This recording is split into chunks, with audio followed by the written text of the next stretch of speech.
Chapter 365. When Han Shuo arrived at the area where the lizard men lived, the first thing he heard was the deafening sounds of fighting. Gazing into the distance, Han Shuo saw dark elves everywhere, rushing towards the lizardmen's cave within the reddish-brown mountain. Within the reddish-brown mountain, the lizard men hid in the winding caves, holding simple and crude weapons to resist the attacks of the dark elves. These dark elves were obviously formed from a combination of several families. Their clothes were divided into purple, black, light green, and other colors. There were close to 10,000 dark elves, but only a portion of them were actually attacking the mountain. Close to 7,000 were still watching from the outside, not participating in the attack this time. Among the dark elves, there were a few good-looking youths with an ancient aura on their bodies that gave Han Shuo a headache. Han Shuo could sense from the aura of those handsome youths that their age didn't match their youthful appearance. In the middle of those handsome youths, there was a purple gauze tent.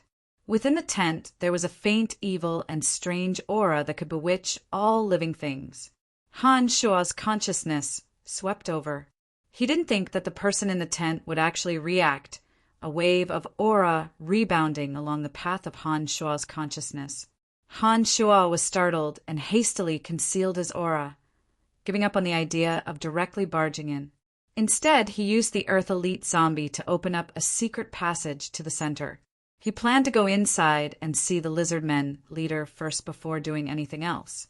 Han Shuo could sense the strength of the person in the purple gauze tent through her aura.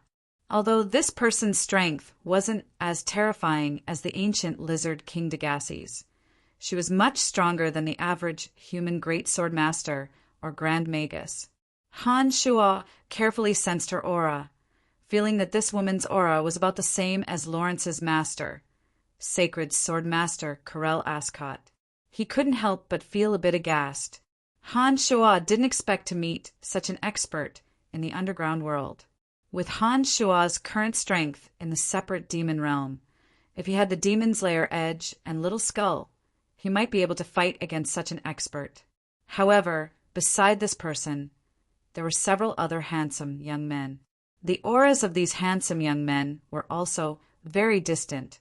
Although they were not as powerful as the experts in the purple gauze tent, they were still very troublesome. Apart from that, there were also over 7,000 dark elves surrounding them. Han Shuo wasn't arrogant enough to think that he could single-handedly confront this group of powerful dark elves. Using the Earth Elite zombie to create a tunnel, Han Shuo made his way towards the center of the reddish-brown mountain. Clanking sounds of fighting reached his ears. It looked like the dark elves and lizard men were fighting above him. Before leaving the underground world last time, Han Shuo had learned from the lizard men leader the location of the central region of the lizardmen's territory. He also had a way to directly communicate with the lizard men. When Han Shuo had traveled all the way to the central region, he used the demon's lair edge to cut through the hard rocks, directly breaking through a meeting point in the center of the lizardmen's territory. This was an enormous ring-shaped cave, roughly the size of a basketball court. Bright, red, sharp rocks hung from the ceiling, as if they would fall at any time. The cave was filled with stone stools. These stools had been ground by the lizard men and were smooth enough for one to sit on. At this time, a large group of lizard men had gathered here. It looked like they were discussing a way to deal with the dark elves. When Han Shuo appeared, the head of the lizard men suddenly became pleasantly surprised. It mumbled something in the lizardmen's language and led the group of lizard men to kowtow to Han Shuo. "Emissary of the true God, you must have come to save us. We've been waiting for you for a long time." The leader of the lizard men respectfully said to Han Shuo in the awkward-sounding common language. Creasing his brow, Han Shuo said, "The true God must have already left this place. What's going on with those dark elves outside? Why would they dare come here?" "Lord Emissary, not long after the true God left, the entire underground world's dark elves unexpectedly stopped their internal strife. They were all subdued by a dark elf called Adele. Legend has it that this dark elf woman can communicate with the evil goddess they believe in, Rose. She possesses the power of evil, and in a short month, she controlled all the dark elves in the underground world. These past few days, she's led the dark elves to attack us, lizard men. However, this woman still doesn't dare to confirm whether our true god has left or not, so she's been probing for a few days without daring to truly attack. But slowly her attacks are getting stronger and stronger, and we can't hold on much longer. Fortunately, Lord Emissary came. The lizard men leader hastily explained to Han Shoa. The dark elf called Adele suddenly appeared after Degasi left. In a short month, she unified the scattered dark elves and became the most frightening force in this layer of the underground world. Han Shoa was a bit surprised as he listened to the lizard men leader's explanation. He didn't know why this dark elf woman had suddenly appeared. It seemed that she also knew a bit about the ancient lizard King Degasi. Without a doubt, the expert that Han Shua's consciousness had just sensed in the purple gauze tent should be the dark elf called Adele. With the powerful aura that Han Shua sensed from her body and the strength of the ancient dark elves beside her, if it weren't for the existence of the ancient lizard King Degasi, they would have long since broken through this place and enslaved all the lizard men here. As for how this dark elf woman Adele had appeared, it wasn't something that Han Shua should be thinking about right now. This time, Han Shua had come to the underground world to protect the lizard men according to his promise to Degasi. Therefore, after the lizard man leader explained the situation, Han Shua took out all the weapons he brought from his space ring without another word, saying, "I've brought these weapons for you. Don't worry, I'll help you fend off the dark elves." "Thank you, Sir Envoy." The lizard men leader kowtowed gratefully. Nodding his head, Han Shua didn't say anything else. He watched as the lizard men leader arranged for people to quickly distribute these weapons and released the 12 recently refined mystical demons. 10 of the mystical demons filled the entire complex cave, while the other 2 flew out of the reddish-brown mountain and hovered high above, spying on the dark elves' movements from a distance.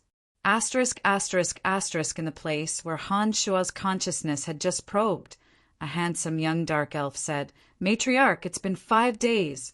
The lizard men don't have the power to resist at all. Shouldn't we launch an all-out attack?" "Wait a little longer. I just sensed a strange aura. This aura was actually trying to probe me, but when I wanted to look at its source, that aura disappeared. This is a little strange." A languid female voice came from within the purple gauze tent. Several young dark elves who had lived for several hundred years felt their mouths go dry when they heard this voice, a ball of lust rising in their hearts. "Matriarch, what is that big lizard? Could it have already left? Otherwise it would have attacked us long ago." The handsome dark elf gulped and continued to ask respectfully, "You ask me? Who should I ask? I've just escaped from that damned place, just like you guys. Do you think I know everything? However, I've heard legends about it when I was alive. You guys are still a bit young, so your ancestors haven't mentioned it to you. In any case, you just have to remember that it's a very powerful lizard." The female voice from within the purple gauze tent seemed to have a bit of reproach, but it was just as comfortable and enchanting to the ears. "Matriarch, I really don't understand. Why didn't it help the lizard men clear the underground world after breaking the seal at the bottom of the gourd mountain? With such a powerful creature, the lizard men wouldn't need to spend much effort to uproot us dark elves. At that time, the few of us were still imprisoned by those old black dragons on the lower level. He shouldn't have had any difficulty conquering this level of the underground world. Why did it take so long?" Another handsome young man asked in confusion, "Fool, have you been imprisoned for too long? Did you not hear the children's description? That big lizard might not even be able to deal with the dark dragon patriarch on the lower layer. Do you think we can stop it with just the few of us?"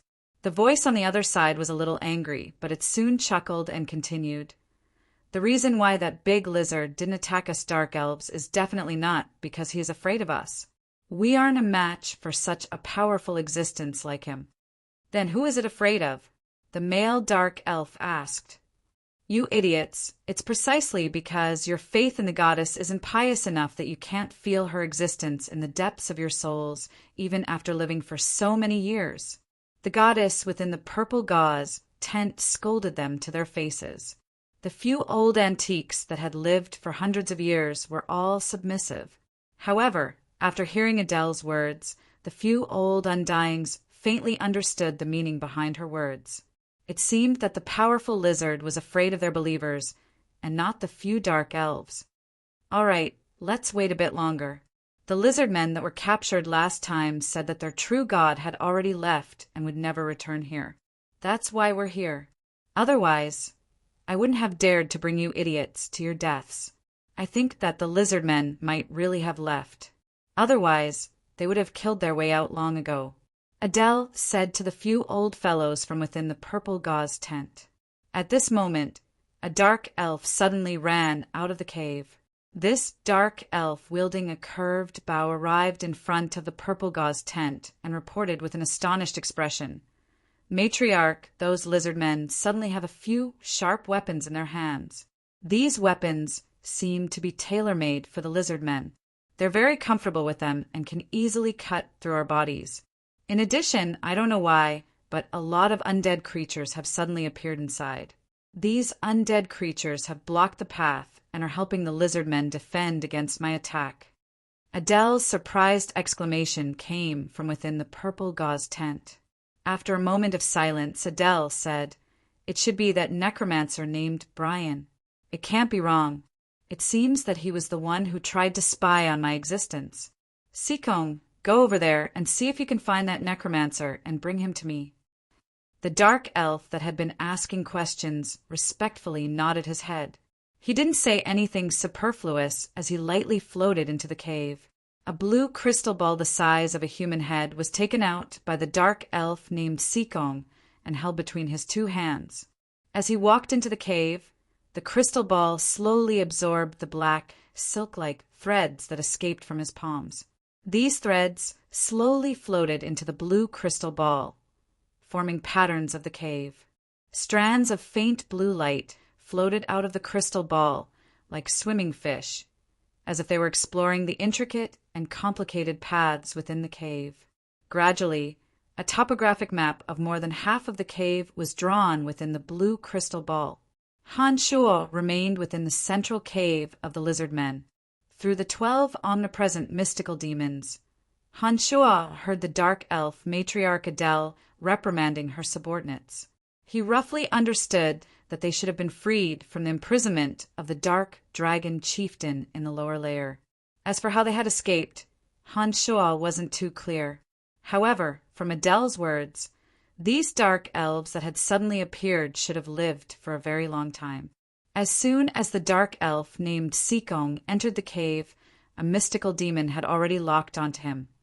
Clearly seeing the movements of the crystal ball in his hand, Han Shuo, who was in the middle of arranging for the lizard men to assemble suitable troops to resist the dark elves, suddenly opened his mouth and said to the lizard men leader, "Look after them for a while. I'm going out for a bit." As soon as these words were spoken, Han Shuo flew out from the cave. The mystical demons had been floating in the intricate and complicated cave for so long that Han Shuo had long since become familiar with the terrain inside. It didn't take long for him to find the dark elf Sikong who had entered the cave. "Are you looking for me?" Han Shuo suddenly revealed himself in a remote cave, facing the dark elf Sikong who was holding a crystal ball in his hand. I didn't expect you to deliver yourself to our doorstep. Necromancer, it was you who ruined our plans last time. I didn't expect that you would actually dare to come again this time," Sikong said with a cheerful smile when he saw Han Shuo take the initiative to appear. He shone the blue crystal ball in his hand in the air. All of a sudden, the absorption patterns within the crystal ball all burst out from within. The strands of blue lines crisscrossed, quickly forming a huge net that rapidly spread throughout the entire cave. Among them, a few dozen strands completely entangled Han Shuo. "Haha, A mere little necromancer actually dares to ruin the plans of us, noble dark elves. You must be tired of living. Seekong confidently said to Han Shuo, who was trapped in the blue spider web. After chanting an incantation, the crystal ball that had released thousands of strands of blue strands slowly floated out of the cave along with him. Han Shuo, who was wrapped up in the blue spider web, felt not only the bondage on his physical body, but also wisps of energy that weakened the mental strength within his body.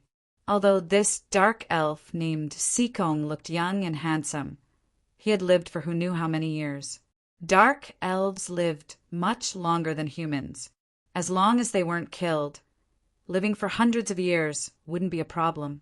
Although a dark elf's strength wasn't absolutely measured by age, the majority of old dark elves were much harder to deal with than young dark elves. Dark elves had a unique advantage when practicing evil magic. In addition, they had a much longer lifespan than humans. Dark elves that had lived for hundreds of years were all dark mages that were very difficult to deal with. In addition, dark elves worshipped the evil goddess Rose and also possessed a portion of strange powers. Therefore, they were generally not easy to deal with. Looking at this confident old dark elf, Han Shuo didn't have a trace of panic in his expression, even though he was wrapped in the blue spider web.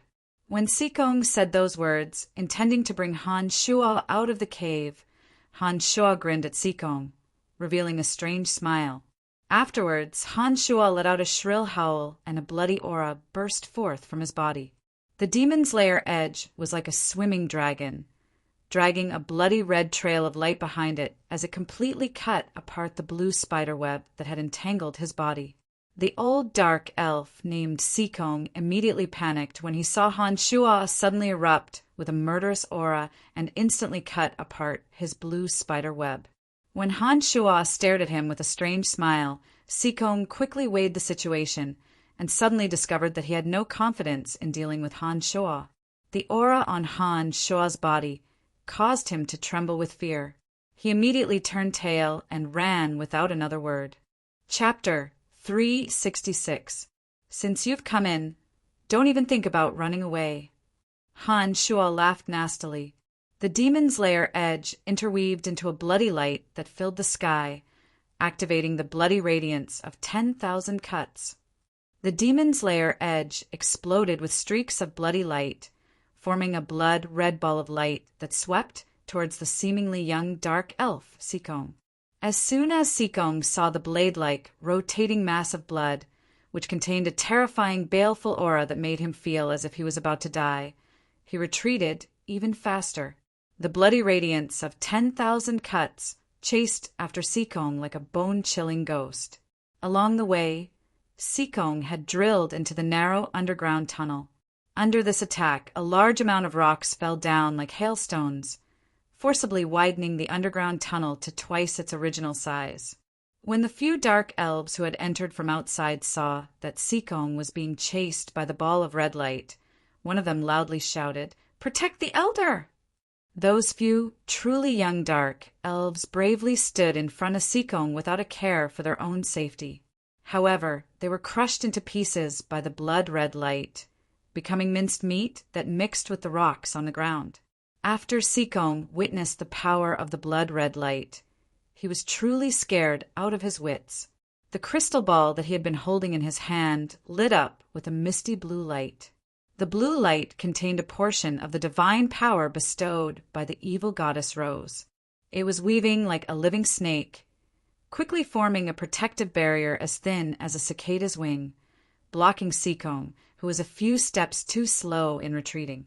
The blood rays bombarded the top of the thin protective barrier. The faint blue radiance within the barrier had an innumerable entangling force, quickly dissolving the power of the blood rays.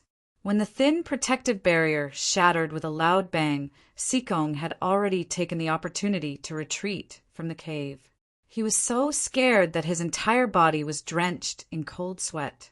Seekong, who had lived for hundreds of years, clearly realized that he alone was not a match for Han Shuo. The older a person was, the more afraid they would be of death. Seekong was also the same. When he saw Han Shoa's strength, he immediately gave up on the idea of risking his life to fight with Han Shoa. He retreated with a speed faster than when he came, and directly flew to the front of the purple muslin tent. Matriarch, forgive Sikong's incompetence, but the strength of the young necromancer inside is not to be underestimated. Not only was I unable to capture him, I was even forced back by him. Sikong's heart trembled as he reported to Adele inside the purple muslin tent. Idiot, you can't even take down a young necromancer. You've really lived for so many years in vain. Adele, who seemed to have been smiling all along, suddenly became furious when she heard this and shouted in a delicate voice.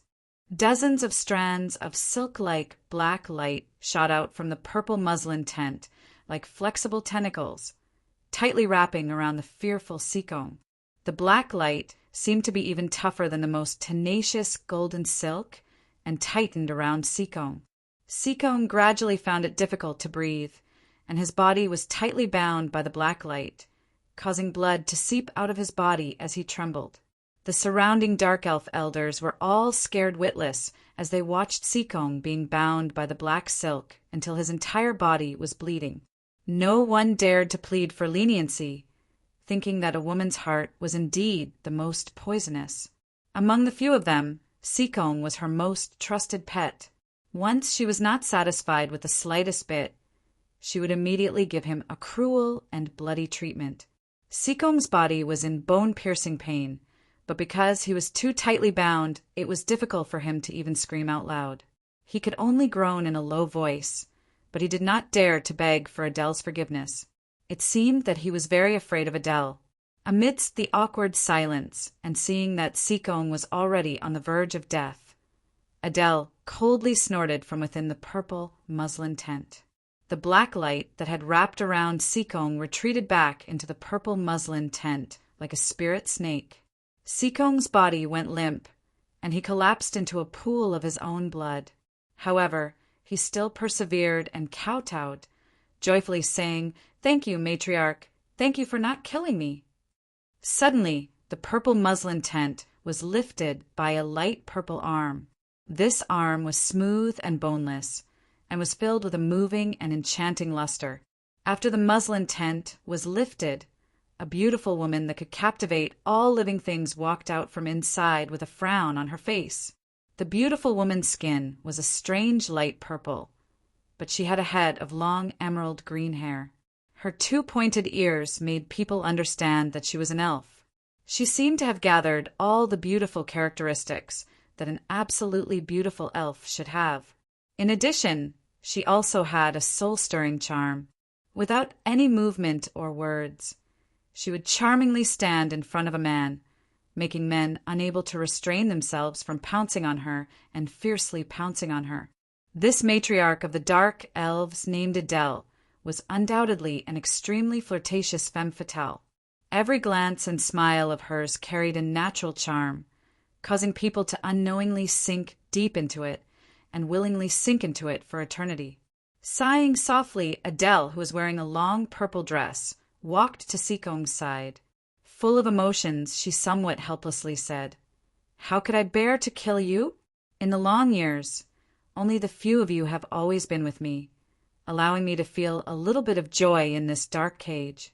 However, you also have to work hard. Although you weren't talented youths back then, you've all lived for such a long time after all. How is it that these long years haven't given you the slightest bit of courage, but instead made you more and more cowardly?" Sikong didn't utter a single word. He only buried his head in the pool of blood, his body lightly trembling, as if he was seriously listening to Adele's lecture. Adele shot a glance at Sikong, who was curled up in the pool of blood at her feet. She somewhat regretted that he didn't live up to her expectations and sighed again. Suddenly, she raised her head and shouted towards the reddish-brown mountain where the lizard men lived, "Necromancer, let's come out and talk." This tender shout seemed to be formed from the convergence of countless sound waves. It actually passed through the intricate and complicated cave and landed directly in the center of the mountain. Even if Adele didn't deliberately use her mental strength to attack, With the two mystical demons paying close attention to this place at all times, Hanshoa was still able to hear Adele's tender shout. After Adele finished speaking in the human language, she used the elven language to shout again. The dark elves that had originally entered the lizardmen's cave suddenly all retreated outside like a tide. In an extremely short amount of time, all of the dark elves had retreated from the cave. After seeing all of the dark elves retreat through the mystical demons, Hanshoa understood that it was definitely Adele's order. After frowning and hesitating for a moment, Hanshoa calmly walked out of a cave. However, he didn't go too far from the cave. After Hanshoa walked out of the cave, several lizard men that had discovered Hanshoa's whereabouts quickly informed the lizard man chief of his actions. After the lizard man chief received this news, he led the lizard men inside and followed him out. When Hanshoa stood not far from Adele, the lizard man chief led the lizard men to follow behind Hanshoa. Hanshoa walked out of the cave and glanced at the matriarch of the dark elves, Adele. He was immediately shocked by Adele's beauty that could turn all living things upside down. However, Hanshoa's willpower was as firm as a rock. He didn't reveal any expression of infatuation because of Adele's beauty. With a relaxed expression, he said, "I've come. What do you want to talk to me about?" "Hee, that big lizard, has he already left this place?" Adele smiled sweetly. Some of the young male dark elves in the surroundings clearly swallowed their saliva. Hanshoa didn't hide it. He smiled and nodded. "That's right, he has left this place. However, it's hard to say when he will return. Even if he doesn't return in a short time, I will still help these lizard men. If you are thinking of enslaving the lizard men, we can play slowly." This Adele had been probing until now. She probably already had a plan in mind. With this woman constantly coming over to harass him, the fact that Degassi had left could not be concealed. Now that Hanshoa had arrived in the underground world, he would naturally do his best to help the lizard men deal with the invasion of the dark elves. There was no need to rely on an illusory lie to maintain the lizard men's safety. Adele giggled endlessly, causing Hanshoa's heart to ripple with lust. She sized up Hanshoa with interest and said, "Play slowly? Once that big lizard leaves, do you think you can stop me?" "Who knows?" Hanshoa's expression was calm. The corner of his mouth hooked up into a pondering smile. He looked at Adele and said, "Do you want to try?" "Of course, I really want to try. You were able to force Seekong to retreat from there. This shows that your strength should be extraordinary. However, young man, how old are you? I believe that, in terms of human age, there is a limit to your strength. I don't think you can stop us dark elves from dominating the underground world." Adele smiled sweetly, full of confidence. Shrugging his shoulders, Hanshoa said in a carefree manner, "Then there's nothing to talk about. How do you want to play? No matter what method you want to use, I'll be happy to accompany you. If it's a hand-to-hand battle on the bed, I'll welcome it even more, ha!" With the lizard men led by the lizard men leader behind him, in addition to the number of undead creatures from another world, Hanshoa did not have much confidence in this Adele. After all, Adele's strength alone was powerful enough. The strength of those handsome male dark elf elders also could not be underestimated.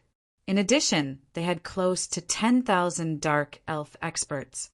However, Hanshoa did not believe that Adele would fight him to the death for the sake of the lizard men. Therefore, he was not afraid of Adele's threat and even dared to tease her. Chapter 367. Hand-to-hand combat in bed? Adele suddenly let out a bewitching laugh, her tender body trembling like a flower branch.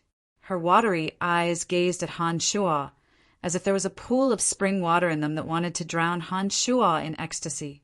Dark elves and dark dragons were a race of lascivious personalities, especially the female dark elves. At least 7 out of 10 of them were sluts. This bewitching and charming Adele was clearly one of the best. The dark elf elders beside her should be her bed companions. Not only was Adele not shy when talking about this matter in front of so many subordinates, but she also had a rather interested appearance. It seemed as if she really wanted to put down her status and immediately engage in a hand-to-hand combat with Han Shuo. Ha ha! Madam's outstanding beauty and heavenly fragrance charm everyone. If you are really interested in this aspect, I will definitely do my best to accompany you. Han Shuo's heart itched at Adele's bewitching smile. This Adele was obviously a thirsty slut, but she was born so seductive. Han Shuo wasn't a sanctimonious knight, and he didn't conceal his desires at all. After hearing Han Shuo's words, Adele couldn't help but carefully size up Han Shuo. The tall and imposing Han Shuo was like a javelin as he stood there. He gave off an overbearing aura. His handsome and callous appearance, his imposing height, and his body of muscles that contained wild, explosive power simply weren't something that the beautiful but thin, dark elf mistresses beside him could compare to. The more Adele looked at Han Shuo, the more her heart stirred. Her rosy little tongue even subconsciously licked the edges of her bright red lips. Her peach blossom-colored face was as moving as if she was drunk, extremely seductive and seductive. The sound of saliva swallowing came from the dark elves watching Adele from the side. There were also some female dark elves with other sexual fetishes among them. If it wasn't for their misgivings about Adele's strength and prestige, they really would have pounced on her and swallowed her whole. Young man, you're really an interesting human. Although the humans I've seen also have naked lust in their hearts, they're all more serious than anyone else on the surface. But when they're in bed, they're like ferocious magical beasts, acting out their desires to their heart's content. Hee, you are different from them. You actually dare to not conceal your desires in front of so many people. I'm really surprised. Adele tenderly smiled as she gazed at Han Shuo, speaking in a gentle and slow voice. In response to Adele's praise, Han Shuo bowed courteously and then looked at Adele with a beaming smile.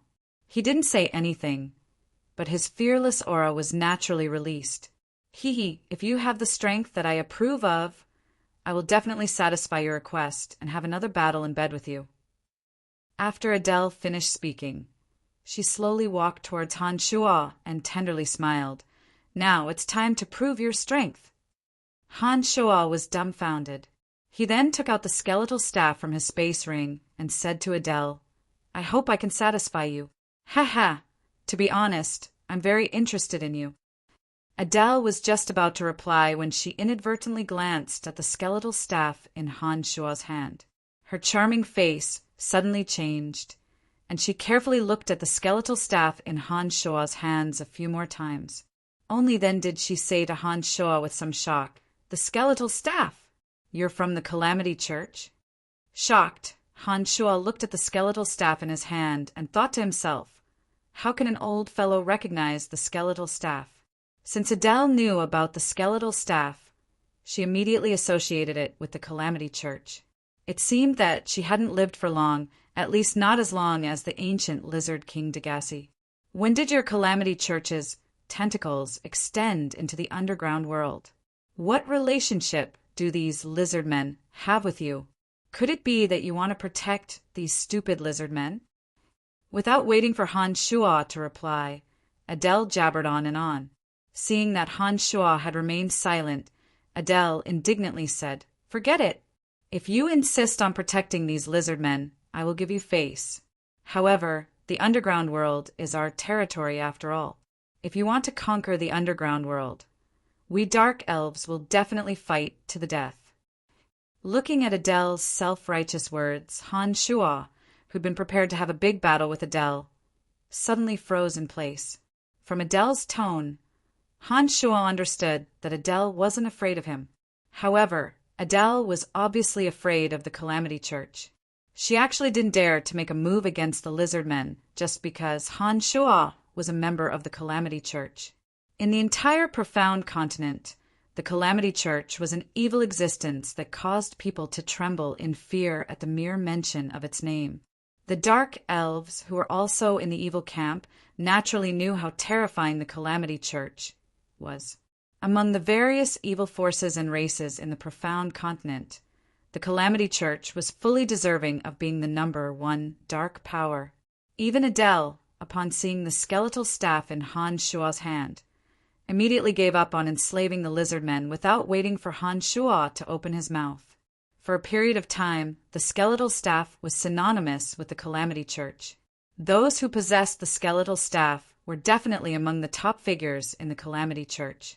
When Adele saw the skeletal staff appear in Han Shua's hand, she undoubtedly treated Han Shua as a high-ranking figure of the Calamity Church and gave up on the idea of becoming enemies with Han Shua.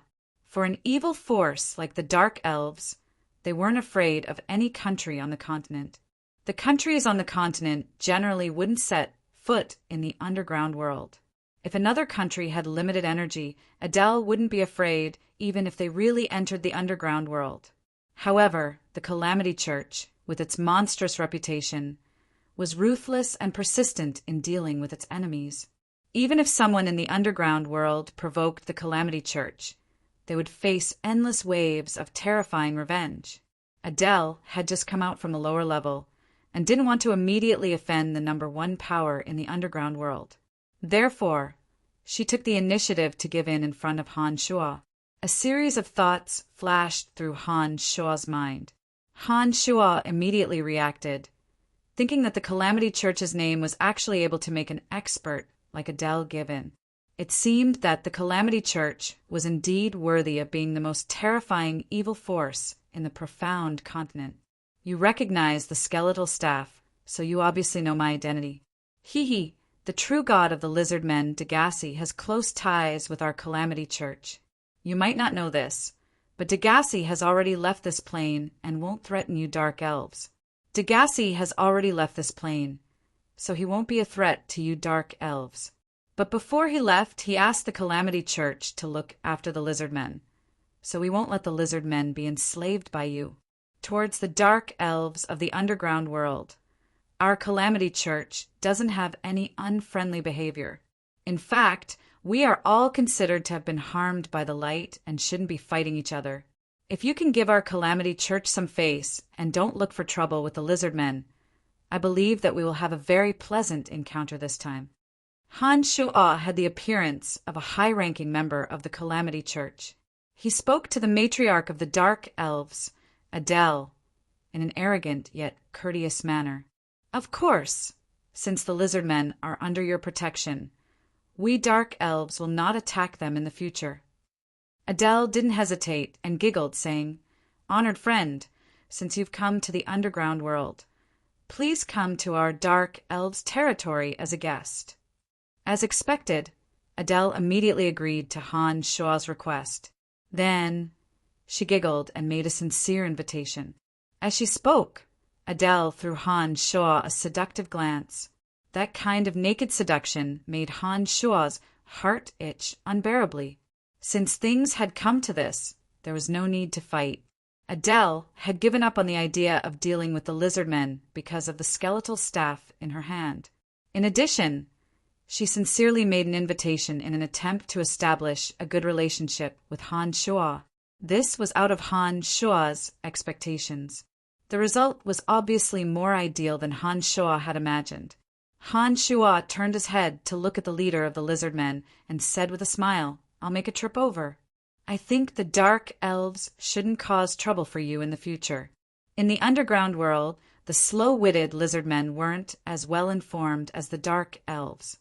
This lizard men leader had never heard of the existence of the Calamity Church. However, from Adele's words, the lizard men leader understood that Han Shua came from an extraordinary great power. This great power made even the most powerful Dark Elves on this layer feel fear. The Dark Elves were originally the most powerful race on this layer. Now that they had abandoned their internal strife and gathered together, their strength was even more terrifying. In addition, they now had a mysterious group of experts. The lizard men leader understood that if they really fought to the death with the Dark Elves, only death would await them in the end. Now that Adele had actually taken the initiative to let them go, the lizard men leader naturally wouldn't be foolish enough to say anything. He only respectfully bowed towards Han Shuo and said, "Many thanks, Lord Envoy." Nodding, Han Shuo and the bewitching Adele left together, heading straight for the Dark Elves' territory.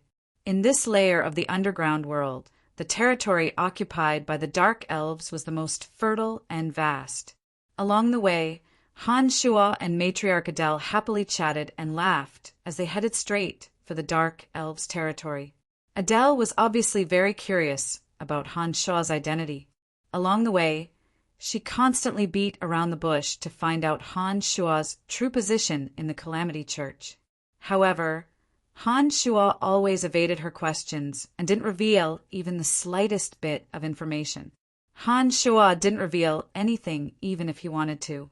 He wasn't familiar with the Calamity Church to begin with and simply didn't know what the distribution of positions was inside. However, after Adele took out Han Shuo's skeletal staff and sensed the strange power contained within it, she didn't doubt Han Shuo's identity at all. The more vague Han Shuo's words were, the more Adele felt that Han Shuo had an extremely high position in the Calamity Church. For the young Han Shuo to be able to wield the skeletal staff, it was already sufficient to show that Han Shuo wasn't simple. The smiling Adele didn't forget to seduce Han Shuo. She didn't sit within the purple gauze tent along the way, but instead returned shoulder to shoulder with Han Shuo. Every swaying posture she made while walking was extremely seductive. From time to time, Adele would unintentionally lean against Han Shuo, the side of her beautiful legs slightly separated from Han Shuo's. This caused Han Shuo to be unceasingly flirtatious as he walked, his lust soaring. Adele was obviously very apprehensive about the Calamity Church and was also filled with respect for Han Shuo.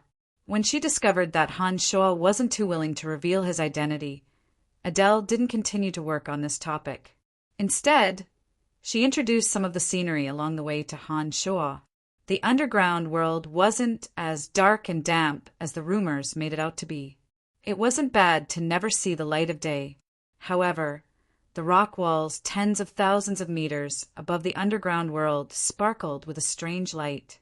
In addition, there were some sparkling plants growing everywhere, causing many places in the underground world to be filled with light day and night. Just like the world above ground, the underground world had mountains and streams. There were even some places with beautiful scenery that was even more magnificent than the world above ground. A coquettish woman like Adele was actually a wonderful person who longed for beautiful scenery.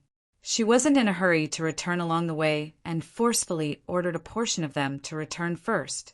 She led a few hundred experts and Han Shuo on a detour, helping him point out all kinds of peculiar scenery.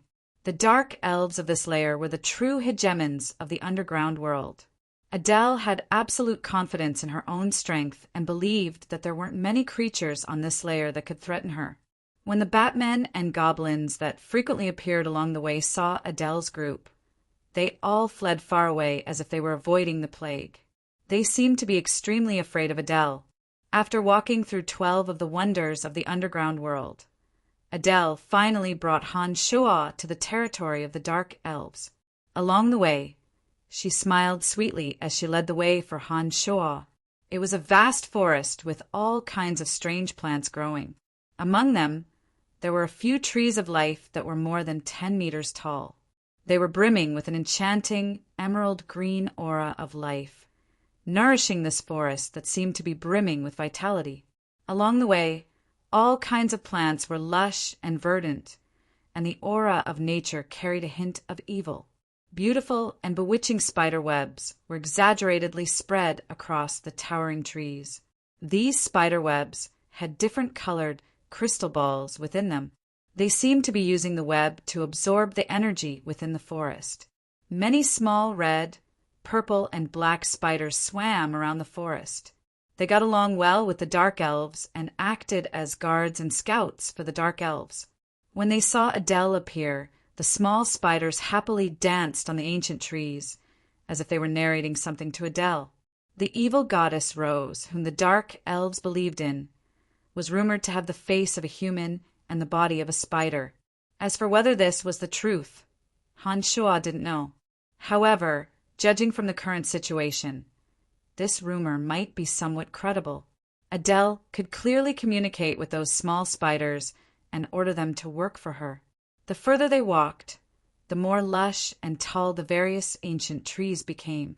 There were many wooden houses in the center of the forest that was brimming with the aura of nature. Some houses were purely woven from wood branches, while there were also many tall houses that were originally withered and dead towering trees. After the ancient trees were hollowed out, they actually turned into gorgeous, unadorned palaces, appearing extremely bizarre. Dark elves had a natural fondness for beautiful things. The exterior of their palaces and houses were decorated with exquisite patterns. These patterns had no use and were purely beautiful. Many dark elves had walked extremely far in the field of art. Every magic weapon they manufactured was incomparably exquisite. Perhaps the dark elves' magic equipment wasn't the best on the continent, but their magic weapons were definitely the most exquisite and beautiful. Their pursuit of art manifested itself in everything: houses, weapons, clothes, and even food and religious sacrifices. Every activity had to be beautiful and beautiful. Han Shuo deeply understood this point along the way. This is the most important territory of us dark elves in the underground world. As the matriarch of the dark elves, I am very honored to be able to bring you here. Adele smiled sweetly and led Han Shuo straight inside. All the dark elves here respectfully saluted Adele when they saw her. Adele had an extremely high reputation among the dark elves. Adele, who could communicate with the evil goddess Rose, had a similar status as Han Shuo among the lizard men. They both had the identity of a deity.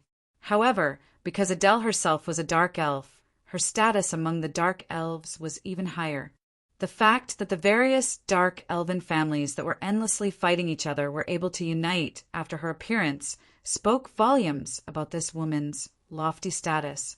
Madam is too courteous. It should be my honor to be able to come here. Han Shuo replied with a smile. Adele led Han Shuo straight to an enormous wooden palace in the center. After entering, Han Shuo discovered that the ground was covered with intricate carpets with intricate patterns. The surrounding wooden walls had strange images of the evil goddess Rose's spider face. Crystal chandeliers sparkled with resplendent light, setting off the brilliance of the lights. At this point, Adele clapped her hands. Suddenly, 5 female dark elves with different skin colors walked out. They were all equally beautiful and enchanting. These 5 dark elves wore thin muslin skirts. Their gazes were either shy, hot, or pure. Their gazes were all focused on Han Shuo, who was standing next to Adele. Serve our esteemed guest well. Adele laughed sweetly and instructed the 5 beautiful dark elves. The 5 young dark elven women walked towards Han Shuo when they heard her. All of them carried fruit trays and wine glasses, smiling with different expressions. Chapter 368. This was a banquet where guests felt at home. Served by 5 beautiful young dark elves, Han Shuo enjoyed fine wine and tender meat extremely comfortably. With Adele's instructions, the 5 young dark elves smiled sweetly as they incessantly urged Han Shuo to drink. The scantily clad dark elves intentionally or unintentionally rubbed themselves against Han Shuo's body, causing Han Shuo's lust to never extinguish. While Han Shuo appeared to be drunk and hazy, Adele gave a meaningful glance to the few dark elf elders who had been smiling apologetically. Adele's mistresses withdrew one by one with smiles on their faces. As soon as they left, Adele gave a meaningful glance to the 5 dark elves serving Han Shuo. The 5 equally beautiful dark elves undressed in front of Han Shuo and threw themselves into Han Shuo's arms with a charming smile. Hee, esteemed guest, enjoy their beauty. If you feel that the 5 of them aren't enough to satisfy you, then I will be very happy to accompany you. Adele said to Han Shuo with a charming smile. She also took the initiative to leave as she spoke. How about you all just come together? Han Shuo unceremoniously moved his hands up and down. rubbing the important parts of the dark elf who took the initiative to throw herself into his arms. He invited Adele with a smile. Covering her mouth with a chuckle, Adele rebuked. How can that be? I'm the matriarch of the dark elves. I can't serve you with them.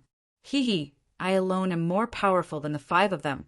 Only when you satisfy the 5 of them will you be able to make me feel refreshed. Prove it to me first. After saying this, Adele didn't stay behind. She watched as Han Shuo began to unrestrainedly lay his hands on the 5 young dark elves. She endured the turmoil in her heart and left with a chuckle. After Adele left, Han Shuo unceremoniously pressed a half-naked dark elf who was sitting in his arms under his body. He laughed loudly as he began to fight hand to hand. The 12 mystical demons silently left, spreading to the dark elves' territory. 2 of them were manipulating Adele to follow her, to see why she had left at this time. As the wonderful person under him moaned and begged for mercy, Han Shuo casually pulled over another dark elf who was blushing and couldn't help but grope her plump breasts. This dark elf had purple skin and a head of deep purple hair. She looked like a blooming purple rose. The dark elf couldn't suppress the desires in her heart and immediately began to cry out in joy under Han Shuo's body. Her trembling cries were like a melodious and enchanting tune that stirred one's heart, causing the other 3 dark elves to entangle with each other with flushed faces and ears, giving comfort to each other's empty hearts. Dark elves were notorious for their licentiousness, especially female dark elves. When these 3 dark elves first walked towards Han Shuo, 2 of them had bashful expressions, seeming to have a rather reserved charm. However, when the real hand-to-hand combat began, the 2 originally bashful dark elves actually gradually became wild. They had yet to truly enjoy Han Shuo, but they had already become chaotic. While fighting the dark elves below him, Han Shuo arrived at a luxurious room 2 floors below through Adele, who was closely watched by the mystical demons. The male dark elves of Sikong were all here at this time. Apart from them, there was also a young male dark elf who was also respectfully waiting for Adele. Not far away, Han Shuo's room was filled with extremely high-spirited cheers, spreading all the way to this room. Adele's devilishly beautiful face was bright red.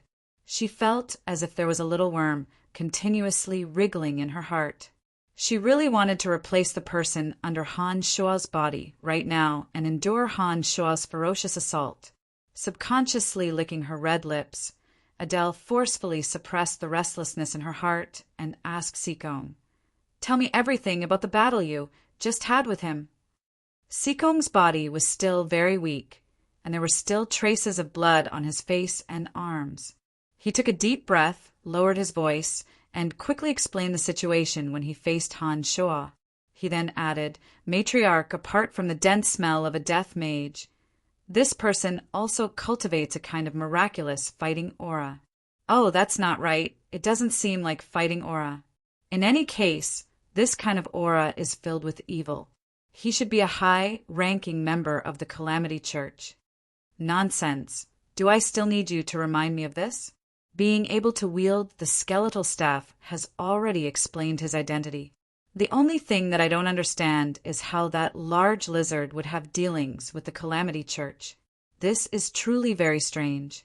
Adele seductively creased her brows as she muttered to herself in puzzlement. "Matriarch, do we still need to deal with the lizard men? This person is young and definitely not a match for Matriarch. Now that he has come to our territory, should we seize this opportunity to get rid of him?" Another dark elf elder suggested to Adele, "Idiot! Since he dares to come here as a guest, he must have the confidence to leave. Even if he can't leave, he must have a way to spread the news." "Humph! Can't you idiots use your brains?" Adele scolded. After scolding, Adele shot a glance at the only young dark elf, faintly smiled and charmingly said, "Young child, I heard that you followed Dana in the past and have seen this person before." Reporting to Matriarch, this person came to the underground world last time. At that time, he helped us deal with a young, dark dragon. Later on, Because Matriarch Dana wanted to catch us all in one fell swoop, she targeted him. In the end, he killed more than half of us and even snatched the Aria of Darkness, making that black dragon his magical pet. The young dark elf respectfully reported. Adele was startled when she heard this and hastily asked, "What? The Aria of Darkness is in his hands?" The dark elf nodded and replied, "Yes, Matriarch. He snatched it from the hands of our Matriarch Dana. The Matriarch was trampled to death by that large lizard when we were dealing with the lizard men last time. At that time, many of us have seen him. I'm sure it's him. Dark Dragon. He made a young dark dragon his magical pet." Elder Seekong muttered to himself. He suddenly exclaimed, "Matriarch, that dark dragon can't be the grandson of the dark dragon tribe's matriarch. Gilbert, right? When we left from the lower level, we promised that old fart Gilgs that we would help him find his grandson." Adele's expression stirred when she heard Seekong's words. She said, "It's very possible. That little lewd dragon's personality is somewhat similar to this Brian's. I think he might be hanging out with him. It looks like we definitely can't touch him. This person isn't someone we can provoke. Matriarch, what should we do? Are we just going to let the lizard men go?" The young dark elf hastily asked as if he had a bone-deep hatred for the lizard men. Adele shot a glance at the young dark elf and said, "What are the lizard men? There's so many races in the underground world. The lizard men aren't the main point. Apart from occupying a few small mines, they haven't done anything else. Making a move against them won't affect the overall situation. However, if we can form a good relationship with this fellow from the Calamity Church, we might be able to return to the world above and seize the fertile territory occupied by those damned forest elves." The dark elf was pleasantly surprised when he heard Adele's words. He said, "Can we still return to the world above and take back everything that belongs to us from the hands of those forest elves?" "In this world, there's nothing impossible," Adele said confidently. As Adele and the other dark elf elders were talking, the sounds of waves continuously drifted into their ears. By the time they reached this point, the sounds from above gradually subsided. Not a single female dark elf's voice could be heard anymore. Adele frowned and listened for a while. She couldn't help but be startled when she discovered that not a single one of her subordinates had come down from above. Those 5 dark elves were actually the most adept at sexual techniques among the dark elves. They were the ones with the most exuberant needs and could resist 10 men at night without falling. According to Adele's instructions, they would take the initiative to send her a signal after settling Han Shoa. However, judging from the current situation, not a single one of the 5 sluts had sent out a signal. Moreover, there weren't any more moans coming from them. This seemed to indicate that they had already taken the lead and laid down. "Why isn't there any sound?" An elder asked doubtfully. He should already be at the end of his tether, to be able to hold out for so long. It seems that this human does indeed have some methods. Another elder replied. Adele shot a glance at the two and lightly snorted, saying, "Do you think everyone is as useless as you? Huh. Could a human subdue those 5 sluts in such a short period of time?" An elder sneered. "You're right." Adele shot a disdainful glance at him and muttered, "You actually want me to personally take action?" As she spoke those last words, Adele's entire body gradually heated up. Her face was so red that it seemed as if it was about to drip blood. She didn't look at the few male dark elves here anymore. Instead, she twisted her waist and swayed her buttocks as she excitedly walked up. When Adele arrived there, she saw Han Shua sitting upright on a wide chair, completely naked. There was a playful smile on his face as he looked at Adele, whose heart was surging with raging lust. On the carpet beneath Han Shua's feet, there were 5 smooth and slippery dark elven sluts. They were as soft as 5 lumps of cotton. It seemed as if they didn't even have the strength to lift their toes. Adele only shot a glance at the ferocious, high-spirited thing on Han Shua's lower body, and her heart immediately trembled. When she looked at the messy scene again, her heart began to beat more and more intensely. She could no longer suppress the thumping of her heartbeat. "I've been waiting for you." Han Shua smiled as he looked at Adele. He opened his arms and invited, "Madam, come up." Adele let out a moving moan. The clothes on her body transformed into feathers that filled the sky and fell to the ground, revealing her perfect, naked body. The charming Adele didn't hold back at all. She was like a moth flying into a flame. Her protruding buttocks directly landed on Han Shua, who was sitting upright on the chair. "Oh!" Han Shua and Adele let out a loud moan at the same time. Their voices were filled with endless joy and satisfaction. In the room where Adele had left earlier, a few male dark elves were still discussing spiritedly. It seemed as if they didn't believe Adele's words before she left. However, after Adele let out a drawn-out moan, the faces of the male dark elves became extremely unsightly. From the sound of Adele's voice, it was clear that Adele's judgment was correct. Han Shua had indeed subdued 5 sluts in an extremely short period of time. Now he had begun his conquest against Matriarch Adele. Some human males were indeed stronger than dark elves in this aspect. However, the abilities of female dark elves in this aspect were also well known throughout the profound continent. Even a human male with extraordinary talent wouldn't have any advantage when facing a female dark elf. Those 5 sluts selected from among the dark elves were even more outstanding. Who would have thought that Han Shua would really settle them? When Adele personally took action, her previous words of contempt towards them became a reality. It was as if someone had slapped them in the face, causing their self-esteem in this aspect to receive an enormous insult. What a frightening fellow! It seems that only Matriarch Adele can subdue him. Sikong said to the few beside him as the bloodstains on his body gradually disappeared. The others clearly had expressions of jealousy on their faces. However, after hearing Sikong's words, they all nodded and said, "That's only natural."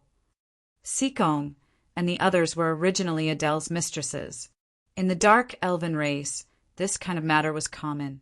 However, even if these few people were added together, they still wouldn't be Adele's match.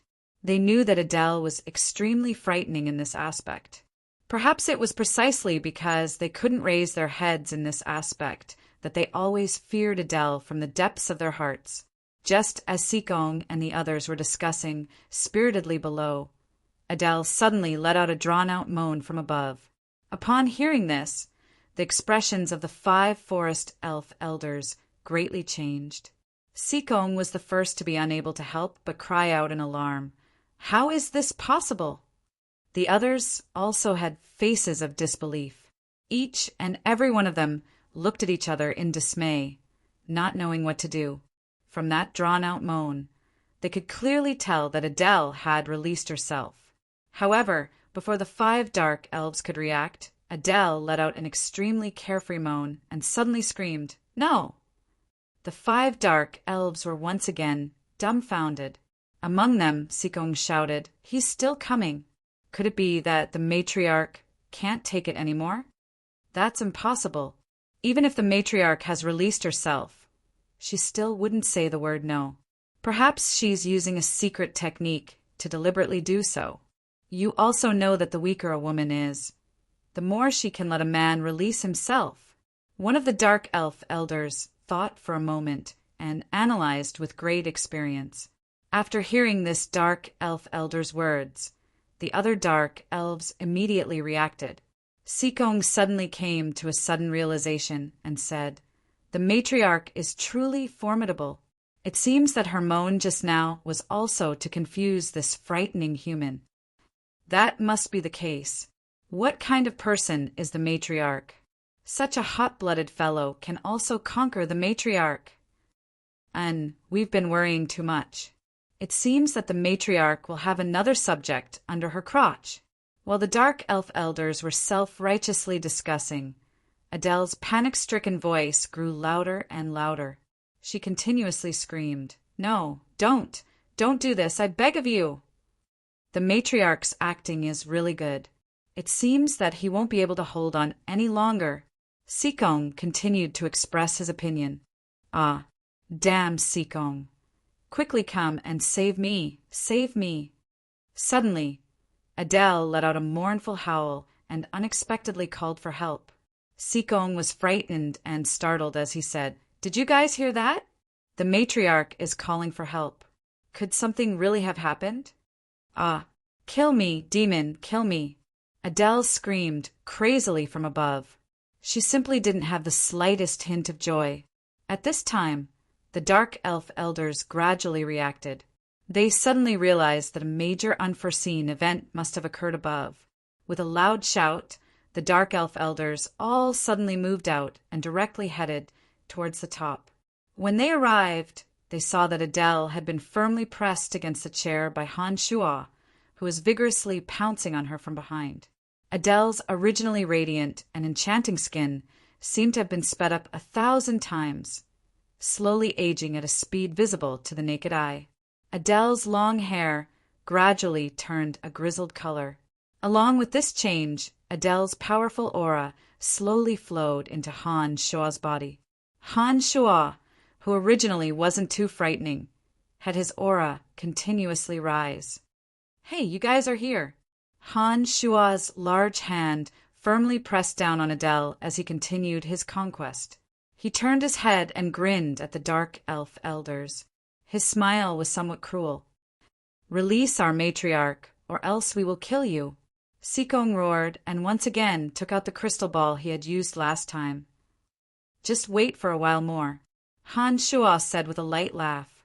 The speed at which he moved became more and more ferocious, forcefully attacking in front of the Dark Elf elders. Soon after, Han Shuo faced the sky and let out a loud roar, his body uncontrollably trembling. Looking at the matriarch of the Dark Elves, Adele, her body no longer had any luster. The enchanting and devilish Madame Adele had become a grizzled-haired, soft-skinned old elf granny. Her skin didn't even have a trace of the luster of life. Chuckling, Han Shuo took out a set of clothes from his space ring and put them on. After absorbing all of Adele's strength, he felt an unprecedented comfort. He smiled at the Dark Elf elders and said, "Adele is dead. You guys should also leave together." Chapter 369. After Han Shuo finished speaking, the Dark Elf elders were extremely terrified, especially in the case of Adele's death. This caused the Dark Elf elders to tremble with fear. Among them, Sikong, who had fought with Han Shuo, was especially timid. Sikong, who had been the first to propose this, not only didn't have the slightest intention of avenging Adele's death, he actually shrunk back. He put on a strong front and said, "You, what do you want?" Han Shuo couldn't help but laugh, beaming as he said, "Of course I want all of you to die. You won't get any benefits, even if we die. Besides, you might not even be able to kill the 5 of us." Sikong opened his mouth once again. Then his expression became slightly calm as he said, "Let's discuss the conditions." At this time, the other 5 naked female Dark Elves on the carpet woke up one by one in a daze.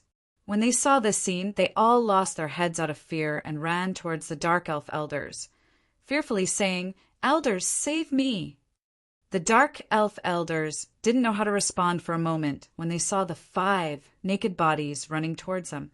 However, they didn't have time to think too much as the 5 naked beauties each threw themselves into the embrace of a Dark Elf elder. Their expressions were still fearful as they said, "I'm so scared, let's quickly escape." Pooh! The heavily injured Dark Elf elder Sikong looked at the exquisite dagger that had been stabbed into his chest. His face was filled with disbelief as he looked at the naked woman who was still twisting her body in his arms. However, there wasn't a trace of panic on this woman's face, only a sinister indifference. The other Dark Elf elders all received the same treatment as Sikong. The 5 naked beauties that had entered their bosoms had all stabbed their weapons into their hearts and lungs. Each and every one of them were cold, heartless, and ruthless. In the hinterland of the Dark Elves, it naturally wouldn't be easy for me to kill all of you by myself. Ha ha! The ones who truly want you dead are your own people, Han Shua explained with a smile as he coldly watched Sikong slowly fall into a pool of blood. Why? Sikong looked at the naked dark elf and questioned, unwilling to give up. You bunch of old farts. What are you doing coming out from down there? Our clans are doing fine, but you come and steal our positions, becoming our enslaved elders. Hee, all races have desires, let alone us dark elves. Only after you die will we be the true rulers of the dark elves. The woman smiled coldly. She squatted down and grabbed the dagger. She held it tightly and stabbed it again. Sikong's eyes rolled back and he completely collapsed. Each of these dark elf elders was an extraordinary magic controller, but they didn't expect that their own people would attack them. Under the sudden sneak attack of the 5 female dark elves, they immediately fell for it. With a soft sound, Han Shua swept towards one of the dark elf elders like lightning. The dark elf elder, who had fallen into a pool of blood, had just stood up when Han Shua suddenly closed in on him and pressed his palm against his back. Bang! An explosive sound came from within the dark elf elder's body. The dark elf elder, who hadn't been killed in a single blow, had truly and thoroughly collapsed. Since she was prepared to fight Han Shua hand to hand, Adele didn't arrange any dark elf guards in the vicinity. She probably understood that her cries would be too loud. As the ruler of the dark elves, she naturally didn't want her subordinates to hear her, so she sent the guards away. When the battle ended, the guards still didn't know about the earth-shattering changes that had taken place here. They were still doing what they were supposed to do in the distance. Didn't you not agree to our request? Why did you kill Adele in the end? A female dark elf named Shiran asked Han Shua in puzzlement as she wiped her blood-stained arm on the carpet and put on her clothes that were as thin as light muslin. When Han Shua displayed his extraordinary strength and defeated all 5 of them in a short period of time, Shiran and the others had once proposed this to Han Shua, hoping that Han Shua would help them kill Adele and the dark elf elders. However, Han Shua had tactfully declined. Shrugging his shoulders, Han Shua helplessly said, Adele did something to me, so I changed my decision at the last minute. As Han Shua spoke, he let out a light breath. There seemed to be red threads swimming inside his body. 2 small black dots were slowly being chased by the red threads from his shoulders to his palms. Then the skin on Han Shua's left and right palms suddenly broke open, and 2 tiny blue spiders the size of soybeans drilled out. 2 balls of flame soared out of Han Shua's palms, burning the 2 blue spiders to ashes. Han Shua opened his mouth and blew, disappearing. Originally, Han Shua really didn't intend to make a move against Adele. However, Adele was obviously plotting against him. With Han Shua's separate demon realm, his consciousness could clearly detect all abnormalities in his body. Adele had used 2 small spiders to infiltrate Han Shua's body, obviously harboring unfriendly thoughts. These 2 small spiders had been drawn into Adele's body from under her tongue when she and Han Shua were passionately kissing. Even Han Shua hadn't felt the existence of the soybean-sized spiders when they were passionately kissing. If Han Shua's consciousness hadn't been strong enough, he really wouldn't have known that Adele had secretly done something to him. With Han Shua's temperament, this Adele actually dared to make the first move. Naturally, he wouldn't have any benevolence towards her. In this kind of intense hand-to-hand combat, he suddenly used a secret demonic technique and used the demonic technique of gathering Yin to replenish Yang to absorb the energy in Adele's body bit by bit. This Adele was a strange, dark, grand magus. Apart from this, there was another bizarre energy in her body.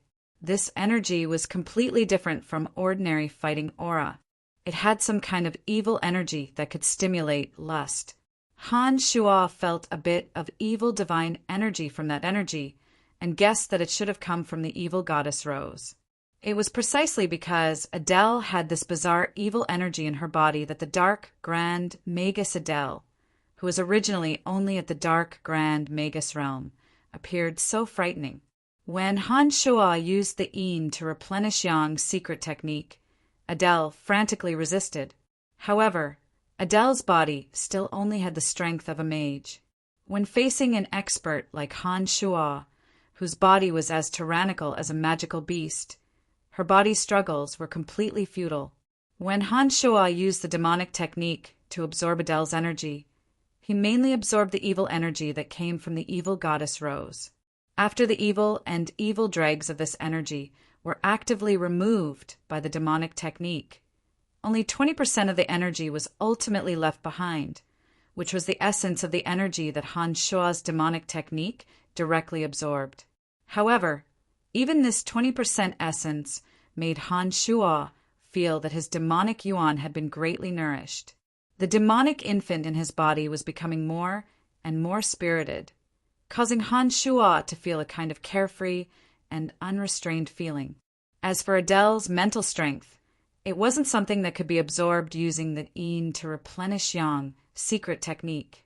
As Adele struggled with all her might, she continuously attempted to gather her mental strength to attack Han Shuo with dark magic. Unfortunately, under the attacks of Han Shuo's soul tremor magic, Adele was unable to calm her mind and gather her mental strength. It seems that the desires in my heart have been growing stronger and stronger recently. Could it be that I'm about to reach the carnal realm? Han Shuo suddenly had some doubts. During this period of time, whenever he saw beautiful women, he would have a strong desire to conquer them. He also had a desire to immediately kill his enemies. All kinds of desires for battle and slaughter, all had a tendency to spread.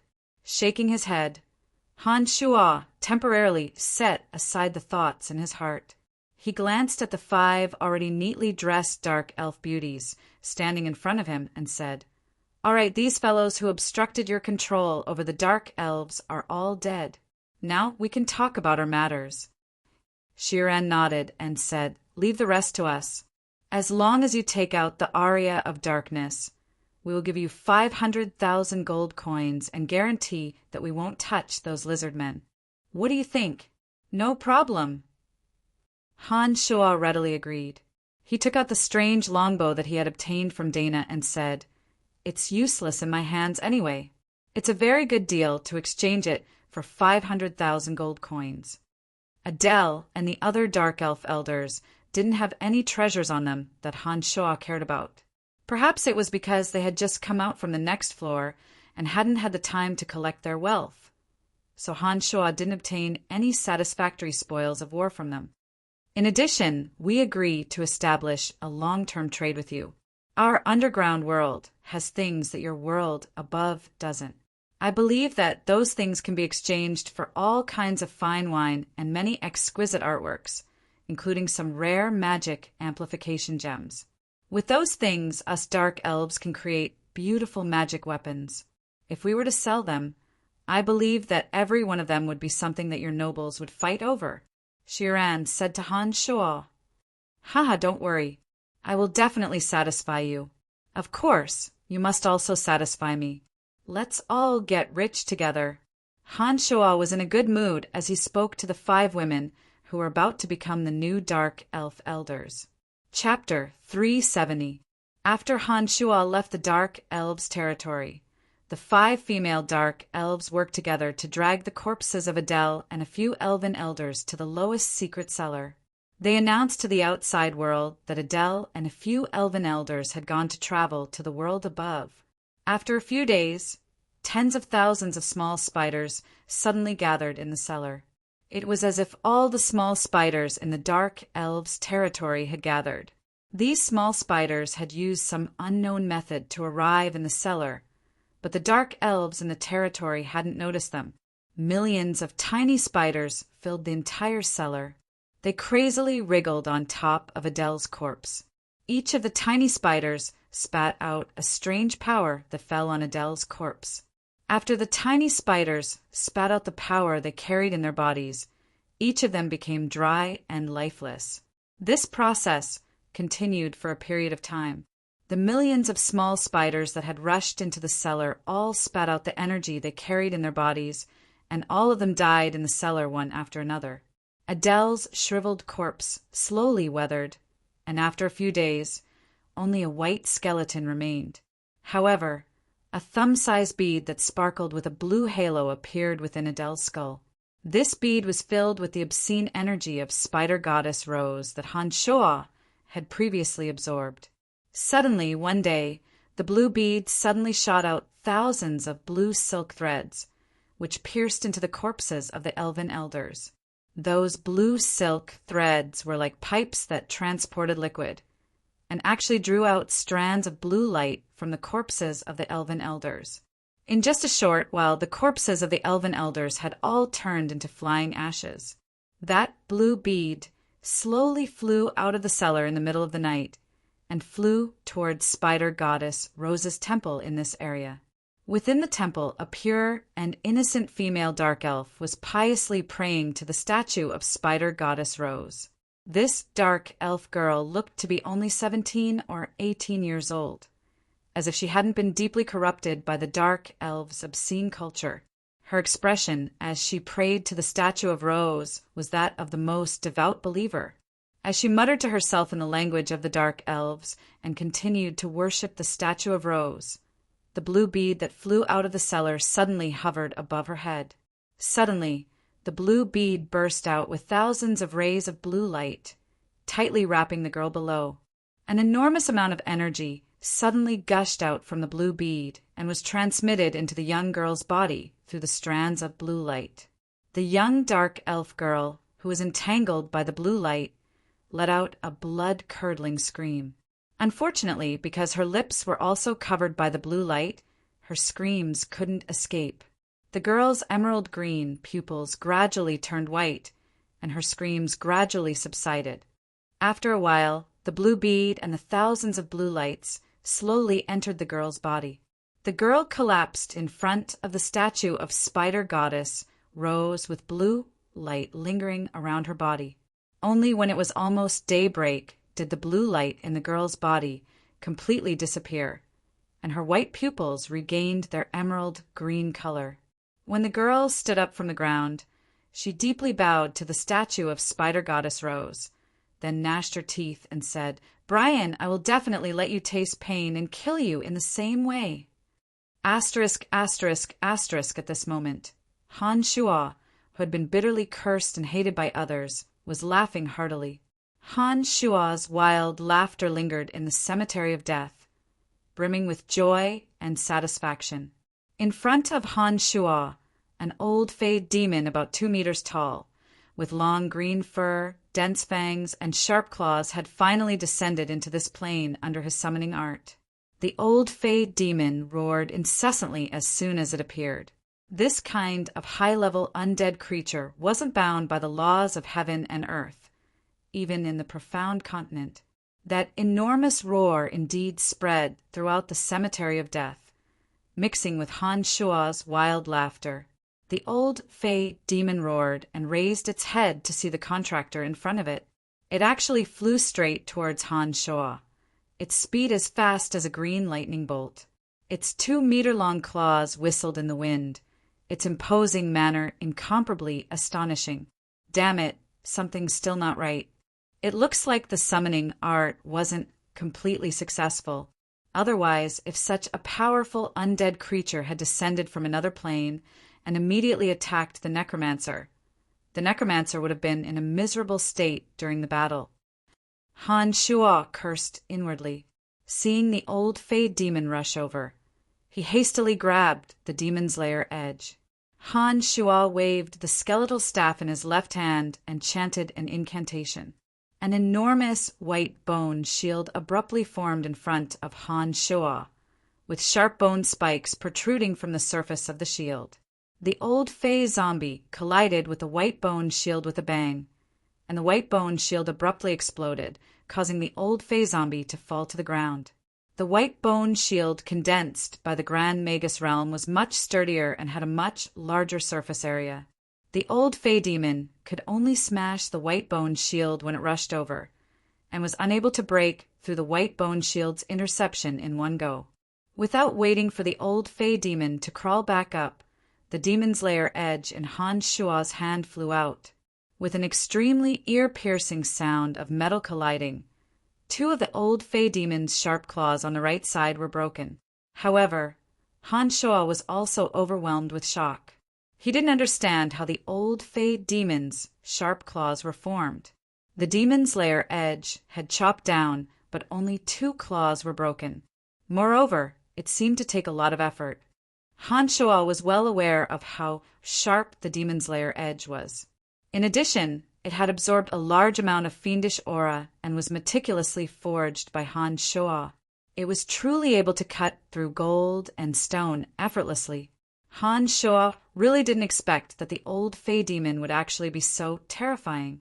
Its sharp claws were only broken by the demon's lair edge's chop. The old Fey demon landed on it, but bared its teeth and let out a loud howl again. It once again charged at Han Shua. Han Shua waved the skeletal staff in his hand, and over 100 bone spears pierced through the air. Although the bone spears weren't able to pierce through the old Fey demon, the old Fey demon was still pushed back by the hundreds of bone spears. Taking advantage of this opportunity, Han Shua relied on the power of the contract and used the skeletal staff to send the old Fey demon back. It wasn't that Han Shua was afraid of the old Fey demon. With Han Shua's strength, it wasn't difficult to kill the old Fey demon. However, the old Fey demon that attacked its master as soon as it was summoned was obviously caused by a problem with the incantation. Currently, the most important thing was how to chant the correct summoning incantation and not waste time with the old Fey demon. After leaving the underground world, Han Shua had been practicing the grand Magus-level summoning incantation in the Cemetery of Death for the past few days. After a period of study, Han Shua had gradually grasped the technique. Only then was he able to summon the old Fey demon from the other dimension today. The old Fey demon immediately attacked me as soon as it descended from the other dimension. It definitely wasn't completely bound by the power of the contract. Otherwise, it definitely wouldn't dare to attack me. Han Shua muttered to himself. He furrowed his brows as he pondered over the details of the summoning incantation. Casually taking out the thick necromancy book, Han Shua once again deeply read it. After a while, a thought flashed through his mind, and he suddenly cried out in surprise. Shouldn't I have created the contract midway? When using the summoning incantation to lure the old Fey demon into the profound continent, Han Shua had first used the incantation to communicate with the other dimension. After chanting the incantation to search for the old Fey demon, Han Shua's mental strength would traverse the boundless space and instantly descend into the other dimension. At this time, Han Shua would be able to randomly lock onto an old Fey demon. The following process was to use the mental strength to firmly suppress the locked old Fey demon, then use the mental strength to suppress and destroy the old Fey demon's resistance. Then take the opportunity to form the contract and bring the old Fey demon into the space tunnel. In the blink of an eye, the old Fey demon would pass through the mysterious space tunnel and descend into the profound continent. However, from this cryptic necromancy book, Han Shua noticed a note in a remote corner. The meaning was that the creatures from the other dimension were the strongest in the other dimension. However, once they left the other dimension and escaped into the space tunnel, they would instantly enter the weakest state. Once they descended into the material world from the space tunnel, they would be able to recover. Of course, the undead creatures would forever be the strongest in the netherworld. When they arrived in the material world of the profound continent, because there wasn't a dense death aura, their strength would be limited to a certain extent. However, even so, the undead creatures in the material world could still display formidable strength. As long as there were living creatures in the material world, there would be the presence of the aura of death from the souls of the dead. Although it wasn't as much as their world that was purely formed from the aura of death, it could still provide them with the energy they needed. In addition to the aura of death that they themselves possessed, even if they descended into the profound continent. Their strength wouldn't be too different. However, in the process of going from the netherworld to the material world of the profound continent, they would have to traverse through the mysterious space tunnel in the blink of an eye. Originally, the distance should have been endless, but under the influence of the contract and mental strength, or perhaps the incantation contained the mysteries of the law of space, it caused the distance that should have been endless to shrink to the size of an instant. According to the difference in mental strength and proficiency in the summoning incantation of a necromancer, the time taken for the undead creatures to pass through the space tunnel from the netherworld to the material world was also different. The stronger the necromancer and the deeper the understanding of the essence of necromancy magic, the shorter the time needed. Under normal circumstances, a necromancer at the level of a magic apprentice to an archmage would require 3 to 5 seconds to make an undead creature descend from another world to this world. The current Han Shua could already be considered to have advanced to the level of a grand magus necromancer. This time, it would only take the short span of a second. If it was a necromancer at the level of a sacred magus, the time needed to traverse could even be calculated in milliseconds. That was practically the time taken for the summoning incantation to be completed, and the undead creature would instantly descend into this material world. The process of chanting the incantation was actually a series of processes of communicating with the undead creature from another world, searching for, suppressing, and forming a contract. However, regardless of whether it was a magic apprentice who had just peeked into the door of necromancy magic, or a sacred magus necromancer who had a deep understanding of the essence of necromancy magic, regardless of whether he was summoning the lowest level skeletal warrior or the terrifying undead creature bone dragon, the summoned undead creature would always need to pass through the space tunnel. Although the time needed for this process varied according to the strength of the magus, this step was always unavoidable. According to this note, it seemed that no matter how strong an undead creature was, it would be extremely weak in this space tunnel that did not have any aura of death. Referring to the law of necromancy magic that forming a contract while the undead creature was at its weakest, Han Shua seemed to have suddenly understood something. His heart stirred. Han Shua once again chanted the incantation of necromancy magic, focusing his attention to the optimal state. As the syllables of the incantation changed, he suddenly formed a connection with an old Fey demon from another world. As the old Fey demon struggled with all its might, Han Shua's mental strength erupted like a flash flood, firmly suppressing the old Fey demon's struggles. As the incantation of necromancy continued, Han Shua's mental strength gradually suppressed the old Fey demon's resistance. When the incantation reached the syllable of traversing, Han Shua suddenly brought the old Fey demon to traverse through the space tunnel. Once the old Fey demon entered the space tunnel, in that 1 second, Han Shua used all his strength to quickly form a contract with the old Fey demon. 1 second passed, and the old Fey demon suddenly descended in front of Han Shua in the cemetery of death.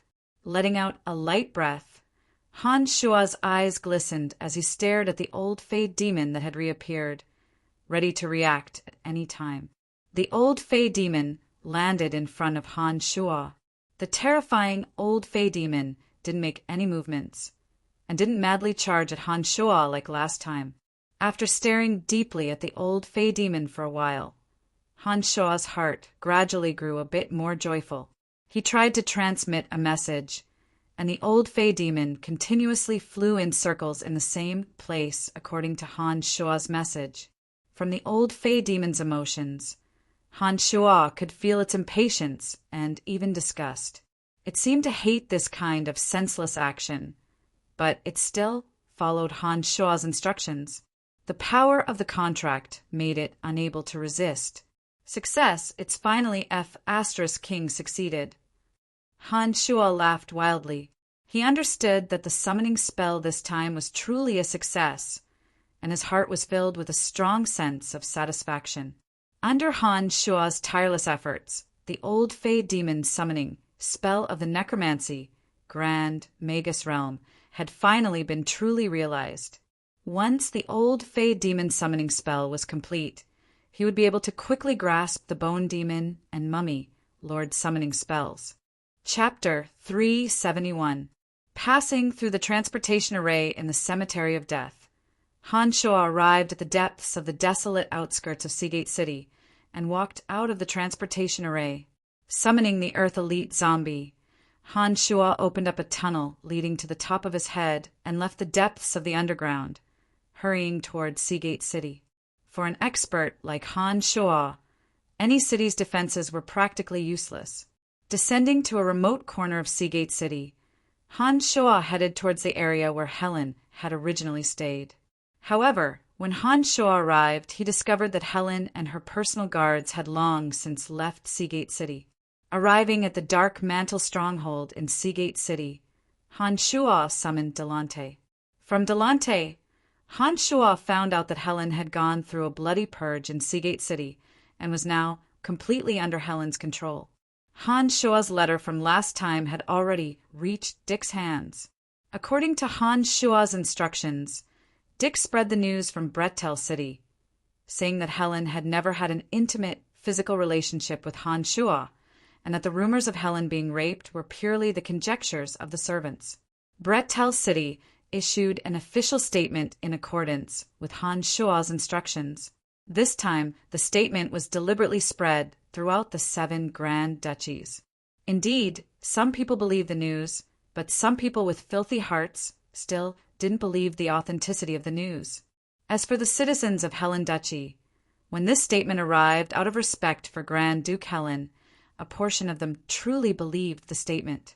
Helen originally disdained to come out and prove the truth of this matter, but after experiencing cold and disdainful gazes for a long time, she took advantage of Bretel City's statement and stood out. Under the joint supervision of several great nobles of Helen Duchy, including a few virtuous and prestigious women, Helen agreed to have her body appraised. 3 old women sent by the great nobles examined Helen's body, finally confirming that Helen was indeed a virgin. After these great nobles, as well as the highly respected women of Helen Duchy, issued an official statement to the citizens, all the citizens truly believed the truth of this matter and no longer had any doubts about Helen's identity. Perhaps because the citizens felt that they had previously insulted the Grand Duke's reputation, the citizens who had originally despised Helen began to bitterly reflect on their actions. After this incident, the citizens' admiration for Helen reached an unprecedented height. Taking advantage of this opportunity, Helen swiftly and decisively eradicated several of her political enemies. She eliminated all of the nobles who had previously plotted against her. After a bloody massacre, there wasn't a single noble in the entire Helen Duchy who dared to rebel against Helen. At this time, the Grand Duke of Narsen Duchy, Benedict Sackville, who had originally treated Helen with incomparable indifference during the Conference of the 7, immediately sent a passionate letter to Helen. On one hand, he bitterly expressed his remorse, and on the other hand, he once again pursued Helen like before.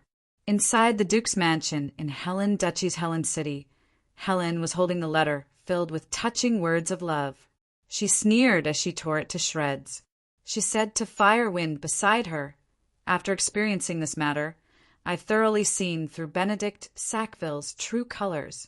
It seems that Benedict Sackville has always been pursuing Helen Duchy, and not me. When all the citizens and nobles of Helen Duchy rebelled against me, not only did he not help me, he even schemed against me in secret. However, now that I've regained control of Helen Duchy, he's once again begun to chase after me like a housefly. It turns out that Benedict Sackville has only been pursuing Helen Duchy from beginning to end." Firewind, who had transformed into a human woman, nodded her head and said, "I've long since said that Benedict Sackville can't be trusted. Politicians are all for the sake of profit. This person's hypocrisy is nauseating. I really don't know why you were willing to cooperate with him in the first place." Hearing Firewind's words, Helen's tender and beautiful face turned slightly red. She said, Big Sister Firewind, I was only using him. The relationship between countries is nothing more than that. Nars and Duchy, and we have the same enemy. I was only using him to deal with the enemy. After pausing for a moment, Helen's face became even redder. After hesitating for a moment, she timidly asked Firewind, Big Sister Firewind, what do you think of Brian? That despicable villain? Firewind stared blankly for a moment before gnashing her teeth in hatred. She didn't know why, but when Helen heard Firewind call Han Shuo a despicable villain, she faintly felt uncomfortable in her heart. It was as if deep in her heart, she didn't want anyone to slander Han Shuo, even if it was her closest sister Firewind. Yes, it's Brian. Big Sister Firewind, what do you think of him? However, with Helen and Firewind's many years of intimate relationship, she naturally wouldn't rebuke Firewind because of these words. Instead, she looked at Firewind with some expectation. Firewind shot a glance at Helen. From Helen's eyes that were filled with expectation, Firewind could no longer see the slightest bit of resentment towards Han Shuo. Firewind sighed in her heart and forced a smile. Helen, this Brian is even more difficult to deal with than Benedict Sackville. When facing Benedict Sackville, I could still feel a bit of his filthy thoughts towards you, as well as his hypocrisy that doesn't match his inner thoughts. However, when I'm with this Brian, I'm simply unable to sense any of his inner emotions. He's like a bottomless cold pond with a deep, bottomless callousness. As for what lies in its depths, it's simply not something I can see. AI, this man is too powerful. If he wanted to kill us, it would be as easy as flipping his hand. I know we can't deal with him, and I also don't know if your way of doing things is right or not. Firewind understood that Helen had already unknowingly developed feelings for Han Shuo. Han Shuo indeed had the ability to attract any woman, but this kind of man was basically a drug for women. Once they fell for him, it would be hard for them to extricate themselves.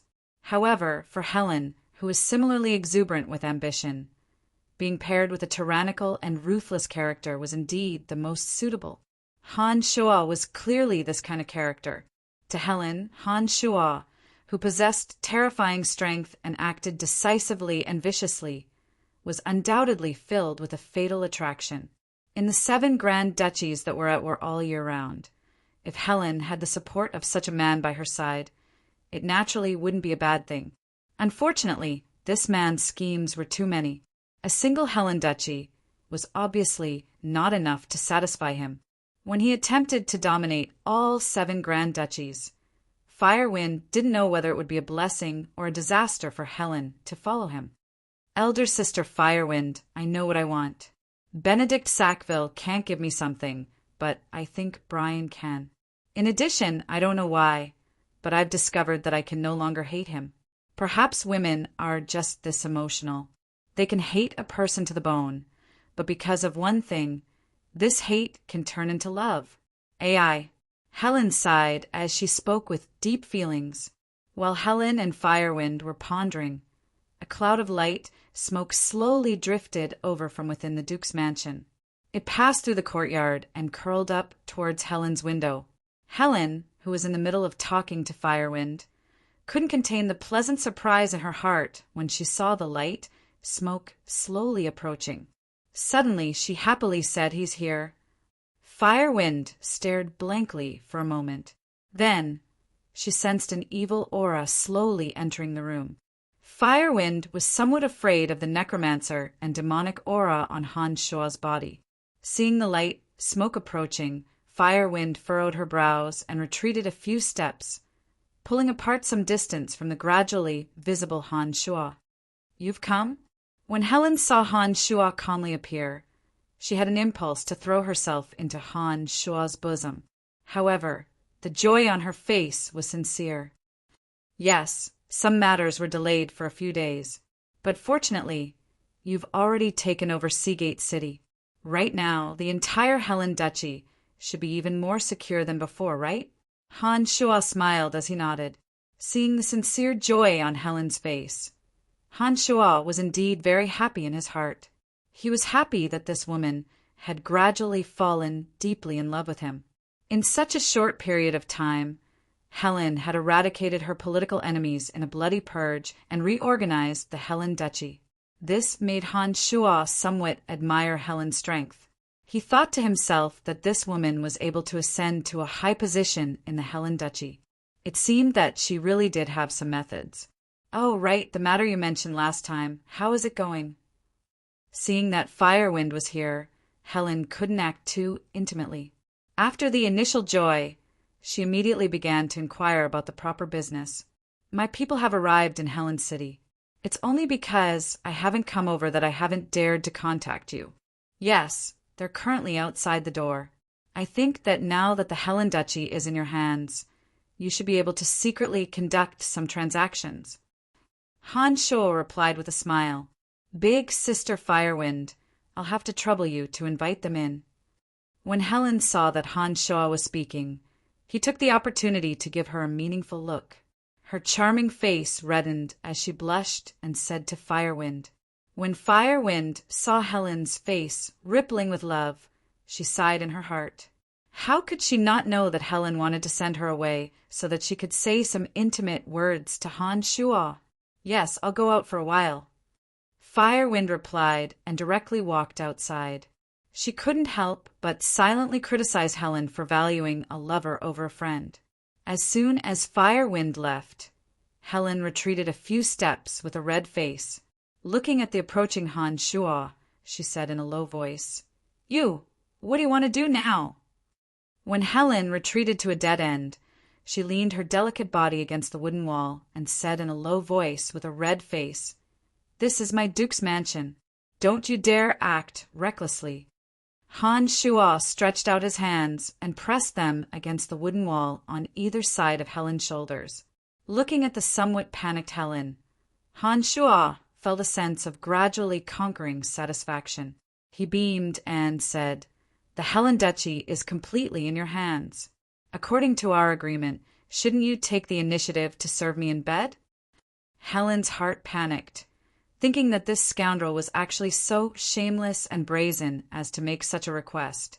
This caused Helen's heart to beat faster and faster. Blushing, she implored Han Shuo, "Give me a little more time. I'm still not ready. In addition, I just proved my innocence to others. If you want me immediately, others might see through my flaws." After hearing Helen's words, Han Shuo changed his train of thought and felt that this was indeed the case. Experienced people would be able to tell at a glance whether or not a woman had been nourished by lust. Han Shuo was also extremely confident in his own ability. He believed that once he took Helen, he would definitely change the impression Helen gave others. Who knows, people might really be able to see through some clues. "All right, I'll give you a little more time."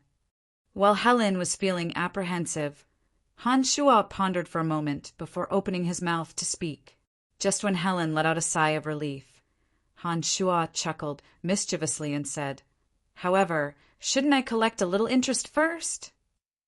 As soon as these words were spoken, Helen's heart that had just calmed down once again became chaotic. She shyly and stealthily raised her head to glance at Han Shuo. Seeing the fiery passion in Han Shuo's eyes, she hastily lowered her head in panic and whispered, "You, what do you want?" "A kiss," Han Shuo said with a smile. This guy's lustful heart really hasn't changed. Helen sighed inwardly. However, she didn't feel angry in her heart, only bashfulness. Helen hesitated for a moment. Since he had already agreed to that matter, it seemed that she had to give him a little sweetness. Then her heart became chaotic. In any case, she would be his sooner or later. Forget it, forget it! As she thought of this, Helen blushed and closed her eyes as she raised her head, waiting for Han Shuo's hot kiss to arrive. However, after waiting for a while, Helen discovered that Han Shuo didn't move. She couldn't help but open her eyes in confusion and look at Han Shuo, who was looking at her with a smile. Pointing to his own lips, Han Shuo said, "I want you to take the initiative to kiss me." This bastard, how embarrassing. He actually wants me to take the initiative to kiss him." Helen's heart thumped wildly, and even her neck was covered in a red tide. That red tide was spreading to the rest of her body. She was so embarrassed that she didn't know what to do. "Hurry up, or else the Fire Phoenix and the others will come back. If you don't take the initiative to kiss me before the Fire Phoenix and the others come back, I will force a kiss on you in front of them." Han Shuo looked at Helen in ridicule and threatened. After hearing Han Shuo's words, Helen's heart became even more flustered. Thinking of the scene that Han Shuo had described, Helen's heart became even more afraid. Sighing, Helen's pretty face was flushed. She closed her eyes and stood on her tiptoes to kiss Han Shuo's big mouth. Chapter 372. This kiss was destined to be short-lived because Fire Phoenix's footsteps were already approaching. Han Shuo only tasted it lightly and didn't delve into Helen's fragrance. While Helen was still wondering why Han Shuo had suddenly stopped being so greedy, she also heard Fire Phoenix's voice. Helen raised her head to look at Han Shuo with watery eyes and immediately understood that it wasn't that Han Shuo had stopped being greedy, but rather that Fire Phoenix had already arrived. Han Shuo had already entered the inner room to sip tea before Fire Phoenix had entered. This time, apart from Fabian, there were also a few merchants from the Lancelot Empire who had come to Helen City. Although these merchants were on very good terms with the Buzzed Merchant Guild, Han Shuo still wouldn't let them discover his relationship with Helen. Even Fabian didn't know the exact situation. He had only come because he heard from Dick that this trip was safe. Fabian was loyal and devoted to Phoebe. Although his relationship with Han Shuo was also very good, Phoebe was Fabian's true master. If it were any other matter, Fabian might have always been on Han Shuo's side. However, when he discovered that Han Shuo had another woman named Helen, Han Shuo couldn't predict his actions. If Fabian had honestly and selflessly reported Han Shuo's lustful behavior to Phoebe, with that jealous nature of Phoebe's, who knew what kind of storm would have arisen. When Fire Phoenix brought Fabian and a few other merchants from the Lancelot Empire in, she only needed a glance to see the bashful sweetness on Helen's face that hadn't yet faded. Fire Phoenix's subconscious pouting made Fire Phoenix's thoughts wander even more, and she couldn't help but roll her eyes at Helen. Helen was a bit embarrassed. She coughed lightly to cover it up, cursing Han Shuo in her heart. She then smiled at Fabian and the other merchants from the Lancelot Empire and said, "Welcome everyone to our Helen Duchy." I believe that everyone already knew what we were going to talk about before entering this room. Fabian only knew from Dick that Helen, the Duke of Helen Duchy, wanted to conduct some secret transactions with their company. With Fabian's keen sense as a merchant, he immediately smelled the thick scent of gold coins from this invitation. As the person in charge of the Helen Duchy, Grand Duke Helen currently had 100% control over the entire Helen Duchy. With such a character taking the initiative to invite them, any merchant guild that came would be able to obtain generous benefits. Nodding his head with a slight smile, Fabian respectfully saluted before saying, "Of course, our Buzzed Merchant Guild can provide you with everything that your Helen Duchy needs. In addition, we will also purchase some of your Helen Duchy's goods at a reasonable price. This will definitely be a transaction that will benefit both parties." While Helen and Fabian were talking, a guard's report came in from outside. "Your lordship, they've arrived." "Let them come in," Helen commanded gracefully and elegantly. Afterwards, a group of 7 people walked in. Judging from their auras, they were somewhat similar to Fabian and the others. Each of them had a slightly plump build, and their eyes sparkled with the cunning of a scramble for fame and profit. "Greetings to the Grand Duke." After the group of 7 entered, each of their expressions were more respectful than the other. After experiencing this bloody purge, it would be difficult to find any nobles in the Helen Duchy who dared to rebel against Helen's position. Helen's viciousness had also been widely spread among the nobles and merchants, causing these merchants to tremble with fear. "Rise," Helen shouted in a tender voice, then introduced them to Fabian. "These are the merchants of our Helen Duchy. In the future, all transactions between the Helen Duchy and you will be completed by you alone. However, you can rest assured that in the future, within the borders of the Helen Duchy, all of you will definitely be guaranteed. Thank you, your lordship. This kind of transaction that benefits both of us will definitely satisfy all of us, Fabian said with a relaxed smile. Helen nodded and said, Today, I will only introduce both of you to each other so that you can rest assured that the transaction between you two will be under my protection. All right, you can find a place to discuss the specific details. My request is that you don't let anyone know about the transaction between you two. The more secretive, the better. Your lordship can rest assured we know what to do. Fabian and the merchants of the Helen Duchy answered together, their hearts bright as snow. Afterwards, under Helen's signal, they left the place. These merchants began to discuss the details of the transaction on the road. After Fabian and the others left, Han Shuo walked out from inside and said to Helen, I think that with the merchants of the Lancelot Empire, some of your goods will no longer have to pass through the Narsen Duchy in the future. The Brute Merchant Alliance and your Helen Duchy are too far apart, and there's also Benedict Sackville in the middle. Instead of trading with them, it would be better to cooperate with Fabian and the others. You were so enthusiastic to bring these merchants here. Isn't it because you have taken a fancy to our Helen Duchy's valiant war horses? Helen glanced at Han Shuo, who had just walked out from the inner room, and said with a snort. After hearing Helen's words, Han Shuo laughed dryly and said, This is originally a mutually beneficial transaction. You and I can both benefit from it. After pausing for a moment, Han Shuo said, All right, the seeds of internal strife in your Helen Duchy can be considered to have been uprooted. I think it's time for me to leave the Helen Duchy. You're leaving so soon? A sense of loss suddenly rose in Helen's heart.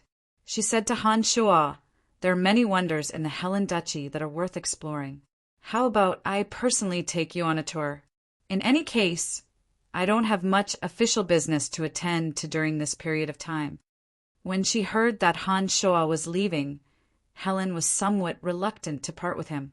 She wanted Han Shuo to stay in the Helen Duchy for a while longer, so she couldn't help but suggest this. Han Shuo laughed involuntarily and said, Do I look like such an elegant person to you? Helen's expression darkened. After a moment of silence, she suddenly said in a low voice, You've only been in Helen City for less than a day, yet you're leaving so soon. Can't you stay with me for a few days? Helen's slender, shapely eyebrows slightly knitted. Her eyes filled with loss and sadness. She understood that a person like Han Shuo wouldn't be tied down by a woman. However, for some reason, she couldn't help but miss Han Shuo during these few days that he was away. Now that Han Shuo had finally arrived, she naturally didn't want Han Shuo to leave immediately. Han Shuo silently looked at Helen, the corners of his mouth gradually overflowing with a smile. After a moment of hesitation, he said, If I were to stay for a few days, I wouldn't be able to guarantee that you would continue to maintain your holy and pure appearance in the Helen Duchy. Cough, cough. Huafeng dryly coughed twice. When Han Shuo and the blushing Helen turned their attention to her, she opened her mouth and said, I still have some matters to attend to, so I'll be leaving first. Without waiting for Han Shuo and Helen to speak, Huafeng stomped her feet and directly walked towards the door, disappearing without a trace in the blink of an eye. Her departure was really neat. Helen bitterly glared at Han Shuo and rebuked, It's all your fault. How could you say such things in front of Sister Huafeng? Shrugging his shoulders, Han Shuo calmly said, It's her fault for not being tactful. When the two of us are alone, she should have found an excuse to avoid arousing suspicion. Hee, what's more, you're going to be my woman sooner or later, and this is your Duke's mansion. There's nothing wrong with me telling you these things. How can this be? Sister Huafeng is just like my own sister. She'll definitely make fun of me. Helen angrily shouted at Han Shuo, as if she was a little girl who had just tasted love for the first time. All right, I won't argue with you anymore. I'm also leaving." Han Shuo was preparing to leave the Helen Duchy and make a trip to the other duchies. He wanted to see if he could find an opportunity to enchant the mystical demons into the minds of the several Grand Dukes. He wanted to seize the opportunity to control the Grand Dukes and gradually nibble away at the 7 Grand Duchies. You're really leaving immediately?" Helen bit her lips and looked at Han Shuo with eager eyes. After hesitating for a moment, she blushed and lowered her head to suggest, "If you're willing to stay with me for a few days, as long as you don't really want me, I'll let you do anything else." When she said these words, Helen's head was almost buried in her towering breasts. She couldn't help but secretly curse herself for being so lowly. How could she take the initiative to surrender to Han Shuo so quickly? But since she was the one who said those words, it was undoubtedly a form of submission to Han Shuo's other situation. Han Shuo was stunned. His pair of burning eyes gazed at the bashful face of the goddess worshipped by the citizens of the Helen Duchy.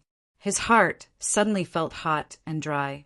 The bashful and angry Helen in front of him was boundlessly gorgeous and possessed a kind of soul-stealing charm. This made Han Shuo, who had always run amok, somewhat unable to hold himself back. "All right, I'll stay with you for 2 days." Han Shuo replied and abruptly hugged Helen by the waist. Amidst Helen's soft and bashful cry, he fiercely kissed Helen's rosy lips.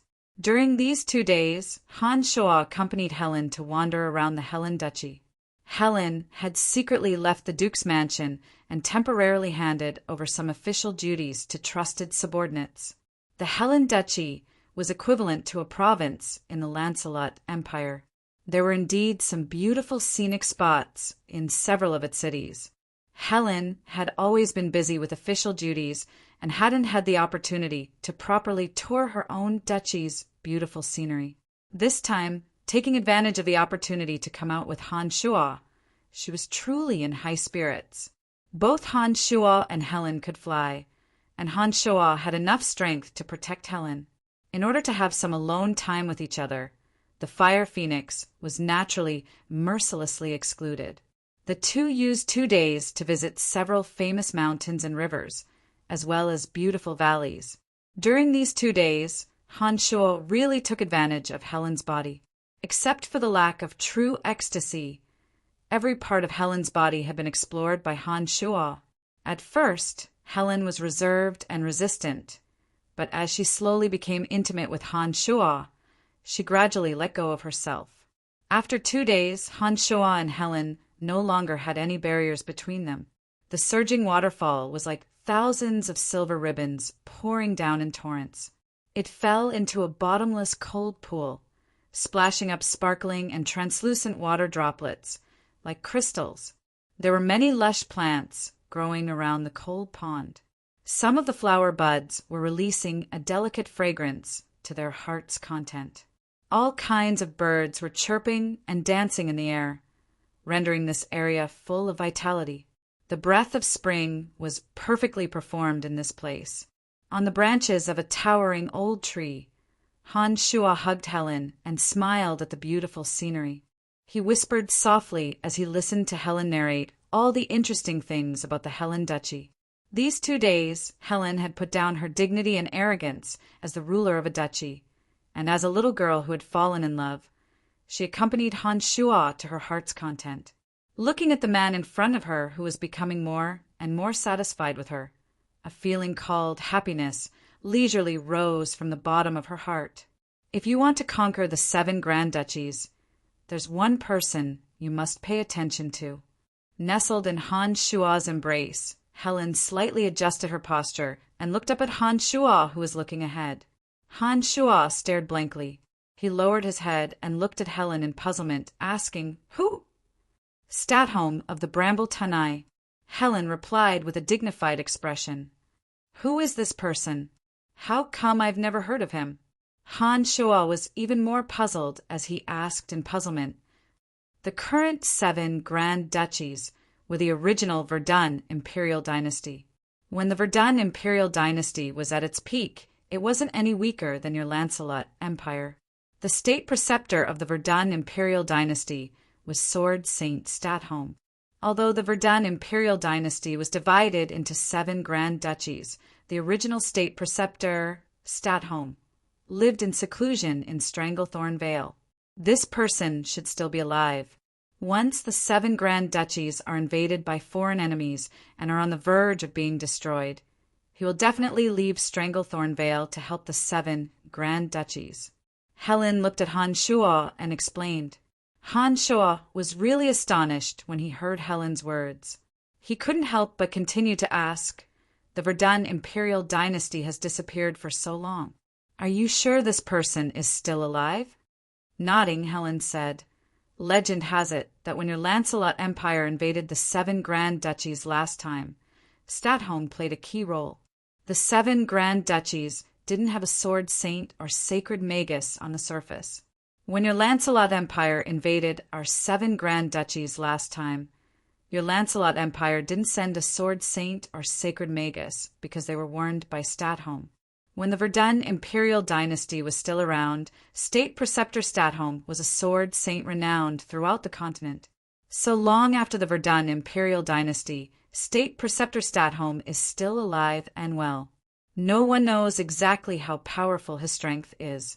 However, after the last time, legend has it that state preceptor Statholm warned the experts of your Lancelot Empire. They indeed didn't dare to use the forbidden magic of a sacred magus to reverse the situation of your Lancelot Empire's defeat. Han Shuo was overwhelmed with shock. He silently nodded, firmly engraving the name Statholm in his mind. Chapter 373. In the end, Han Shuo didn't stay in Helen Duchy for long. 2 days was 2 days. After separating from Helen, Han Shuo galloped all the way, arriving at Benedict Sackville's mansion in Narsen Duchy that very night. The state preceptor of the Verdun imperial court, Statholm, had left a deep impression on Han Shuo. From Helen's words, Han Shuo understood that this state preceptor of the Verdun imperial court was perhaps still alive. Generally speaking, the lifespan of an expert who had advanced to the sage realm would naturally extend. Statholm had been a sacred swordmaster for many years. After reaching the sage realm, Statholm had always lived in seclusion in Stranglethorn Valley. According to reason, he should indeed be alive and well. This person was the state preceptor of the Verdun imperial court, as well as the only sage realm expert in the 7 grand duchies. If Han Shuo wanted to take the 7 grand duchies for himself, then Statholm would indeed be a threat. Fortunately, this person had long since lived in seclusion. What Han Shuo needed to do was to use his mystical demons to enchant each and every one of the grand duchies, using the power of the mystical demons to slowly turn them into his puppets. This was different from the previous large-scale invasion by the Lancelot Empire. Han Shuo believed that this method should be more reliable. Statholm, who had always lived in seclusion in Stranglethorn Valley, shouldn't be able to sense anything. When the 7 grand duchies were all secretly under Han Shuo's control, Han Shuo's strength should be able to take another step forward. At that time, even if it was Statholm, Han Shuo might not necessarily be unable to do anything to him. Benedict Sackville's mansion was brilliantly illuminated at night, as if a banquet was being held. The shadows of people could be seen moving about in the central courtyard. Many knights in full armor were tightly guarding the place. Inside a large hall with crystal lamps hanging high above, Narsen Duchy nobles in formal attire and elegant bearing were currently holding wine glasses and happily chatting with each other. Among them, Grand Duke Benedict Sackville, who was dressed in a white ceremonial robe, was naturally the most dazzling. All of Narsen Duchy's great nobles surrounded Benedict and incessantly beat around the bush in an attempt to obtain some information from his mouth. The last meeting of the 7 nations in Sakamir Valley had ended on bad terms.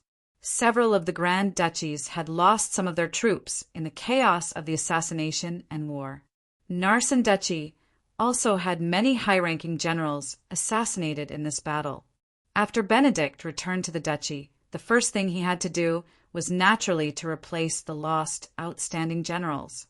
Upon hearing this news, all of Narsen-Duchy's great nobles spared no effort in recommending their own descendants, hoping that they could fill in the gaps and become people with real power in Narsen-Duchy. Benedict understood the intentions of these nobles. He also knew that this was a time of need, so he held this banquet in the Duke's mansion, intending to probe them and gain some personal benefits. After releasing the mystical demons, Han Shuo had a clear understanding of the situation in Duke Benedict's mansion. How many experts were hidden within the Duke's mansion, and how many magical boundaries were laid out in every corner of the mansion. None of these could escape Han Shuo's prying eyes.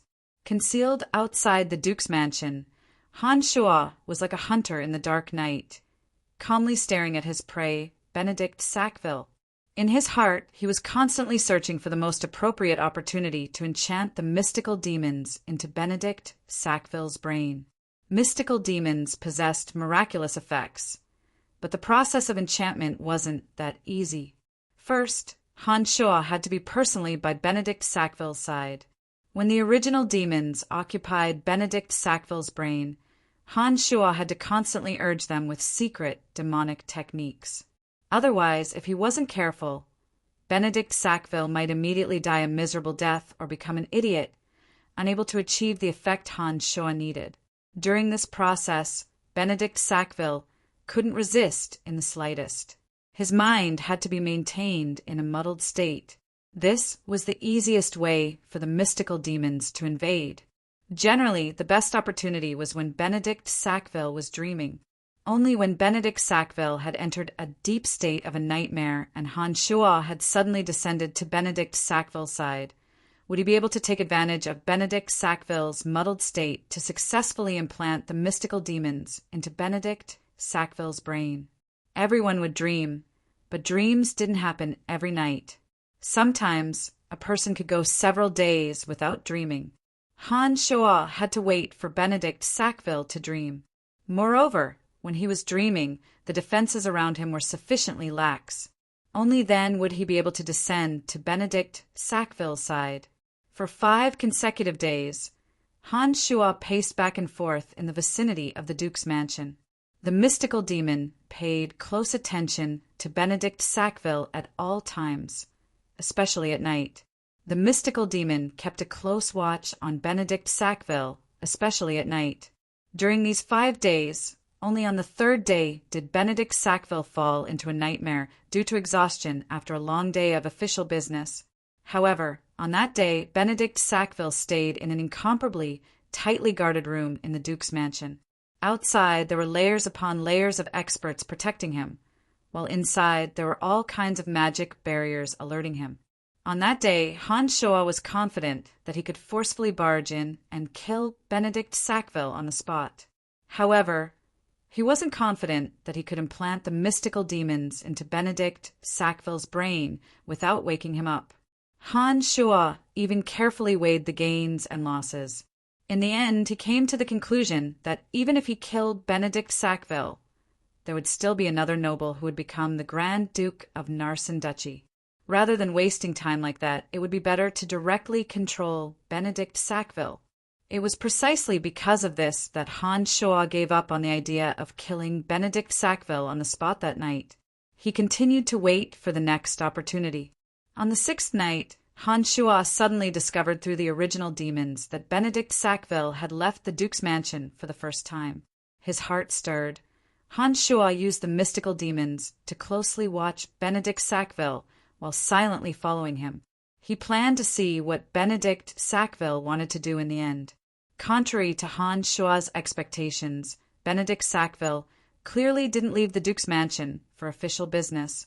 Instead, he headed towards the northwest streets of Narsen-Duchy and secretly entered a quiet and elegant manor through the back door. The 12 mystical demons scattered and entered the manor. In just a few minutes, Han Shuo already knew what kind of place this quiet and elegant manor was. Lawrence had previously brought Han Shuo to Asen City's northern rose garden. This manor was a special place for the nobles to indulge in debauchery. This manor was undoubtedly the most famous place in Narsen Duchy. The area it occupied was even larger than Asen City's Northern Rose Garden. There were countless unsightly activities inside, after the 12 mystical demons circled around. Han Shuo gained a deeper understanding of the debauchery of the nobles. Benedict Sackville was the true master of this place. Han Shuo only needed to use 2 mystical demons to keep an eye on Benedict Sackville, and quickly learned of this fact.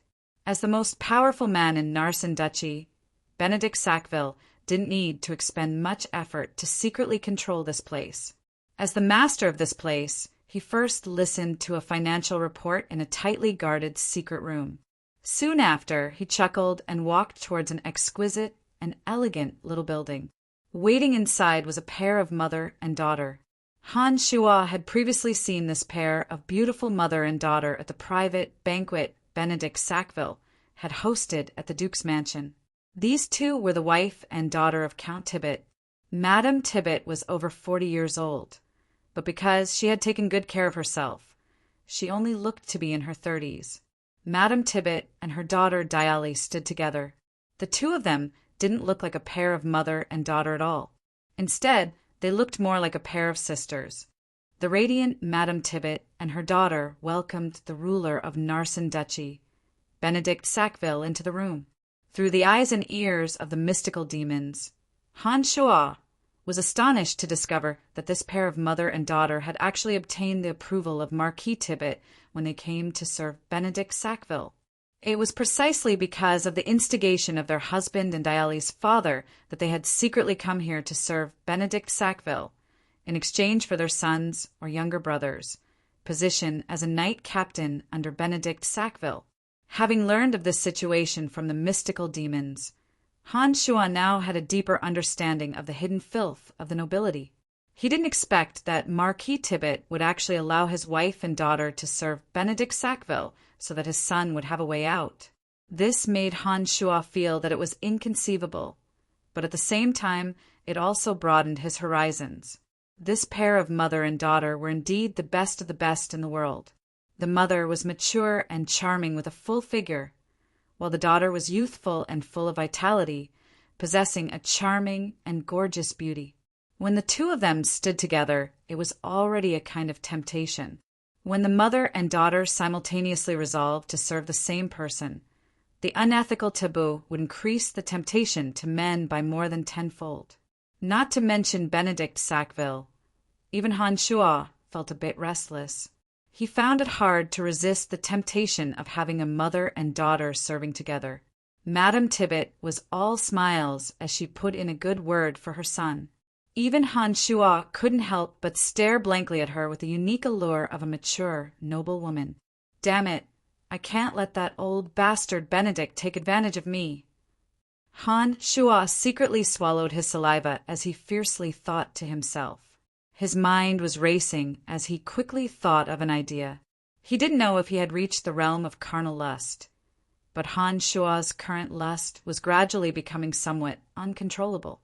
Often, when he saw a beautiful and moving woman, he would have a ruthless impulse to recklessly press them down and ravage them. This pair of mother and daughter stood there charmingly. Whenever Han Shuo thought of that kind of forbidden joy, his desire would burn fiercely. Just as Han Shuo was thinking about this, the demonic infant within his body suddenly overflowed with a bizarre energy. This energy circulated faster and faster within Han Shuo's demonic infant, causing Han Shuo's face to flush red. He found it difficult to control his own desire. Han Shuo was suddenly startled as he suddenly reacted. The bizarre energy rapidly circulating within the demonic infant carried a nefarious aura. This aura clearly came from the energy absorbed from the dark elf matriarch, Adele, last time. What's going on? Last time, I clearly got rid of the dregs, so that nefarious aura should have been expelled from my body. Why is there still this aura flowing within the demonic infant? That's not right. Why wasn't there such a big movement the last time I faced Helen? Han Shuo's consciousness could clearly pry into all the unusual movements of the demonic infant. When he discovered that the demonic infant was rapidly rotating and that nefarious energy was unexpectedly rotating faster and faster, he felt somewhat puzzled. He understood that he had yet to advance to the realm of carnal lust. Logically speaking, when he was about to reach the realm of carnal lust, he might have an intense desire. However, this desire should be multifaceted and not limited to just lust. Could it be because of the nefarious energy that was absorbing Adele's energy, causing mischief? Han Shoa was somewhat puzzled. However, he gradually discovered that the intense lust in his heart was slowly becoming uncontrollable as the nefarious energy circulated within the demonic infant. As a demonic cultivator, Han Shoa was particular about doing as he pleased. Add to that the fact that Han Shoa wasn't averse to this kind of lust to begin with. It caused his lust to gradually overflow. I can't let Benedict Sackville take advantage of me. I need to think of a way. While Han Shoa was allowing his lust to spread, his brain was actually operating at high speed. Since this place wasn't Benedict Sackville's Duke's mansion, its defenses were much weaker. Benedict's elegant room was only surrounded by his personal experts. There weren't any complicated magical barriers in the room. After hesitating for a moment, Han Shoa suddenly released his dark fog. Seizing the opportunity, he slowly floated into the room where Benedict Sackville, Madame Delbert, and her daughter were in. At this time, the three were still drinking and flirting. After Han Shoa arrived, his body uncontrollably overflowed with specks of blue light. Under the cover of Han Shoa's dark fog, these specks of light weren't that obvious. Gradually, Benedict Sackville, as well as the mother and daughter, inhaled them through their noses and mouths. Like this, not only did Han Shoa and the others, but even Benedict Sackville and the mother and daughter, who were brimming with taboo allure to men, gradually became confused and their breathing became rough.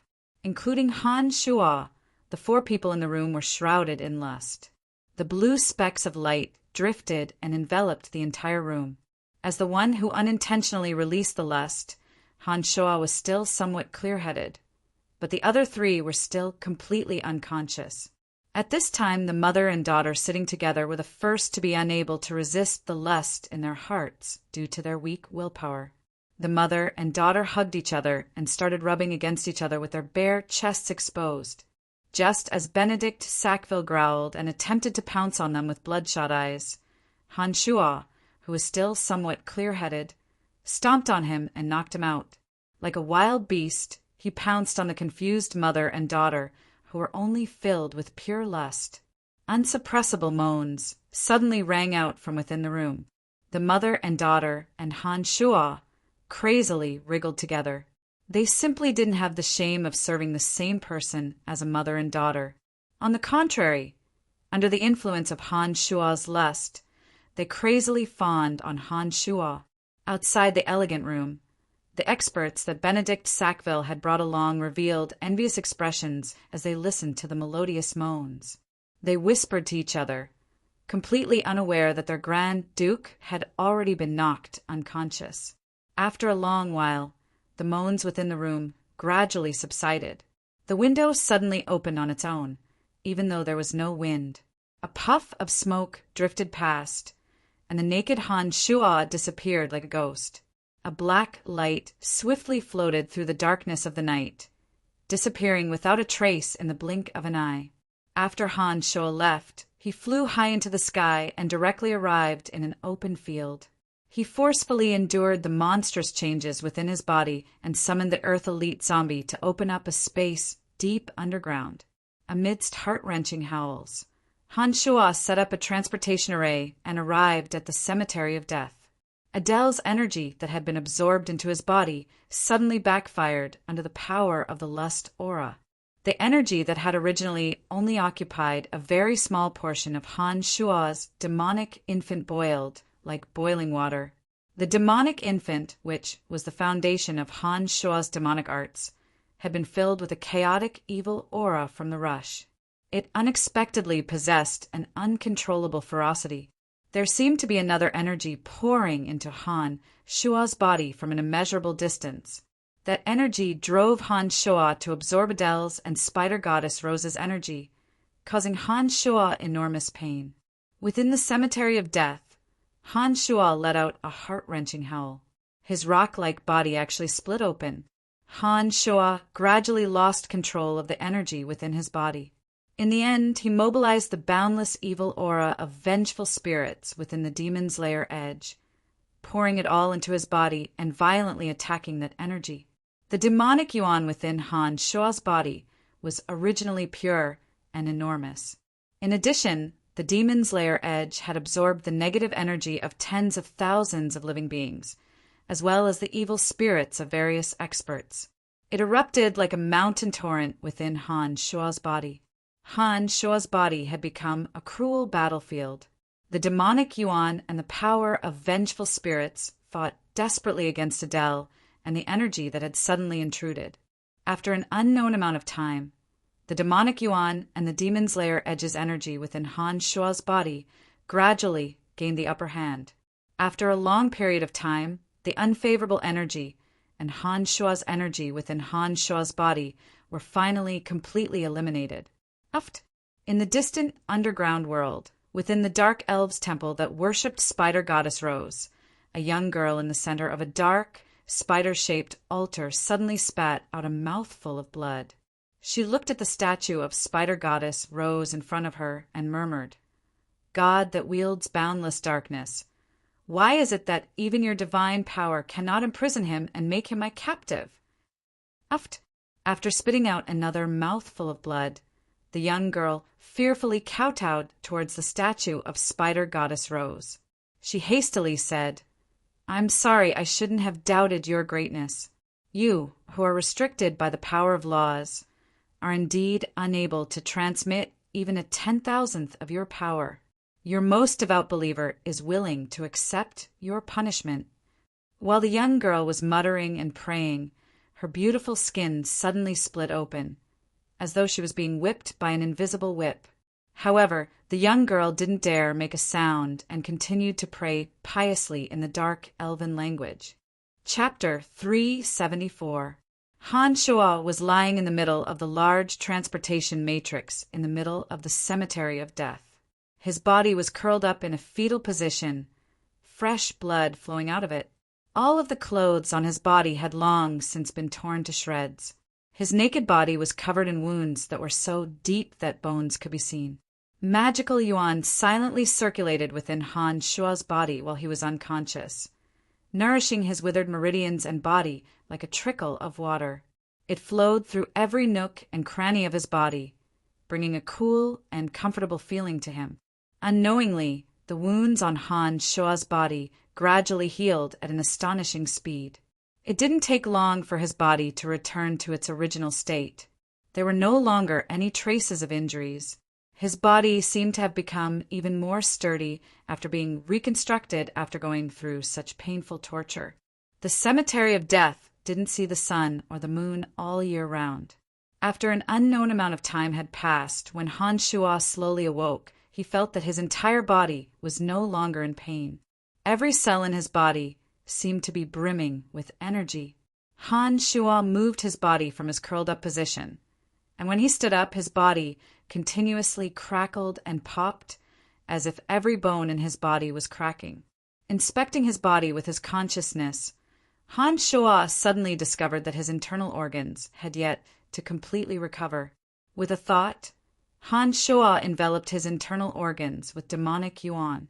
Wave after wave of bizarre energy flowed into Han Shuo's internal organs. Under the nourishment of the demonic yuan, Han Shuo's internal organs recovered 100-fold faster. After a short while, Han Shuo could no longer feel any abnormalities in his body.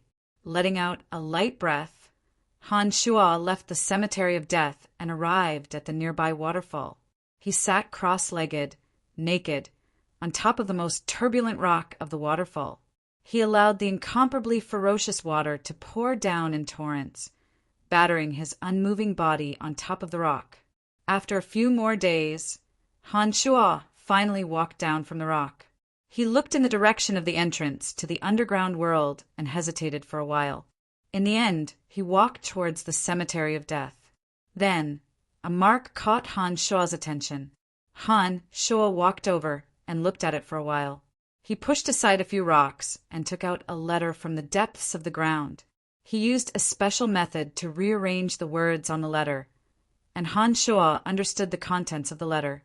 The letter should have been sent by Emily. The letter was written by Emily herself, and it explained some key matters. The health of Lancelot, Empire's king, was getting worse and worse. Currently, the struggle for power between the princes in Awson City had reached a white-hot stage. After Lawrence's identity was exposed, he became the most disadvantaged party. Because Lawrence was the child of King Uhtred and the wife of the finance minister, Lawrence's identity was rejected by the nobles. Some people who valued tradition even clearly expressed that Lawrence could not have the right to inherit the throne. Now that King Uhtred was still alive, those voices of discussion were forcefully suppressed and could be considered to have straightened out Lawrence's identity. However, even if Uhtred acknowledged Lawrence's identity, the situation was still developing in a disadvantageous direction.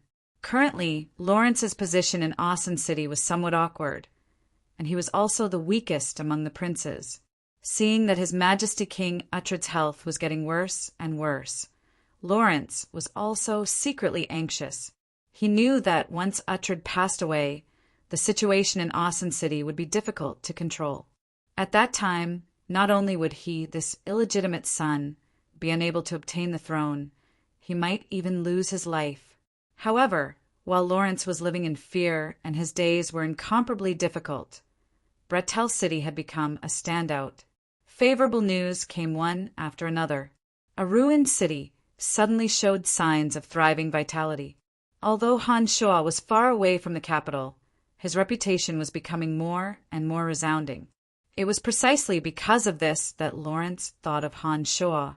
He attempted to borrow Han Shuo's strength at this crucial moment, allowing Han Shuo to return to Awson City to help him. He hoped that he could take advantage of Uhtred's life to recover from the disadvantageous situation. At the very least, with Han Shuo in Awson City, the other princes would more or less have some misgivings. After Han Shuo finished reading the contents, he had already made a decision in his heart. As soon as he entered the cemetery of death, a melodious dragon roar resounded throughout the entire cemetery of death. Fortunately, the cemetery of death was enveloped by a boundary that never dissipated all year round. Otherwise, this dragon roar of Gilbert's would have spread over a radius of several hundred miles. Honorable Master, you've finally returned. Gilbert's dragon body soared in the sky, flying straight towards Han Shuo. Gilbert's body seemed to have grown a bit larger. The dragon scales on his body had become as black as ink, carrying an evil, ancient desolation. Han Shuo knew that the evil aura came from Gilbert, and that ancient desolation must have been caused by absorbing the green dragon's core. As Gilbert made a racket, his enormous body gradually shrunk, gradually turning into a human with coarse skin. Gilbert, who had turned into a human, had a distant and otherworldly look in his dark eyes. However, because the evil aura on his body was too heavy, that otherworldly aura was completely covered up. Han Shuo only shot a glance at Gilbert, but he could already sense an even stronger power from Gilbert's body. He smiled and asked, "How is it?" "Very good, very good. The green dragon's core was very powerful, allowing me to advance to rank 2. In addition, I feel that even among rank 2 transcendent magical beasts, my current strength is still very strong." "Waha, many thanks for Master's gift." Gilbert laughed loudly, his voice filled with pride. "I've received a piece of news from the underground world. I think you'll be interested in it." Han Shuo waited for Gilbert's wild laughter to die down before speaking to Gilbert unhurriedly. "What news?" "Haha, I've now realized that my decision to follow Master was correct. If I hadn't followed Master, how could I have advanced to rank 2 so quickly?" Gilbert understood that all of this was a gift from Han Shuo, so he couldn't help but flatter him. "Gilbert, I didn't expect you to be the grandson of the chief of the underground world's Black Dragon City. You have quite the background." Han Shuo looked at Gilbert with a smile. While Gilbert was startled, Han Shuo continued, "Your grandpa chief seems to be very worried about you. He even sent the dark elves to inquire about you. It seems that a runaway like you is quite favored." "Great master, how do you know all this? Have you been to the underground world's Black Dragon City?" Gilbert looked at Han Shuo in astonishment, asking in confusion. He had never told anyone about his identity in the Black Dragon City. Gilbert believed that no one would know about it. Now that he heard that Han Shuo seemed to know everything about his background, Gilbert was truly puzzled. "Your Black Dragon City has imprisoned some people. Among them are the dark elves of the older generation. Do you know someone called Adele?" "Adele? I think I've heard of this name before, but I've never seen her. There are indeed some fellows who dare to offend us imprisoned in our Black Dragon City. However, I'm not interested in those things." "Master, why do you ask?" "It's this Adele. She promised your grandpa chief that she would help him find the whereabouts of the Black Dragon City. However, I killed this Adele. Because I absorbed some of her power some time ago, I almost set myself on fire and suffered a backlash. I want to ask about this Adele." Hearing Han Shuo's words, Dark Dragon Gilbert was also shocked. He stared blankly at Han Shuo, saying, "I heard that this Adele seems to be the former matriarch of the Dark Elves. This woman can communicate with the evil goddess Rose, whom the Dark Elves believe in. She has some very terrifying power in bed. Adele has been imprisoned in the Black Dragon City for many years. It's said that she's very beautiful. According to the nature of our Dark Dragon race, we should have done her long ago. However, it's precisely because she can communicate with the evil goddess Rose that no dark dragon dares to force himself on her. They're afraid that she'll kill them when she's happy. Master, it's said that Adele is very powerful. Even some of the rank 2 or 3 dark dragons in our race might not be her match. With her faith in the evil goddess Rose, legend has it that she can communicate with Rose and obtain the divine power of the evil goddess. Our race is afraid that killing her will anger the evil goddess. That's why we've always imprisoned her. Did you really kill her?" "I killed her," Han Shuo answered calmly. "Waha!" The little lewd dragon Gilbert was excited. He looked at Han Shuo in adoration, saying, "Master, what's going on? What the hell is going on? Quickly tell your loyal servant the specifics of the situation." Seeing how excited Gilbert was when he heard this, Han Shuo angrily knocked him on the head. He then told Gilbert what had happened. Finally, he told him about the situation where he couldn't control his body's lust last time. Only then did he say with a sullen face, "I can be sure that after I was carried away by lust some time ago, besides absorbing Adele's power, there was also an even greater evil power in my body. That power carried an aura that shouldn't have appeared in this plane. If I'm not wrong, it should have come from the spider goddess Rose. I really don't know what's going on. Could it be that she found out that I killed Adele? Is there really a god in this world?" After listening to Han Shuo's description of the situation, after the initial excitement, Gilbert became somewhat serious. He thought for a moment and said to Han Shuo, "Master, I heard my grandfather say that this world isn't as simple as I thought it was. Even with the strength of my race of dark dragons, we can only live in the underground world. It seems that it's because we're restrained by some kind of power. My grandfather's strength is so strong that it scares me. But even my grandfather can't escape the restraint of that power. I think that apart from the God that we know of, I can't think of anyone else that can restrain our race of dark dragons in the underground world." With a deep frown, Han Shuo couldn't help but raise his head to look at the dusky, deathly still sky of the Cemetery of Death. He thought of the God of Light that the Church of Light believed in, the holy aura that the Templar Knights in Kos carried, and the feeling that the Revelation scroll gave Han Shuo. He then thought of the existence of the Calamity Church, the skeletal staff in his hand, and the shadow of the 1,000-meter-tall giant that he vaguely saw in his mind when he first obtained the skeletal staff. Han Shuo had a faint epiphany and gradually believed in the illusory gods of this world. Master, perhaps you really were attacked by that spider goddess last time. However, it said that in our plane, the power of ordinary gods can't truly interfere. Otherwise, they would be restrained by the laws of space. Look, even that perverted spider goddess couldn't do anything to you. This fully proves that she can't go against the restraints of the edictal forces. We don't have to be afraid of her, Dark Dragon Gilbert said in a carefree manner. Han Shuo silently nodded his head. This was the first time he realized how insignificant he was. He recalled the ancient aura of the 1,000-meter-tall giant that appeared in his mind last time and couldn't help but feel a bit more reverence in his heart. He said to Gilbert, "That's right, we can't guess the existence of gods. However, these gods are definitely restrained by the laws of space. Otherwise, if they descend on this plane, they might directly destroy it. Yes, gods are definitely opposed to each other.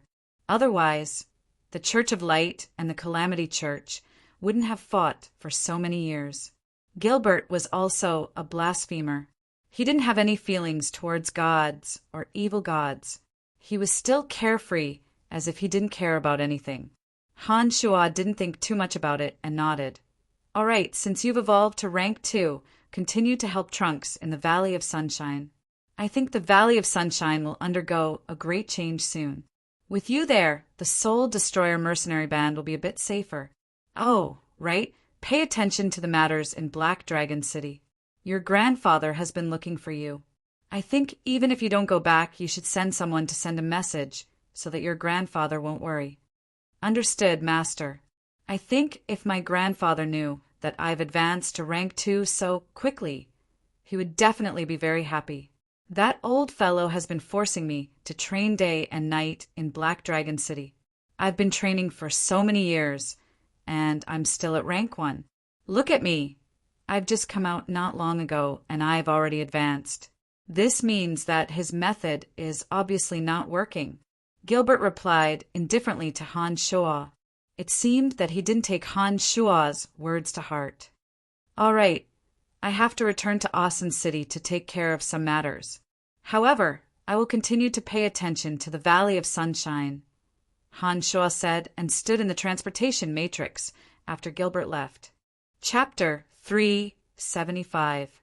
Lancelot Empire, Awesome City, Buzzed Merchant Guild Headquarters. In an elegant courtyard, Phoebe and Lawrence sat upright and sipped tea. Lawrence's expression was gloomy. Although his identity as a prince had been recognized, he didn't seem to be living well. On the other hand, Phoebe was more and more graceful and elegant. However, the divine weapon Starry Sky in her left hand made her appear a bit more cold and arrogant.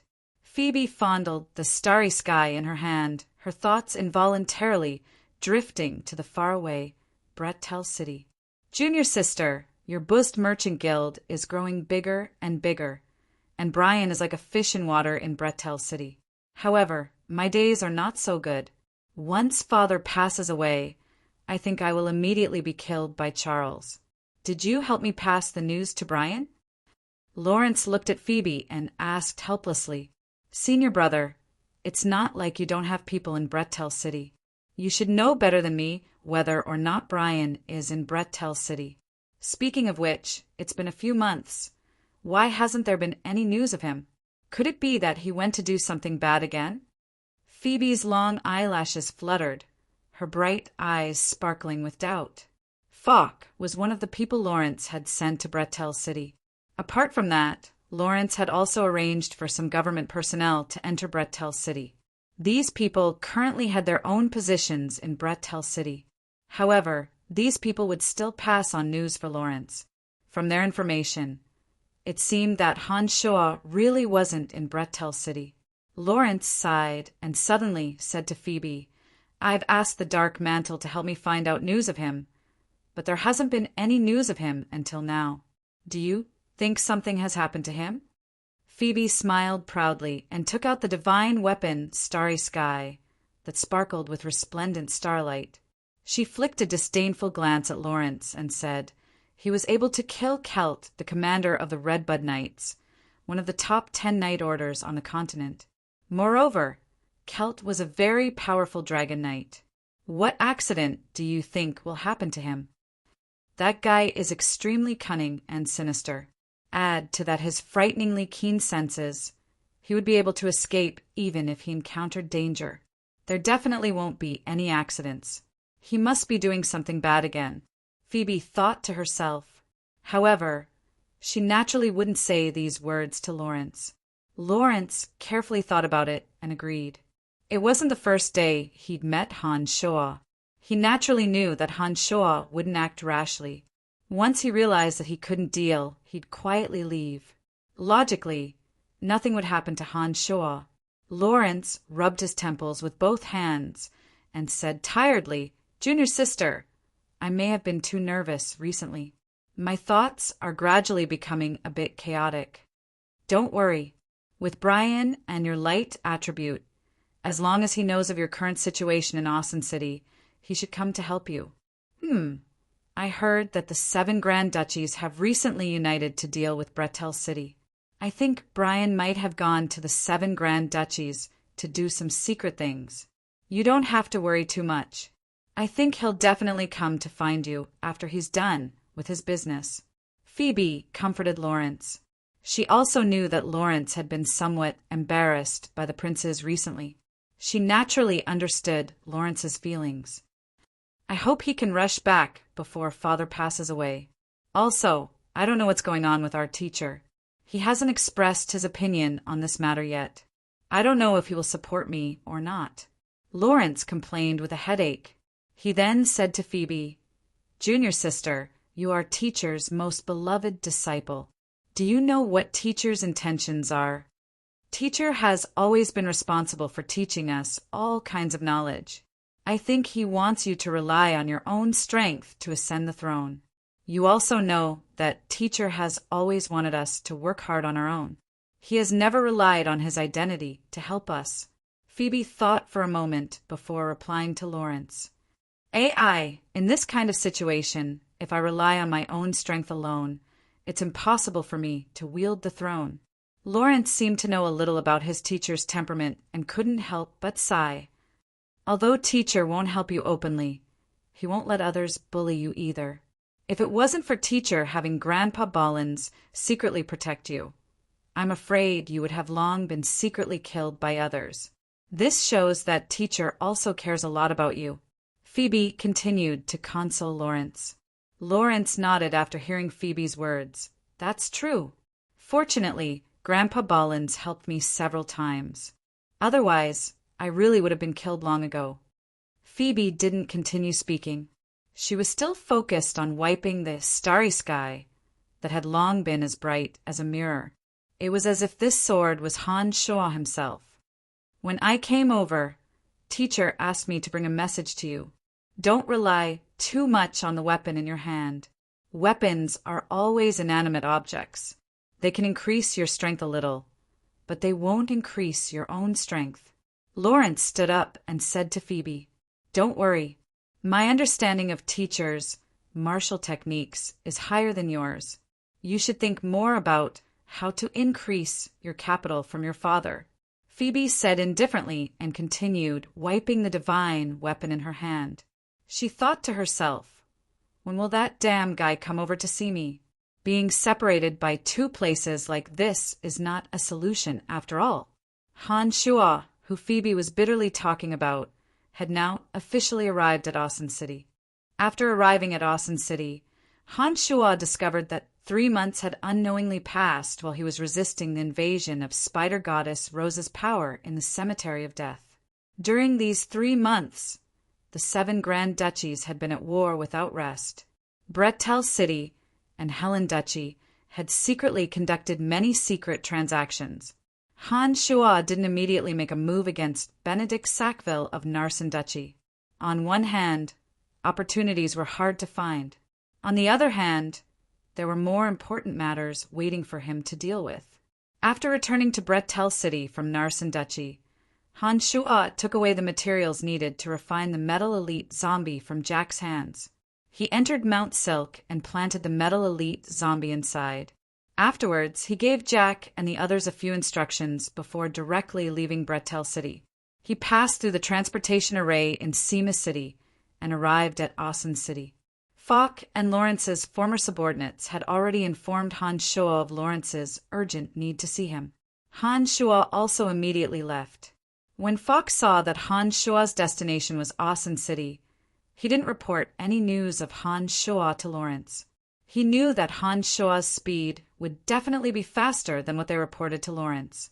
After entering Asen City, Han Shua first rushed to Fanny's laboratory because the transportation array was close to the Babylon Academy of Magic and Force. He hadn't seen Fanny for a long time. Han Shua now truly missed this beautiful and moving teacher. Walking through the Babylon Academy of Magic and Force at dusk, Han Shua bypassed a few more crowded areas and headed directly in the direction of the Necromancy Major. When Han Shua had just walked to the long corridor where he and Jack often cleaned the statues, he suddenly discovered an extremely familiar new statue. The statue was meticulously carved from pure white jade. The tall and imposing statue held a magic staff in its hand and raised its head to the sky in a posture of chanting magic. A row of conspicuous small words was engraved below the new statue: Brian, a graduate of the Necromancy Major of the Babylon Academy of Magic and Force. He graduated in 2 years and 3 months, setting the fastest graduation speed in history. He is now a necromancy archmage and once defeated great swordmaster Leah Kane. Han Shua gazed at his own statue and his heart was suddenly filled with an indescribable emotion. When he and Jack had cleaned these statues together, he'd once had the ambition to become one of them. However, after such a long time, when he who had revisited this place and discovered that his own statue had appeared here, he felt an involuntary sense of pride and satisfaction. Who would have thought? I really didn't think that there would be a day when my statue would stand here and become a role model to inspire the younger generation. Han Shua looked at his own statue in front of him and muttered to himself, "Because of you, there are many new students in the Necromancy Major. Ha! Fanny is getting busier and busier." A kind voice sounded from behind Han Shua. Dean Emma of the Babylon Academy of Magic and Force gradually walked in front of Han Shua. As a space Grand Magus, Emma possessed the unique ability to travel through space. In this area, as long as Emma wanted to talk to someone, she would immediately appear in front of them. When the space behind him fluctuated, Han Shua knew that Emma had discovered his arrival. When Emma's voice sounded, Han Shua wasn't surprised at all. He smiled faintly at Emma, who hadn't changed at all, and said, "I really didn't think that my statue would stand here." Ha! You have this kind of strength. Just based on the fact that you've advanced from a magic apprentice to an archmage in less than 3 years, you already have the qualifications to stand here. Not to mention that everything you've done since graduating from the academy has been deafening. The Necromancy Major is also the weakest major in the academy. Now that a person like you has appeared, of course your statue should be hung here. Emma smiled benevolently and walked in front of Han Shua's statue. His large hand lightly pressed on the annotation below Han Shua's statue, forcibly adding a grand character in front of the Archmage Necromancer. It looked like Emma already knew that Han Shua had become a Grand Magus Necromancer. Chapter 376. Dean, I haven't gone to the Magic Association to confirm my strength. Han Shua watched Emma's movements and couldn't help but laugh lightly.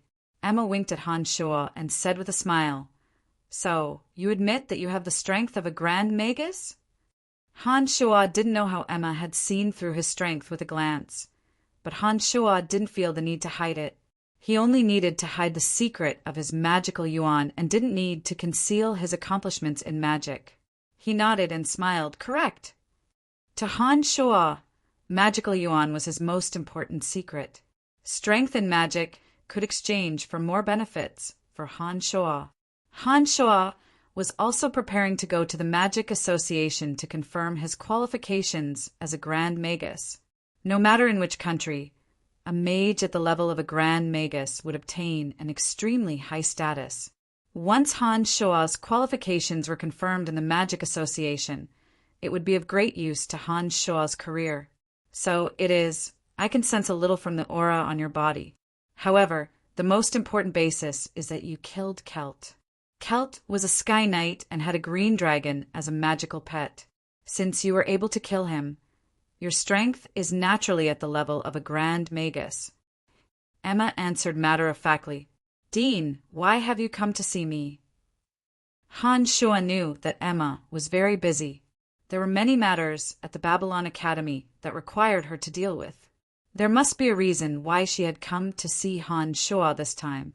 As expected, Emma nodded and looked at Han Shuo with a smile, saying, There are very few people in the Empire who are proficient in necromancy magic, and even fewer who have reached the level of a Grand Magus. Those I know only know how to practice magic all year round, and rarely show themselves in front of others. Ha ha! You can also be considered a member of the Babylon Academy. Moreover, you've promised Fanny that you would guide the students in the department when you have time. I hope that you aren't just speaking casually and will guide them seriously when you have time. Hee Dean Emma, don't worry. If I'm free, I'll definitely guide them. Han Shuo didn't make a firm promise. Currently, Han Shuo had too many things to do and couldn't stay at the academy to guide the students. However, if he really had the time, Han Shuo was willing to give them a lesson or two, even if it was for Fanny's sake. That's good, hee. Emma smiled and nodded. She paused for a moment before continuing. I know you're here to look for Fanny. She's been a little busy lately, but she's becoming more and more beautiful. Oh, right, I forgot to tell you. Fanny has also become a magister. She's also very amazing. You have to treat Fanny well. Hearing Emma say this, Han Shuo couldn't control the longing in his heart. He smiled and said, I really do have some matters to discuss with Fanny. Then I'll head over first. Emma, go ahead. Emma didn't stop Han Shuo. The sky gradually darkened as Emma and Han Shuo spoke. Han Shuo, who was incomparably familiar with the necromancy major, bypassed a few students and headed straight for Fanny's lab. He hadn't even gotten close to Fanny's lab when he heard heavy footsteps coming from within. Han Shuo started and listened for a bit, revealing an expression of astonishment. From the heavy footsteps, Han Shuo could tell that there was an enormous creature inside the room. He didn't knock and directly walked in. In an empty space in the center of Fanny's lab, an evil knight held an enormous bone spear in his hand and was in the middle of poking at it. In a magical formation 5 meters away from the evil knight, Fanny was panting heavily as she manipulated the evil knight. It looked like she'd expended a lot of mental strength. Starting from high-level undead creatures, like the evil knight, necromancers didn't need to expend too much mental strength. They only needed to give the evil knight the order to attack. Unlike zombies and skeletal warriors, the evil knight didn't need a summoner to instruct it how to attack its enemies. Its intelligence allowed it to display its strength freely. Of course, if a necromancer wanted to, they could still use their mental strength to manipulate the evil knight. However, this would cause the necromancer's mental strength to rapidly deplete, and would also be unable to display the evil knight's true strength. In short, starting from high-level undead creatures like the evil knight, the necromancer only needed to give it the order to attack. There was no need to use their mental strength to manipulate it like they did with zombies or skeletal warriors. That would instead hinder the evil knight's ability to freely display its strength. Fanny had obviously fallen into a misconception. She'd manipulated the evil knight like a skeletal warrior or a zombie. She'd thought that these high-level undead creatures required her to use her mental strength to manipulate them in order to display their full strength. Han Shuo found it a bit funny when he saw her panting heavily as she practiced. In the few months that they hadn't met, Fanny had indeed become more and more beautiful, just as Dean Emma had said. This was, of course, due to the rebirth pill.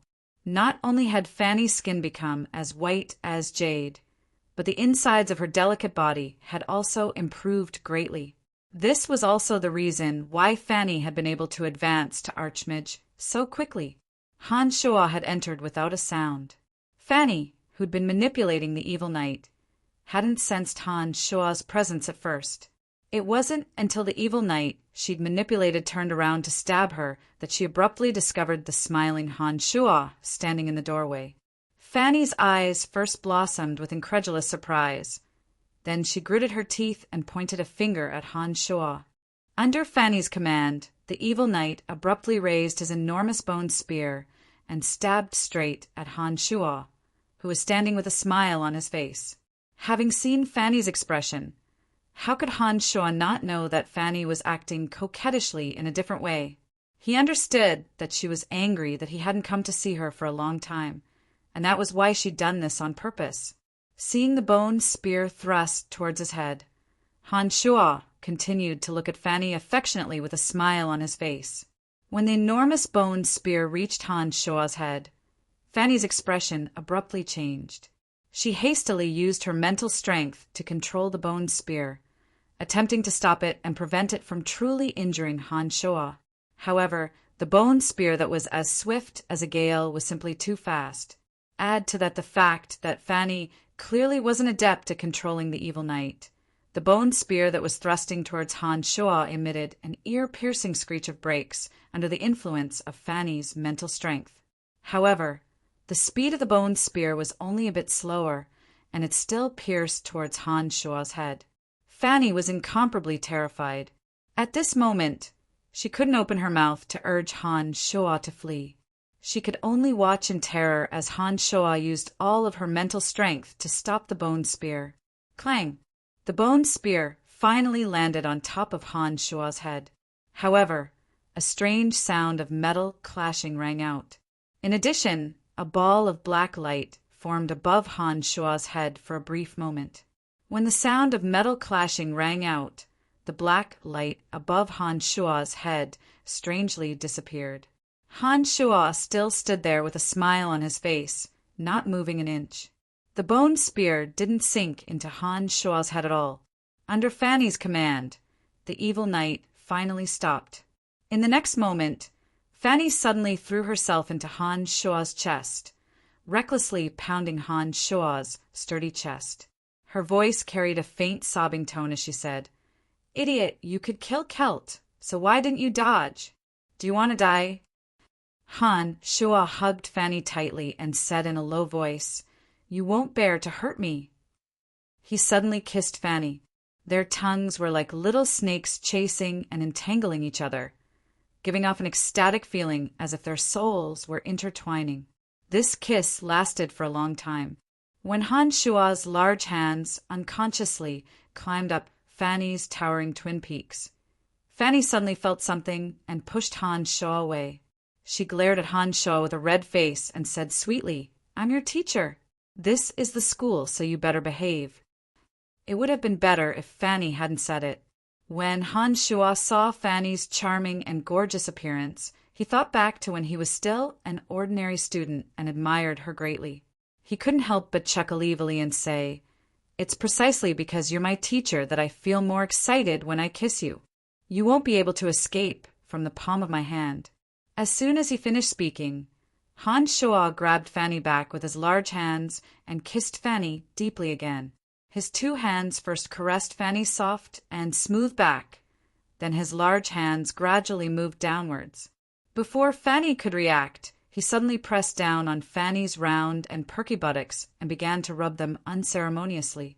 Fanny whimpered as she struggled and pushed Han Shuo away with a red face.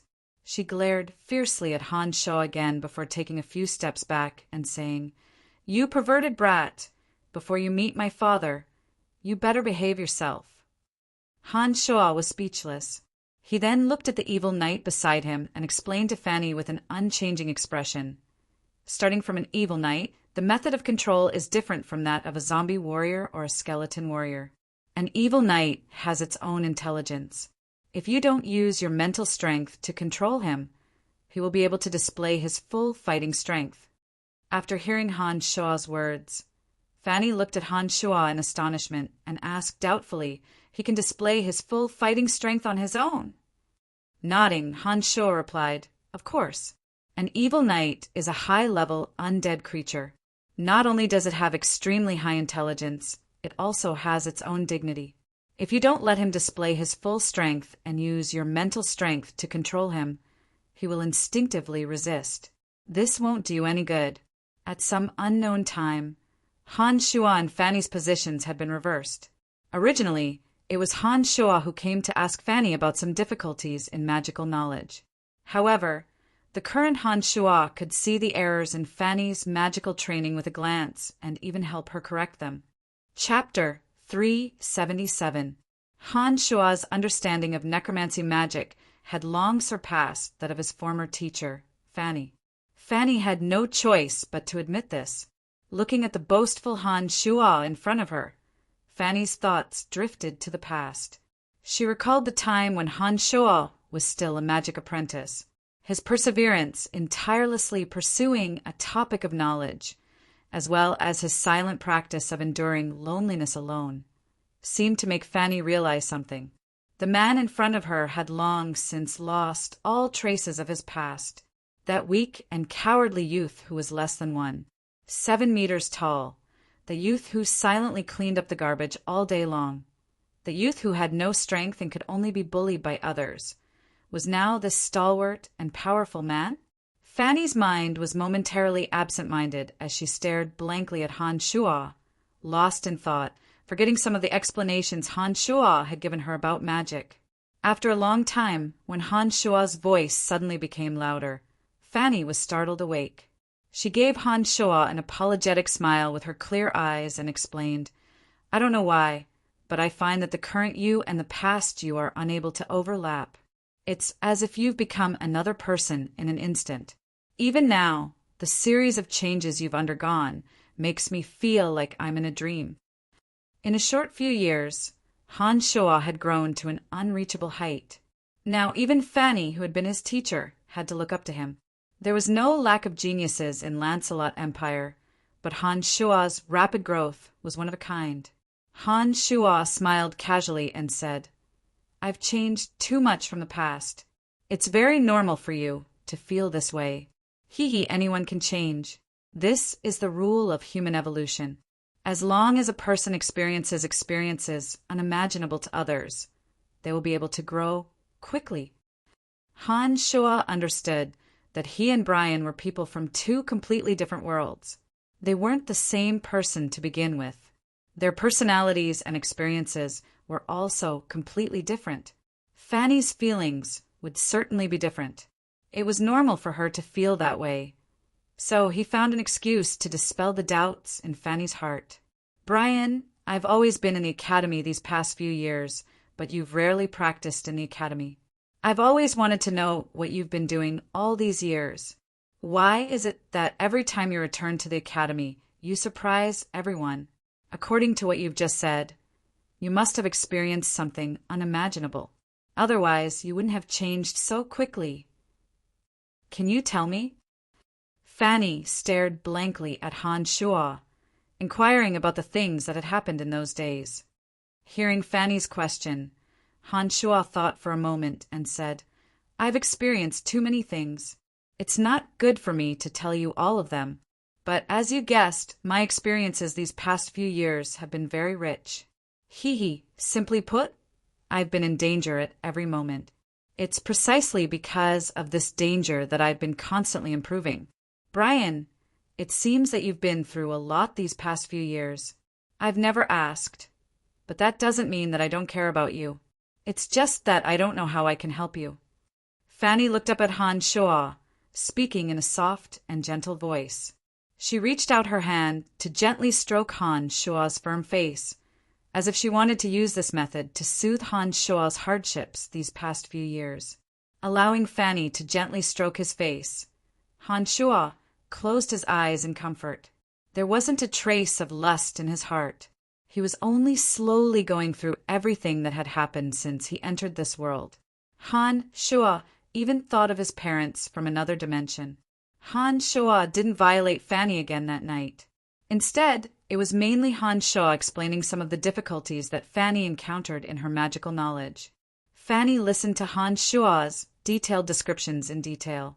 She listened attentively at first, but gradually became absent-minded until a sweet smile hung at the corners of her mouth. She gradually fell asleep in Han Shuo's arms. Seeing that Fanny had fallen into a deep sleep, Han Shuo maintained the same posture that made Fanny feel comfortable. He took out a necromancy magic book from his space ring and diligently studied it again. When one reached Han Shuo's level of magical cultivation, sleep gradually disappeared from Han Shuo's life. No matter how tired his body and mind were, he could recover with a short period of magical cultivation. He no longer needed to sleep to replenish his strength and mind. It was because of this that Han Shuo had more time and energy to improve himself. Add to that the fact that his brain had been greatly expanded. Those cryptic and difficult magical books under Han Shuo's quiet study caused each and every one of them to pulse with wondrous characters. They were slowly comprehended by Han Shuo. Books were the most precious legacies left behind by predecessors. However, those who wrote books were all extraordinarily intelligent people, especially in the field of magic. If a fool wanted to find the correct path of cultivation through the books left behind by predecessors, it wasn't an easy task. If everyone could improve themselves through books, then there would be no need for the Babylon Academy of Magic and Force to exist. However, for someone of Han Shuo's level, it wasn't easy for him to find a mentor who could give him pointers. Only the books left behind by predecessors to guide him through the maze was the fastest way to break through his own limitations. However, magical books had always been synonymous with cryptic and difficult to understand. The higher the level of a magical book, the more so it was. Take the necromancy magic book in Han Shuo's hands, for example.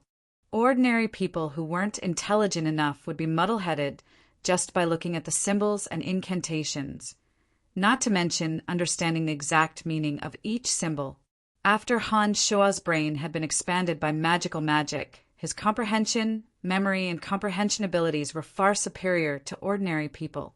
When he calmly studied those books, his comprehension speed was several times faster than other necromancers of the same kind. It was also because Han Shuo used all the time he had to sleep to practice magic, in addition to the fact that his brain was much stronger than ordinary people, that he was able to grasp the ancient phase summoning spell so quickly. Early the next morning, Han Shuo didn't wait for Fanny to wake up and quietly left the laboratory, heading straight for the Magic Association. When he arrived at the Magic Association, Han Shuo once again met the young girl he had received last time. When the young girl saw Han Shuo enter, she immediately shouted excitedly, "You're Count Brian, right? I know you. You came here last time. Why are you back in Awesome City? Hee. I heard that you annihilated many bandits in Bretel City. You're so awesome." When Han Shuo advanced to Archmage Necromancer from here last time, it was also this young girl who had received Han Shuo. She seemed to have a very deep impression of Han Shuo.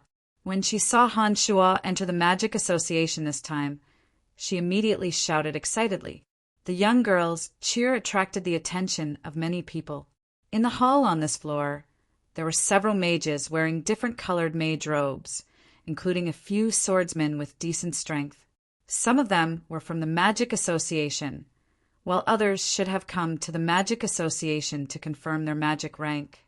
Now that they heard the young girl's excited shout, each and every one of their gazes suddenly focused on Han Shuo, their eyes filled with amazement. Han Shuo first swept a glance over these people, then smiled at the young girl reservedly and said, "I'm going to the Magic Association to confirm my rank. Right, is Mr. Aries here? Please wait a moment. Mr. Aries is helping Mr. Carlos confirm his rank. I think he'll be done in a moment." The young girl smiled and replied. Then she suddenly thought of something and exclaimed, "You want to confirm your mage rank, Grand Archmage Necromancer?" The last time Han Shuo had advanced to Archmage Necromancer, it hadn't been more than 2 years. This time, Han Shuo had come to confirm his rank again. This clearly shocked the young girl. Not only the young girl, but even the surrounding mages were all looking at Han Shuo in shock. Each of them looked at Han Shuo as if they were looking at a monster, their eyes almost popping out of their sockets. Archmage and Grand Magus only differed by one word. However, the actual distance between the two was very clear in the hearts of all mages. Generally, mages who could become archmages had their talents and wisdom recognized. Otherwise, it was absolutely impossible for them to become archmages. However, even if these people wanted to advance from archmage to Grand Magus, it definitely wasn't something that could be done in 2 years. Depending on each person's aptitude and understanding of magic, this process generally required 10 to dozens of years. To be able to advance from Archmage to Grand Magus in a short 2 years, this speed was simply shocking. It was no wonder that so many mages in the room were looking at Han Shuo as if they were looking at a monster. If the time Han Shuo spent practicing magic was included, then Han Shuo had used only 4 years to go from a person who knew nothing about magic to a Grand Magus who could command the winds and clouds of any country. This speed seemed to be something that no one had ever been able to achieve before. Just as the young girl was crying out in shock, the person in charge of the Magic Association, Aries Hussein, came down from upstairs. In addition to Aries, there was also a thin young man with long flowing hair who looked to be less than 30 years old. This young man walked silently with a carefree smile on his face. He wore an ash-white magic robe. Han Shuo only glanced at the symbol on his magic robe and immediately understood that he should be the Carlos who was looking for Aries to confirm his rank. This person had clearly just become a Wind Grand Magus. He seemed to be in an incomparably good mood as he walked down with Aries with a smile on his face. The two were even cheerfully discussing. Aries unintentionally glanced downstairs and suddenly saw Han Shuo standing there like a javelin. He immediately cheered. "Hey, young man, you're Brian, right? I remember you. Hee hee. What business do you have in the Magic Association?"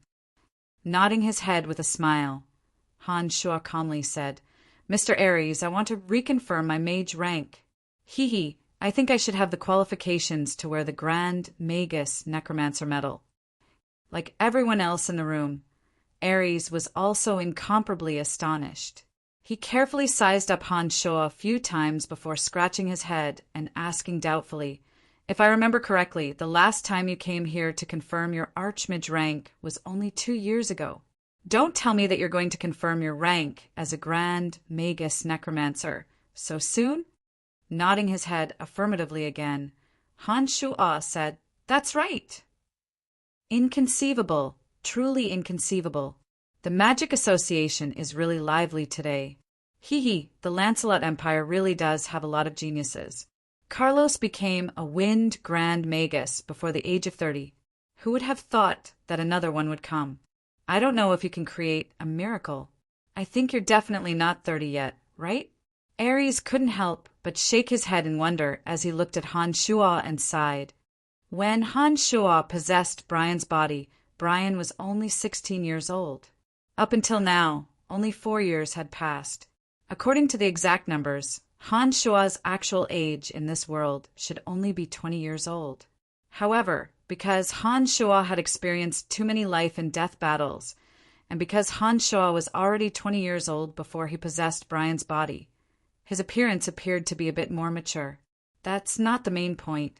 Hee hee, the main point is whether or not I can confirm the rank of a Grand Magus Necromancer. Han Shuo didn't care much about this kind of empty reputation and said to Aries with a smile, "So you're that Bretel City's city, Lord Brian. Hee hee, I've been looking forward to meeting you for a long time. I'm very happy to meet you here. I'm called Carlos." At this time, the Wind Grand Magus Carlos, who had walked down with Aries, suddenly smiled and greeted Han Shuo. Han Shuo politely returned the greeting and said with a smile, "That's right, I'm Brian. It's very nice to meet you, Carlos." Han Shuo seemed to have heard someone talk about this Carlos when he was at the Dark Mantle headquarters last time. However, Han Shuo didn't pay much attention to it last time. He was able to become a wind Grand Magus before the age of 30. Han Shuo was certain that this person must be very famous in the Lancelot Empire. He thought to himself that when he returned to the Dark Mantle headquarters, he should find some time to investigate this person. "Young master, we should leave." In the hall, an old man who looked like a butler said to Carlos, "Don't worry. I want to wait for Brian to confirm his rank before leaving." Carlos turned his head and smiled at the butler. He then smiled at Han Shuo and said, "Brian, if you don't mind, can you let me take a look?" Han Shuo saw that apart from the people from the Magic Association, everyone else on this floor seemed to be Carlos's servants. He thought that this person's identity must be extraordinary. He first frowned, then smiled and said, "No problem." Chapter 378. There was no difference from the previous test. First was the test of mental strength. Han Shuo's mental strength had indeed reached the Grand Magus level, so he easily passed the mental strength test. The next necromancy magic test was just as simple. Necromancy magic of the necromancy Grand Magus level was most representative of an even more powerful summoning technique. After Han Shuo's incantation, an old Fey zombie suddenly descended from another dimension. The old Fey zombie's unique appearance represented everything. Without a doubt, the appearance of the old Fey zombie proved Han Shuo's strength. Ares stared deeply at the old Fey zombie and felt the dense aura of death coming from it. He nodded his head in astonishment and said to Han Shuo, "Not bad. You have indeed become a Grand Magus necromancy. Unbelievable." Carlos' eyes sparkled with a strange light as he stared deeply at Han Shuo. After a while he sighed and said, "Your reputation is well deserved. It seems that your achievements today were not due to luck. Congratulations, Brian." Han Shuo politely nodded his head to Carlos and said with a smile, "Many thanks." "All right, there are no problems. Wait a moment, I will immediately help you with the proper procedures." Ares said this to Han Shuo, then went straight up to the next floor. He should be busy with Han Shuo's ranking at the Magic Association. After Ares left, Carlos looked at Han Shuo and hesitated for a while. Then he opened his mouth and said to Han Shuo, "Brian, are you on very good terms with Prince Lawrence?" Han Shuo was startled. He didn't know why Carlos would say this. He nodded his head and looked at Carlos in astonishment, saying, "That's right. What's the matter?" "There's something I don't know if I should say or not." Carlos had a difficult expression on his face as he hesitated. No harm. Just say it." Han Shuo smiled. The doubts in his heart grew larger and larger. Carlos' expression turned serious. He looked deeply at Han Shuo and said, "Then I'll be straightforward. Among the 4 princes, Prince Lawrence has the least hope of inheriting the throne. In addition, due to Lawrence's special identity, he would be the first to suffer if His Majesty passed away. Forgive me for saying too much, but it's best if you don't get too close to Prince Lawrence. Playing it safe is the best course of action for your Bretel city." Before coming to Asen City, Han Shuo had already understood Lawrence's predicament from Emily's letter. When Han Shuo first came into contact with Lawrence, he understood that such a day would come sooner or later due to his illegitimate status. Candide had also reminded Han Shuo before. Han Shuo naturally understood that with Lawrence's status, it would be much more difficult for him to inherit the throne compared to other princes.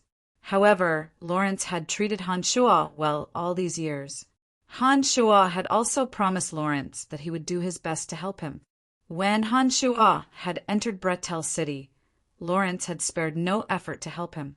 Now that Lawrence had truly fallen into a predicament, Han Shuo couldn't just sit by and do nothing no matter what. "Thank you for your reminder. However, I am a person who knows how to repay favors. Prince Lawrence has helped me before. When he is in danger, no matter how dangerous or disadvantageous it is to me, I will still help him. This is my principle of conduct and will never change." But thank you." Han Shuo looked at Carlos with a smile, expressing his attitude. Carlos sighed lowly and nodded, saying, "Brian, I express my admiration for your actions. However, you should still carefully consider this matter. This matter doesn't just involve you alone. Once Lawrence is no longer in power, you, your Brettell City, and your friends will all be implicated because of this matter. Sometimes people not only live for themselves, but also for others." Carlos' words were reasonable, but Han Shoa still wouldn't change his mind just because of these words. The current Brettell City was incomparably sturdy. In addition, Han Shoa also had the Cemetery of Death to rely on. Even if the situation really reached the situation Carlos had spoken of, Han Shoa was still confident that he could bring everyone by his side away. "I am very grateful for your good intentions. Hee, but I usually don't regret my decision once I've made it. Even if it's a wrong decision, I will still be wrong to the end." Han Shoa's expression didn't change. He obviously hadn't been shaken by Carlos' words and calmly replied. With Han Shoa's words, Carlos knew that it was useless to try and persuade him any further. He helplessly sighed and said, "I really don't want to become enemies with you. However, if the situation continues to develop like this, I'm afraid that some things really won't be up to us." "AI, what are you talking about? You two are rare geniuses in the Lancelot Empire. It seems that magic geniuses exist in every country. Brian, you're only 20 years old, yet you're actually able to become a grand magus necromancer. You're even more of a freak." At this time, Ares walked down from upstairs and chuckled as he spoke to the two. "It's nothing. Mr. Ares, Brian, I still have some matters to attend to. Goodbye." Carlos bowed to Ares and Han Shoa respectively and directly went downstairs to leave. Han Shoa looked at Carlos' departing figure and understood that this person definitely supported one of the other three princes. Otherwise, he wouldn't have said those words. It was because Carlos saw Han Shoa's strength in his eyes, or perhaps because he didn't want to create a strong opponent. That's why he had advised Han Shoa in such a manner. However, for Han Shoa, after entering the separate demon realm, he wouldn't necessarily lose even if he faced a sacred swordmaster. A wind Grand Magus like Carlos, who had just advanced to Grand Magus, was simply not Han Shoa's match. Therefore, Han Shoa didn't pay too much attention to Carlos. "Brian, your information has been re-recorded. From now on, you're a Grand Magus necromancer. Here, this is your new medal and certificate. You can have your own magic robe embroidered with the symbol of a Grand Magus necromancer." Ares chuckled as he looked at Han Shoa, handing over the proof of Han Shoa's new rank to Han Shoa. "Thank you, Mr. Ares." Han Shoa expressed his thanks, then said, "All right, I'll be leaving as well." "Wait." Ares smiled as he shouted, "Your Dean Emma and I are good friends. She erected a statue of you in your academy, and Dean Emma came over last time to confirm your rank. If you don't mind, I'll give her your latest information. This will help raise your status in the Babylon Academy of Magic and Force." Han Shoa blanked, then nodded with a smile. "That's up to you." I have no objections. However, Dean Emma already knows of my new strength. I think it doesn't matter whether you inform her or not." "If that's the case, then forget it." Ares smiled, then said, "All right, go about your business. I hope that the next time you come to confirm your rank as a sacred magus, I'll still be alive to confirm it for you. That would be my greatest honor." Han Shoa smiled and chuckled. "I hope so. However, Mr. Ares, you have to live a few more days." After saying this, Han Shoa didn't continue to stay in the Magic Association. He directly went downstairs and headed outside. Carlos had already left with a group of servants downstairs. When Han Shoa came downstairs, the young girl obviously knew that Han Shoa had successfully confirmed his new rank. She looked at Han Shoa with adoration and said excitedly, "You're really amazing. I've worked here for many years, but I've never seen such a young Grand Magus like you." Han Shoa nodded at the young girl implicitly and didn't say much. He smiled and left through the door, heading straight for the Dark Mantle headquarters. Mount Ordas, Dark Mantle headquarters. This time, when Han Shoa came over and flashed his identity card, he immediately received a special reception. One of the members brought Han Shoa in a certain direction. "My lord, please wait a moment. I'll go pass on the message." The Dark Mantle member brought Han Shoa to a wide stone door and spoke respectfully to Han Shoa. Separated by a wide stone wall, Han Shoa could sense a few powerful auras coming from within. Han Shoa could generally remember people he knew. Even if they were separated by a great distance, he could still distinguish them through their auras. After reaching the separate demon realm, his consciousness had reached the large success stage. Han Shoa could even more easily distinguish the different auras on everyone's bodies. Separated by a stone door, there was a complicated magical boundary set up. However, it couldn't prevent Han Shoa's consciousness from sensing it. "All right, go ahead." Han Shoa nodded and said to the member who led the way. The current Han Shoa's status was no longer the same as before. Within the Dark Mantle, a Dark Sun envoy was definitely one of the higher-ups. Han Shoa had successfully advanced to a second Dark Sun envoy after disrupting Kelt's operation in the underground world. In the entire Dark Mantle, there weren't many second Dark Sun envoys like Han Shoa. This member naturally treated Han Shoa very carefully and respectfully. From this member's mouth, Han Shoa learned that the three heavyweights of the Dark Mantle had gathered here. Even some of the retired senior figures were present. It seemed that they were discussing some important matter. In the entire Dark Mantle organization, the lowest rank that could participate in this discussion was a third Dark Sun envoy. However, this member knew that Han Shoa's identity was a bit special, so he went in to inform him. Han Shoa's consciousness could sense the presence of Candide and Emily, as well as the not-so-friendly Cecilia. Other than that, he was unfamiliar with the other presences. However, for these people to gather here, there must be something important to discuss. This much was certain. The Dark Mantle headquarters was heavily guarded, and there were even more complicated and strange magical boundaries set up inside. Han Shoa didn't release his mystical demons to eavesdrop, but only stood outside and waited. After a while, that member and another person walked out. This person was extremely robust and in the prime of his life. From his coarse palms, one could tell that he used a heavy weapon. He had a luxuriant beard. After coming over, he nodded at Han Shoa and said, "Brian, right? Follow me." After saying this, he said to the member who brought Han Shoa over, "All right, there's nothing else for you to do here." As they walked inside, the robust man opened his mouth to introduce himself. "Like you, I'm also a second Dark Sun envoy. Hee. There's an oral order from above. Bring you in." This was an extremely spacious passageway. The walls of the passageway were lined with powerful crossbows and all kinds of small magical cannons, as well as all kinds of hidden magical boundaries. If one didn't have the qualifications to enter, Han Shoa dared to guarantee that if an unfamiliar person were to accidentally enter, only death would be waiting for them. After passing through this spacious passageway, they arrived at another large door guarded by two members. The member who led the way pointed at the open door and said to Han Shoa, "You can go in." Han Shoa was startled. He looked at this person and said, "You're not going in with me?" He smiled wryly and shook his head, helplessly replying, "I don't have the qualifications to enter. Although I'm a second Dark Sun envoy like you, I can only stay here to guard." "He who asked you to have a good guide. The higher-ups didn't allow me to enter."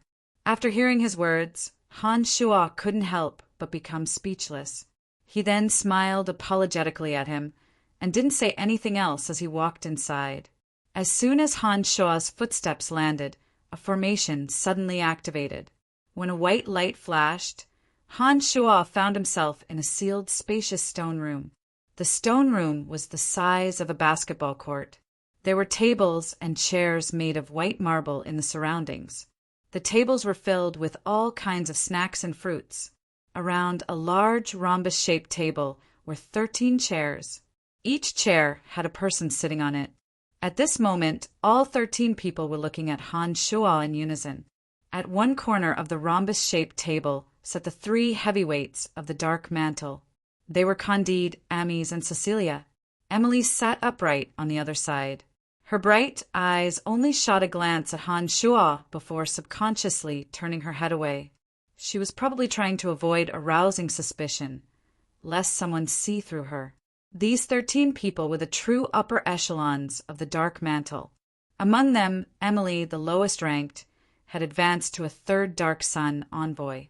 Candide, Cecilia, and the others were the highest ranked 5th Dark Sun envoys. However, when Han Shuo glanced at them, he suddenly discovered that the 3 heavyweights, Candide, Amis, and Cecilia, weren't sitting in the main seats. 2 unprepossessing old men were sitting in the most distinguished seats.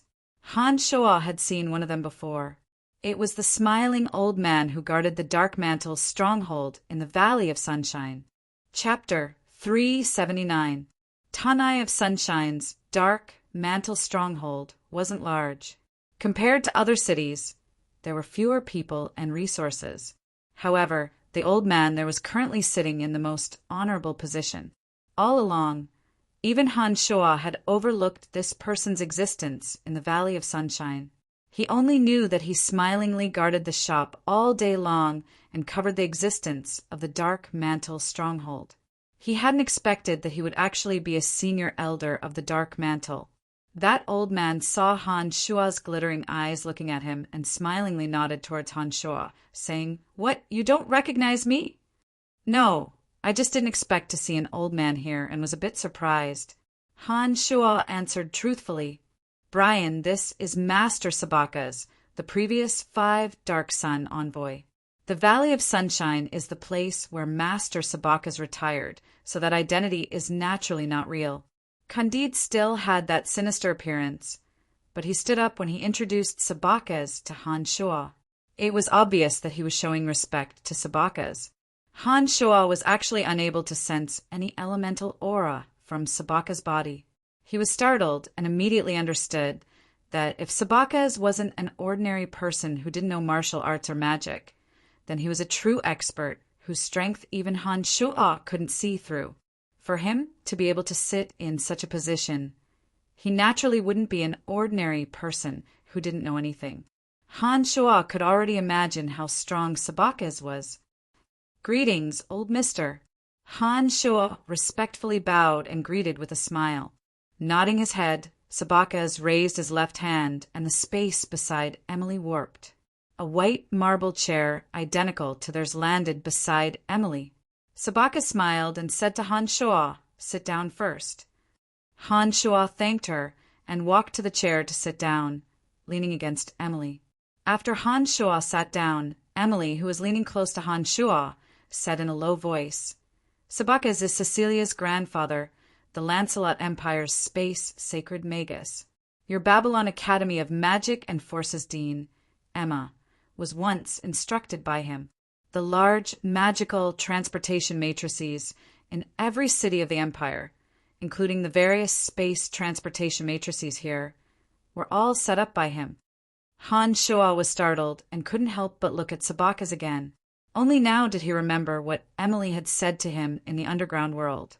Last time, Emily had said that Cecilia's grandfather was an extremely powerful figure that he had met before. Back then, Han Shuo had racked his brains for a long time, but still couldn't figure it out. Only now did he finally understand. Sitting together with Sabaka's was an old woman with loose skin and a face full of wrinkles.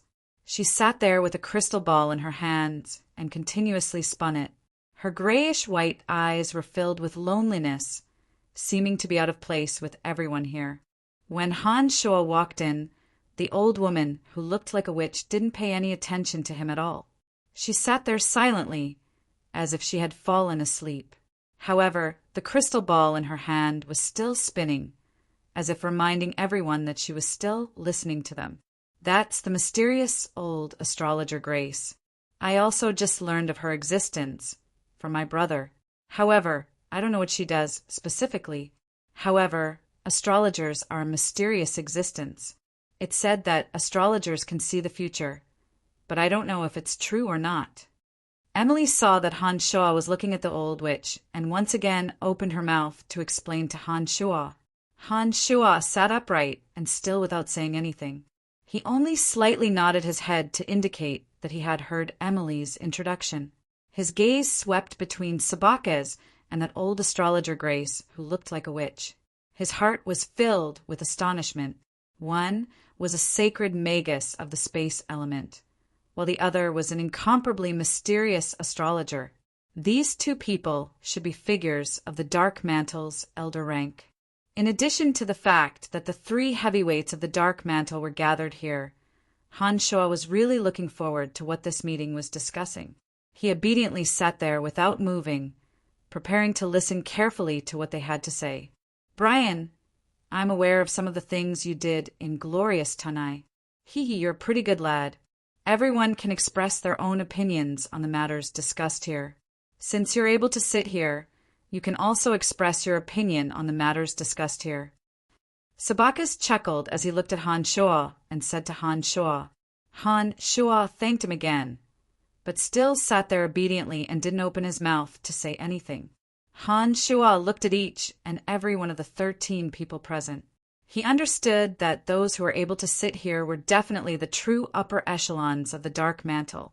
He didn't know what matter could cause these people to gather together, and his heart was filled with curiosity. After a while, Han Shuo gradually understood why these people would gather together. It turned out that it was because of a power struggle between a few princes.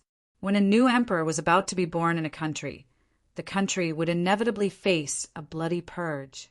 No matter what power or person it was simply unrealistic for them to completely protect themselves.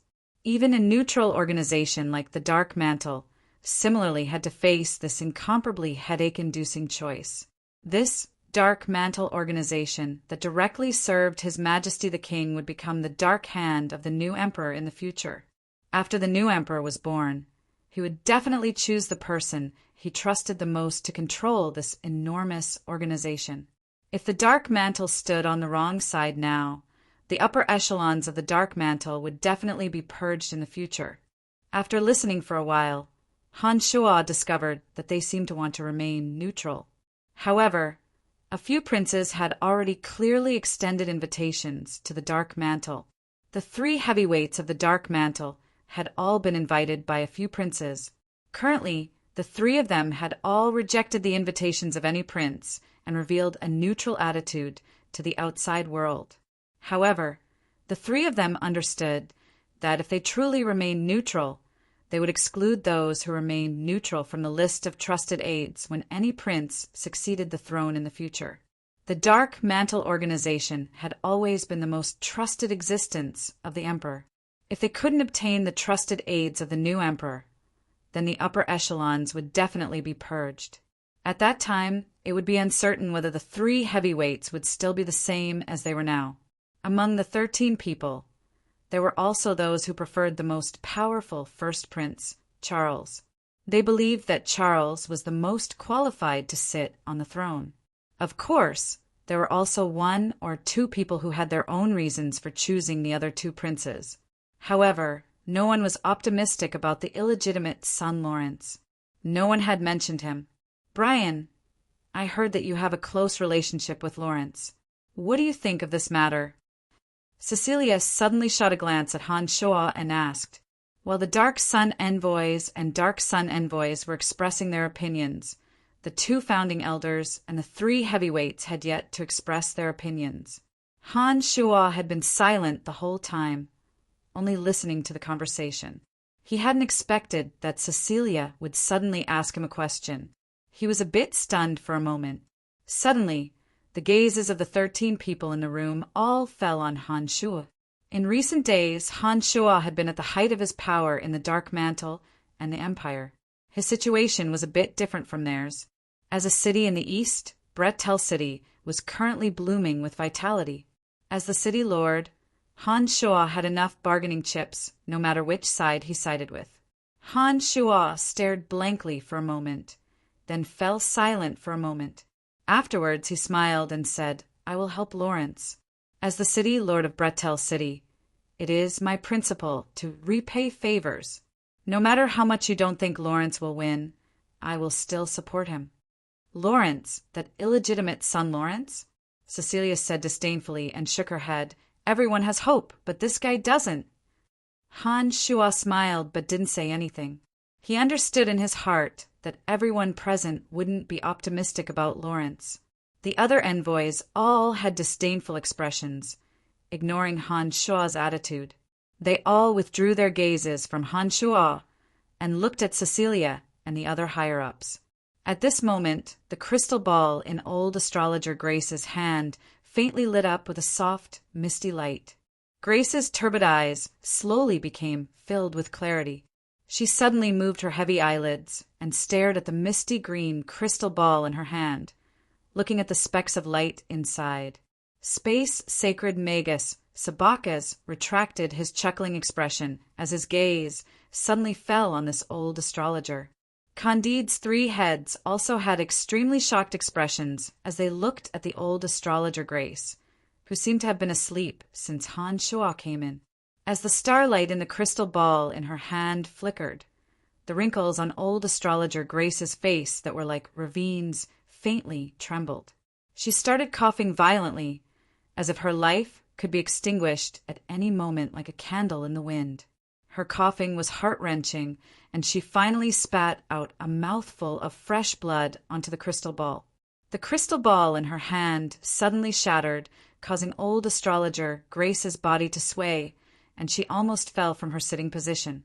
After a while, her violent coughing gradually stopped, and her eyes were once again filled with a lifeless, grayish-white color. It was as if she was so old that she couldn't see her surroundings clearly. The envoys in the room only felt that it was strange. However, Space Sacred Magus Sabacas and the three heavyweights looked at old astrologer Grace with sparkling eyes. They didn't even dare to breathe loudly, as if they were waiting for something. Old astrologer Grace, who hadn't said a word since the beginning of the meeting, looked at Sabacas and the three heavyweights with her turbid and lifeless grayish-white eyes. Finally, her gaze actually landed on Han Shuo, who was sitting in the corner. Sabacas and the three heavyweights were suddenly startled, and their gazes also gathered on Han Shuo. "What should we do in the future?" Sabacas glanced at Han Shuo in astonishment before turning his head to look at old astrologer Grace, and asked cautiously, "Sabacas, I'm a little tired." Old astrologer Grace spat out these words while trembling. She had long since retracted her gaze from Han Shuo, as if she had just casually glanced at him. Sabacas nodded and glanced at Candide's trio, saying, "I'll send her off to rest first. You guys continue to discuss, but don't make a decision for the time being." The three heavyweights stood up at the same time and bowed towards Sacred Magus Sabacas and Grace, respectfully sending off Sabacas, this elder of the dark mantle, as he left. Sabacas faintly smiled, and a ball of light enveloped him and old astrologer Grace. After the light flashed, the two of them disappeared without a trace. Even Han Shuo couldn't sense a trace of their aura. It seemed that they had already left the meeting room. After Sabacas and old astrologer Grace left, the three heavyweights no longer discussed the future direction of the dark mantle. They seemed to be waiting for Sabacas and the old astrologer's guidance. In the remaining time, they discussed the various major events that had recently occurred in the dark mantle. The third and fourth Dark Sun envoys reported some of the problems that were difficult to resolve and explained the anomalies within their jurisdiction, as well as situations that were harmful to the Empire's safety. "Brian, how is the situation in Bretel City and the 7 Grand Duchies?" Candide, one of the three heavyweights, shot a glance at Han Shuo and asked after everyone had finished reporting. Although Han Shuo was the city lord of Bretel City, he was only a second Dark Sun envoy here and had the lowest status. Hearing this, Han Shuo stood up from his seat and calmly said, "The Dark Mantle stronghold in Bretel City is developing well. Currently, with Bretel City as the center, the strongholds have been distributed to every major city in the 7 Grand Duchies. Every day, They will send letters to Bretel City to report the major events that have occurred. Very good. The 7 Grand Duchies should indeed be carefully monitored. They have always been restless. Candide replied, My lord, do you know of Statholm of the 7 Grand Duchies Stranglethorn Valley? Han Shua thought for a moment and suddenly asked Candide before sitting down. After hearing these words, the expressions of the 11 people after Grace's departure didn't look too good. Candide helplessly shook his head with a gloomy expression. Then he suddenly looked at Han Shua with surprise. You met that old monster? Shaking his head, Han Shua said, No, but I heard that he was the former state preceptor of the Verdun imperial court. So he had the strength of a sacred swordmaster. The last time the Empire invaded the 7 Grand Duchies, it was said that the experts on our side received a warning from this person. I wonder if this is true?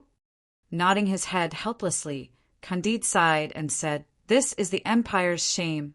If it wasn't for the existence of this old monster, the 7 Grand Duchies would have long been conquered. How could the 7 Grand Duchies, without a sacred magus, be a match for our Lancelot Empire? Isn't it all because of the existence of this old monster that we haven't used a sacred magus? Seeing that Candide actually admitted it, Han Shua was stunned. He firmly remembered Statholm in his heart, and even more so, secretly pondered whether he should be a bit more cautious towards the 7 Grand Duchies. Chapter 380. After the 2 senior figures left, the following conversation didn't have any substantive content. Everyone was most concerned about the future direction of the Dark Mantle. When this issue was no longer discussed, the meeting quickly ended. After the meeting ended, everyone dispersed. Han Shua came to Candide's secret room. Candide first helped Han Shua confirm the identity of the second Dark Sun envoy. Candide then said to Han Shua, You've developed Bretel City quite well during this period of time. I've already discussed this matter with His Majesty. You've come at the right time. I believe His Majesty will confer you the title of Marquis. It would be great if that's the case. Currently, there are many things waiting to be done in Bretel City. I need to report to His Majesty and see if we can build a large-scale transportation matrix in Bretel City. This way, Bretel City can develop even faster. Han Shua understood that any large city couldn't do without communication with other cities. Currently, it was very inconvenient for Bretel City to communicate with the outside world. Only with its own transportation matrix would it be able to develop even faster. Candide felt a bit of a headache when he heard Han Shua's words. He thought for a moment and said, I can't guarantee whether His Majesty will agree or not. Although Bretel City has defeated some bandit groups, they are only bandits in the end. Before Bretel City can display the strength to resist the 7 Grand Duchies, I believe His Majesty won't feel at ease building a transportation matrix in Bretel City. Once the 7 Grand Duchies broke through Bretel City, if there happened to be a transportation matrix in Bretel City, the 7 Grand Duchies could spend magic crystal stones to transport their troops to other cities in the Lancelot Empire. This would be a disaster, and His Majesty would definitely treat it with caution. Han Shua also understood Candide's meaning. He nodded and said, It looks like His Majesty won't feel at ease before Bretel City defeats the 7 Grand Duchies. His Majesty's health is getting worse and worse. I don't think he can hold on for much longer. Did you come back from Bretel City this time for that, Lawrence? Candide sighed, then clearly asked Han Shua. Han Shua didn't hide anything as he nodded. That's right, Lawrence and I have a good relationship. It is my principle to repay a debt of gratitude. Lord Candide, you don't need to persuade me otherwise. I'm not trying to persuade you.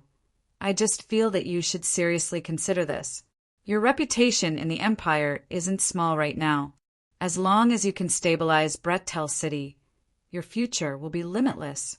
But if you fight for power for Lawrence, I'm not only worried about yourself, but also your current foundation. You should consider it carefully. Candide didn't know how to persuade Han Shuo. When he'd first brought Han Shuo into the Dark Mantle, he'd never imagined that Han Shuo would have such accomplishments today. Moreover, judging from the current situation, as long as Han Shuo could smoothly develop, it wouldn't be impossible for him to become a hegemon of the Lancelot Empire.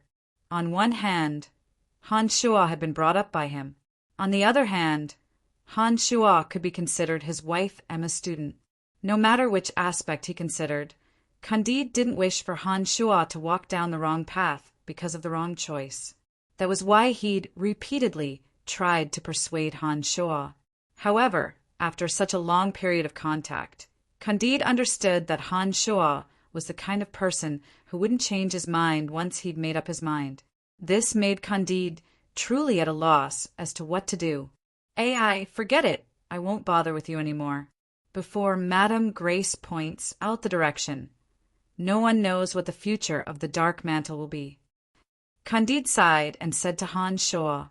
Hearing Candide's words, Han Shuo couldn't help but feel dumbfounded.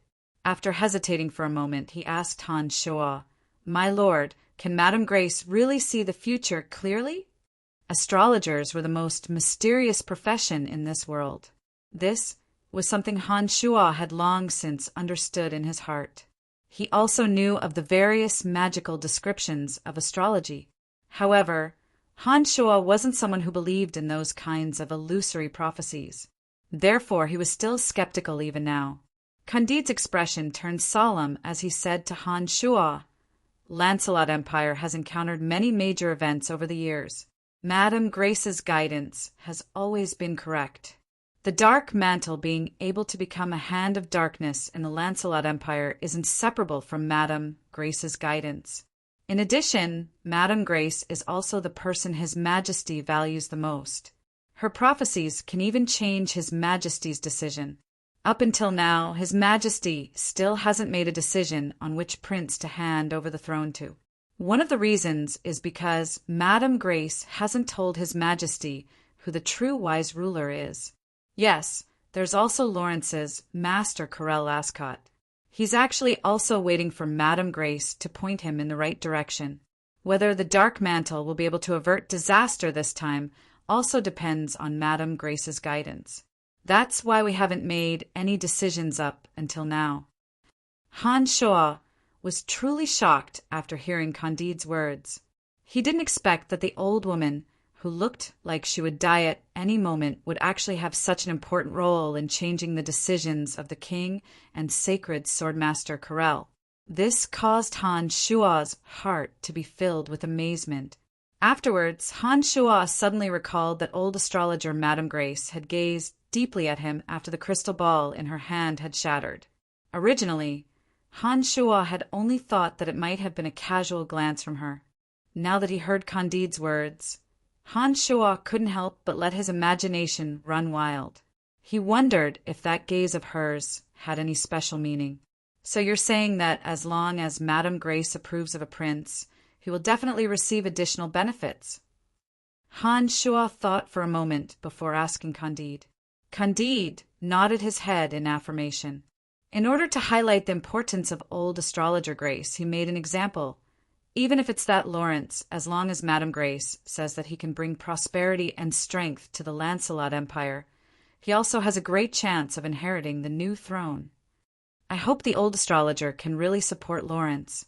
Who knows, I can see that Lawrence has the aura of an emperor. Han Shuo mocked himself before asking, "What's going on with that stat home?" Candide's already gloomy expression became even more gloomy when he heard these words.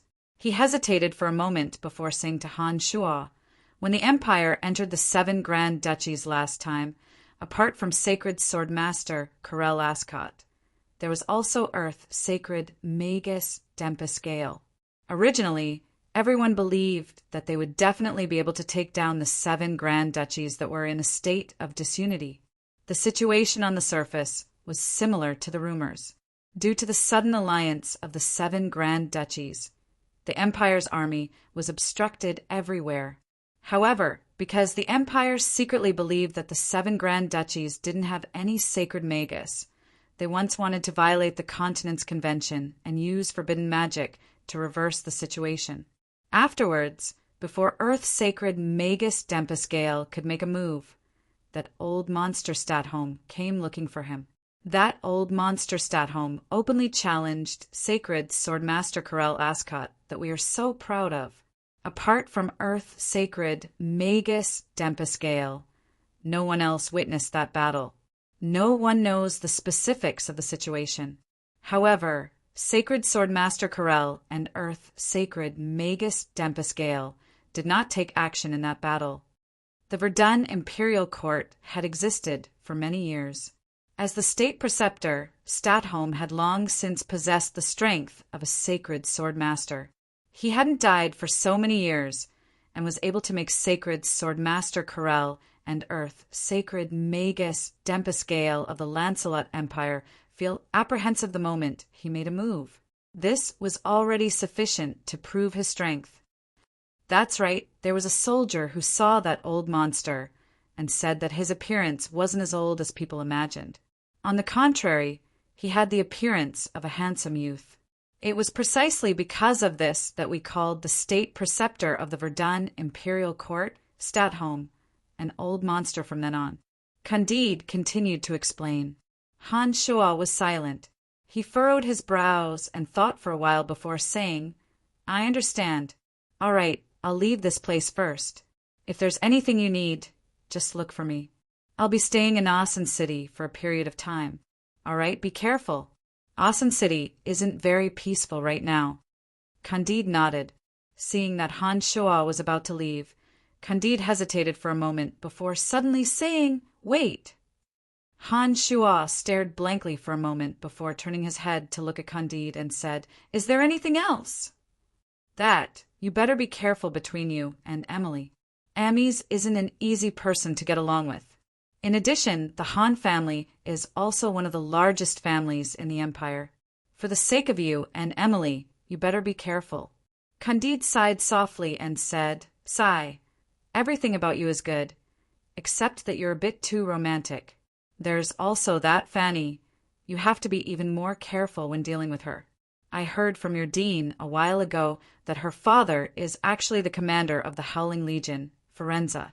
That fellow is famous for being a ruthless butcher. He's even more difficult to provoke than Amies. There's also that Phoebe. She's Sacred Swordmaster Carol's most beloved disciple. What kind of women have you found? I don't even know how to help you anymore. After hearing Candide's words, Hans Schoa's expression changed. He was clear about the identities of Emily and Phoebe. The only one he didn't know was Fanny. He never would have thought that Fanny's background would be even greater. Her father was actually the commander of the Howling Legion, Firenze. As the second Dark Sun envoy of the Dark Mantle, Hans Schoa had naturally heard of this thunderous name in the Lancelot Empire. Firenze's Howling Legion was without a doubt the strongest legion in the Empire. As the commander, Firenze was ruthless, cruel, and sinister. He was famous in the Lancelot Empire for being a ruthless madman. For so many years, Firenze's Howling Legion had always been stationed at the southern border to resist the barbaric orcs. The number of orcs that died at the hands of his Howling Legion numbered in the tens of thousands. Within the Orc Empire, Firenze's name was synonymous with demons and nightmares. It could be said that he was feared by everyone and cursed by everyone. Even within the Empire, Firenze's reputation was similarly outstanding. This person didn't have the etiquette and elegance that a noble should have. At the noble His Majesty the King's private banquets, Firenze even dared to rudely beat up any noble he disliked. However, this person was highly regarded by His Majesty the King, Uhtred. It was precisely because of his existence that the barbaric orcs were forever isolated. Although Firenze had offended many nobles, and even publicly cursed Grand Duke Ashburn for being hypocritical, despicable, and obscene, he was still living well for so many years. Once, because he wanted to beat up Grand Duke Ashburn during a banquet, His Majesty the King couldn't bear to watch any longer and imprisoned him. However, when this news spread from the Lancelot Empire, the barbaric orcs immediately cheered and celebrated. Afterwards, their army pressured the borders and invaded the various cities of the southern border. His Majesty the King dispatched several generals to defend, but in the end, no one was able to maintain the situation. Seeing that the cities were about to fall, even His Majesty the King had no choice but to implore Firenze to come out and face the enemy. However, Firenze refused. In the end, when 2 cities of the empire's southern border were breached, Grand Duke Ashburn personally went to the prison and lowered his head to Firenze. Only then did Firenze come out and drive the Orc army out of the southern border. In the southern border region, this Firenze was a godlike existence. In the entire Lancelot Empire, apart from His Majesty the King, the person Ashburn was most apprehensive of and most afraid of was Firenze. Han Shua had long since seen this information from the Dark Mantle's intelligence. Now that he heard that Fanny's old man was actually Firenze, he was immediately dumbfounded. His mouth became somewhat dry, and he couldn't help but nervously ask Candide, "Are you sure that he's Fanny's father?" "It's him. This information came from your Dean Emma. I only found out about it recently. Sigh, good luck to you. I've long since told you not to be too fickle. Let's see how you end up in the future." Candide also had a bitter smile on his face as he helplessly said to Han Shua, It looks like it's indeed somewhat difficult to handle. Sigh, Master Fanny is such a gentle and virtuous person. How could she have such a crazy father? This world is truly mystical." Han Shua sighed with a headache. Fanny's mother passed away early. Firenze dotes on her exceedingly. I think you should start with Fanny. If you can make Fanny obedient, you might be able to escape this calamity." Candide unexpectedly said. Han Shua frowned and sighed. Then an idea flashed through his mind as he suddenly asked Candide, "If I can deal with Emily, Phoebe, and Fanny, Emily has old Han's family and Amy's behind her. In addition, there's sacred sword master Corel and that lunatic Firenze. If there's also our entire Dark Mantle, do you think Lawrence has any hope of inheriting the throne if I help him?" Candide's body trembled when he heard these words. His gaze towards Han Shua grew brighter and brighter. After a long while, he finally opened his mouth and said, "If you really think so, then Lawrence has great hope. If Madame Grace also helps him, this is practically in the bag." "Oh, right. Do you think Lawrence knows about the matters between you and the 3 women?" Han Shua stared blankly for a moment. He carefully thought for a while and nodded, saying, "I think Lawrence should know about the relationship between me and the 3 women. However, he has never said much about it." Candide was frightened. After a while he suddenly sighed. "It looks like Lawrence is the most powerful among the princes. I can clearly tell you that Lawrence also knows about Fanny's identity. No wonder Lawrence spared no effort to help and rope you in these past few years. If Lawrence had long since calculated this day, then that brat Lawrence is really too terrifying." After hearing Candide's words, Han Shua was secretly a bit apprehensive. After carefully recalling the process of meeting Lawrence, Han Shua couldn't help but be surprised to discover that what Candide said was very likely the truth. However, no matter what, Lawrence had always been helping him. It was also because of Lawrence's existence that Han Shua was able to climb to his current position so quickly. After a moment of silence, Han Shua smiled and said, "It looks like Lawrence is the most capable person. I think my choice might be correct. Only such a far-sighted person would be able to distinguish himself in the struggle for power. Perhaps your choice might really be correct. Forget it. I'll wait for Madame Grace's decision." Candide sighed and said to Han Shua with a bit of a headache. To Candide, Grace's judgment, who could clearly see the future, was the most correct. Other than that, no other decision was safe. If Han Shua could grasp all 3 forces, there might really be hope to help Lawrence seize power. However, this was only hope. "Oh, right, His Majesty's body is becoming weaker and weaker. He shouldn't be able to hold on for much longer. The last time I went to see His Majesty still couldn't forget about your miraculous martial technique and was trying to understand it in hopes of using it in the military. What do you think about this matter? Candide thought for a moment and asked Han Shuo.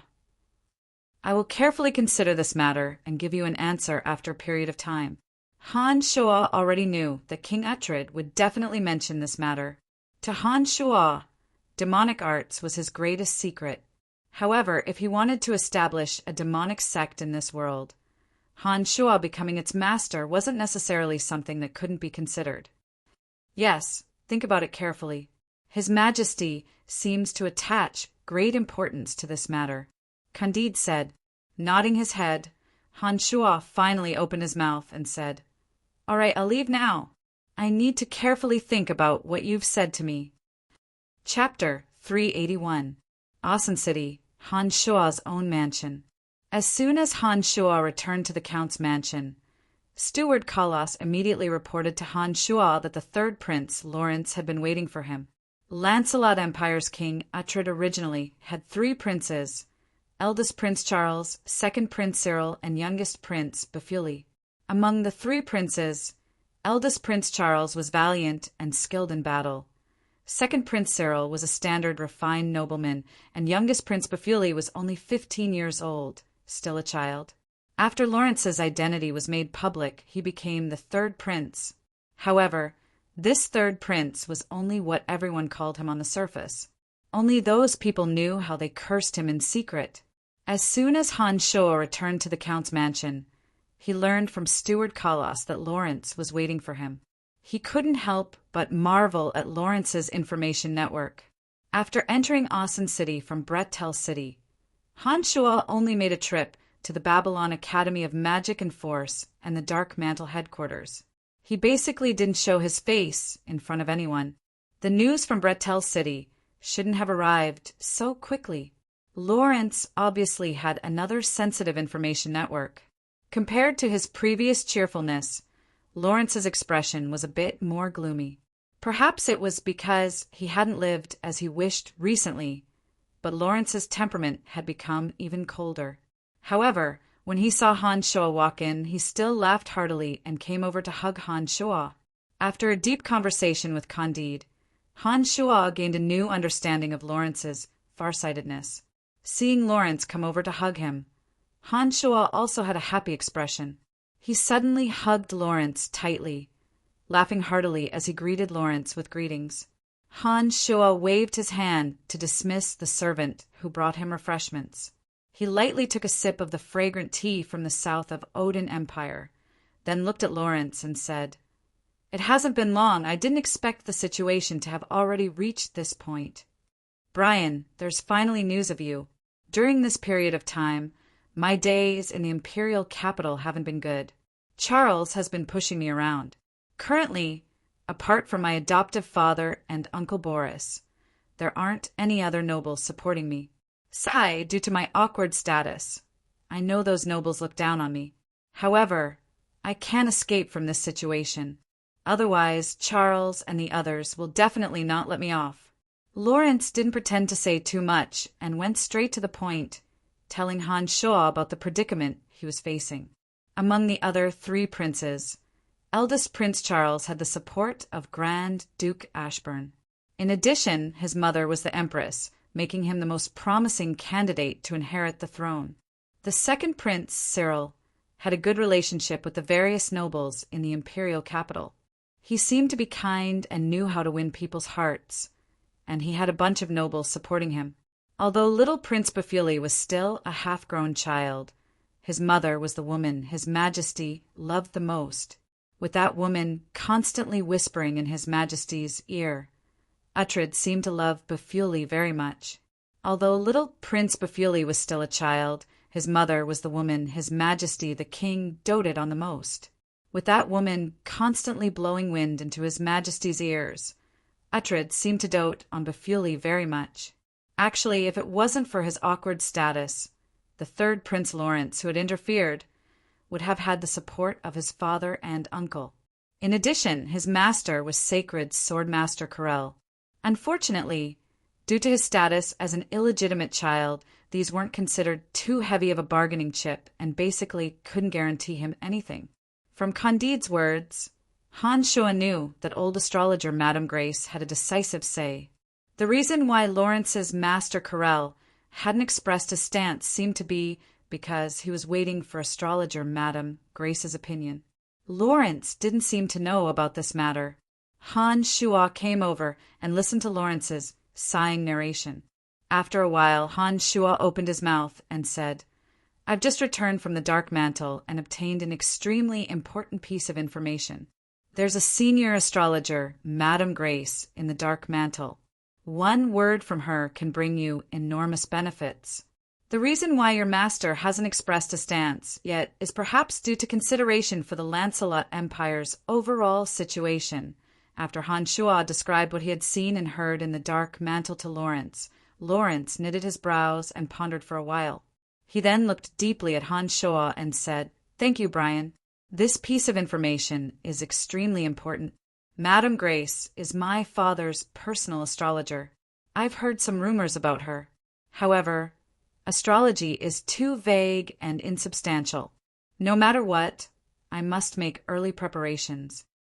Nodding his head, Han Shua understood that for some people who were passionate about power, that mysterious astrology wasn't something they would fuss over too much. Taking this incident as an example, in addition to the fact that old astrologer Grace had said that Lawrence would be able to bring prosperity to the Lancelot Empire, the other three princes would definitely not allow themselves to be captured without a fight and willingly hand over the throne to Lawrence. The mysterious astrology was only a part of it. For those who strived for power, they absolutely weren't people who were willing to bow their heads to fate. Lawrence was precisely this kind of person. Listening to his words, Han Shua couldn't help but nod inwardly. Thinking of Lawrence's deep foresight, Han Shua knew that Lawrence wasn't someone easy to deal with. However, Han Shua's choice was Lawrence. The more difficult Lawrence was to deal with, the more at ease Han Shua felt. Hearing Han Shua's words, he smiled and nodded, saying, "Don't worry, no matter what the final outcome of astrology is, Brettel City and I will always stand on your side. Who cares if it's some kind of prophecy or divination? We will still fight it out. Hee, of course, if the situation is favorable to us, then it will naturally be a bit better." "Thank you, Brian. If I can inherit the throne, the Dark Mantle will only have you as a big shot in the future." Lawrence solemnly promised Han Shua, "I don't care about your future promises. I only care about the help you've given me in the past and the friendship between us. That's why I will spare no effort to help you." Han Shua smiled as he explained to Lawrence. The future was always the hardest to predict. Nothing was absolute. Promises about the future were the same as astrology. They were all illusory. It looks like I should start from Madame Grace's side. Although I know that doing so might be futile, I still need to try. Lawrence understood that people like Madame Grace and Carrel only cared about the future of the Lancelot Empire and not about any one of them gaining power. After receiving Han Shua's guarantee, Lawrence finally felt relieved. He discussed a few more details with Han Shua before bidding farewell to Han Shua and leaving. After Lawrence had left for a while, Han Shua couldn't help but frown. He walked out of the hall and looked at the opposite roof, muttering to himself, "He's already left. Why are you still here?" As soon as these words were said, a shadow floated down from the opposite roof. Ballins, whom Han Shua had met in the rose garden, suddenly appeared in front of him. A dense stench of blood mixed with killing intent slowly drifted out, filling Han Shua's surroundings. The old assassin Ballins, whose face was covered in scars, had been hiding there ever since Lawrence entered Han Shua's mansion. When Han Shua came over, he first sensed the dense stench of blood on Ballin's body. Han Shua understood that Ballin's goal was to protect Lawrence, so he didn't pay attention to his existence.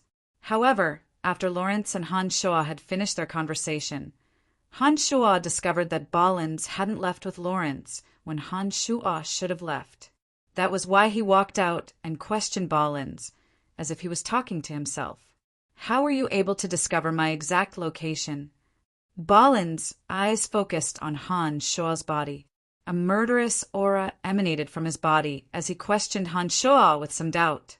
Han Shuo knew that it was because his hands are covered in blood and he had deliberately trained in this aspect that his murderous aura naturally permeated the air. It wasn't because he had killing intent in his heart. Han Shuo smiled faintly and said, "The murderous aura on your body is too heavy and you don't know how to completely conceal your aura. Naturally, you can be sensed by experts." Haha, I think you've stopped being an assassin ever since you started training your murderous aura, right?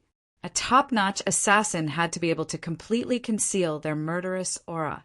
Only in this way would they be able to finish off their target with a single strike before they could even react. Ballins used to be a top-notch assassin.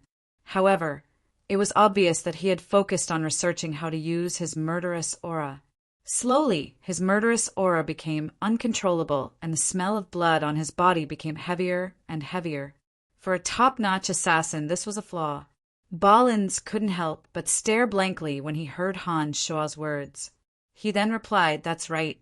When I discovered that I could no longer conceal my aura, I stopped being an assassin. However, my murderous aura is able to destroy the enemy's willpower in actual combat.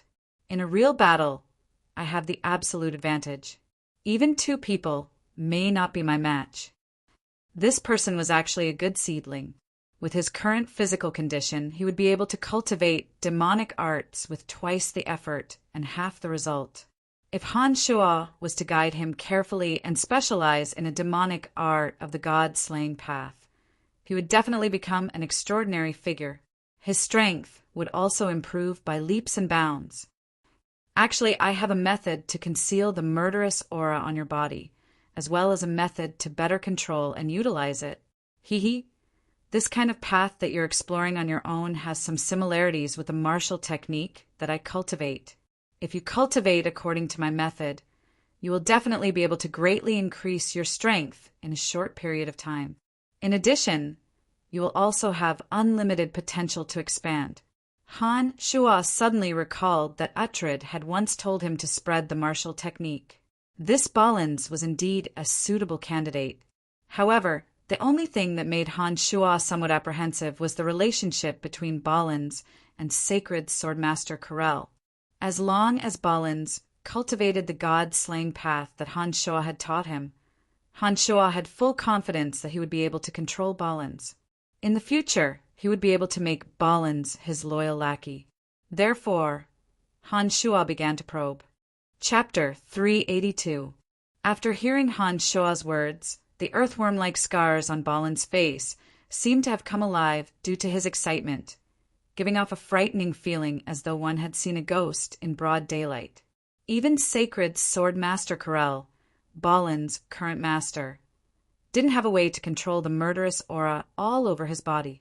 All along, Ballins had been exploring by himself.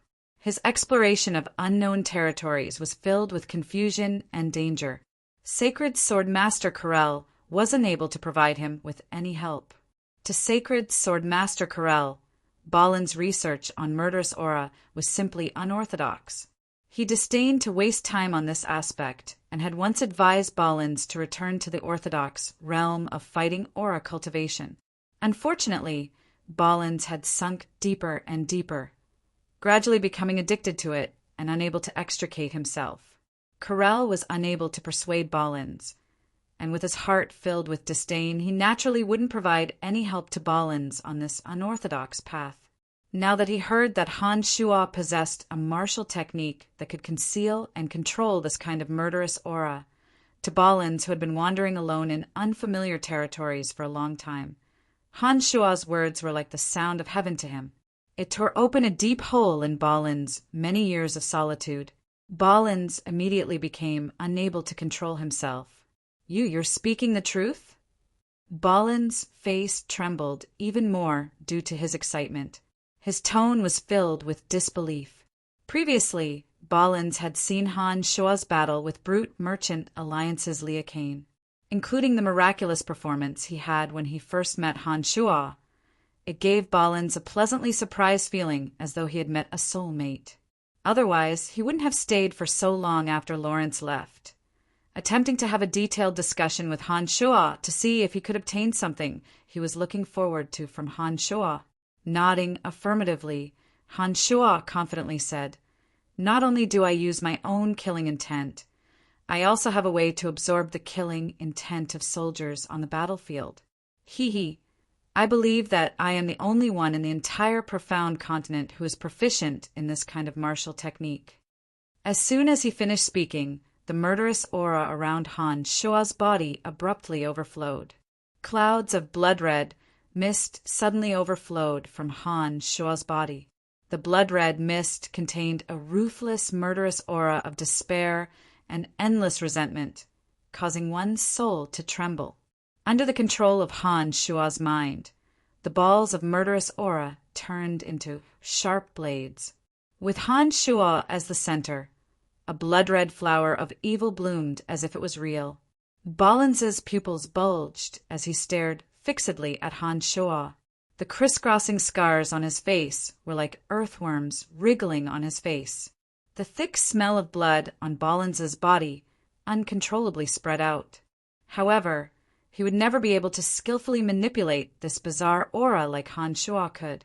Balanz could feel the energy contained within, and could also use this energy to stimulate one's fighting spirit in battle.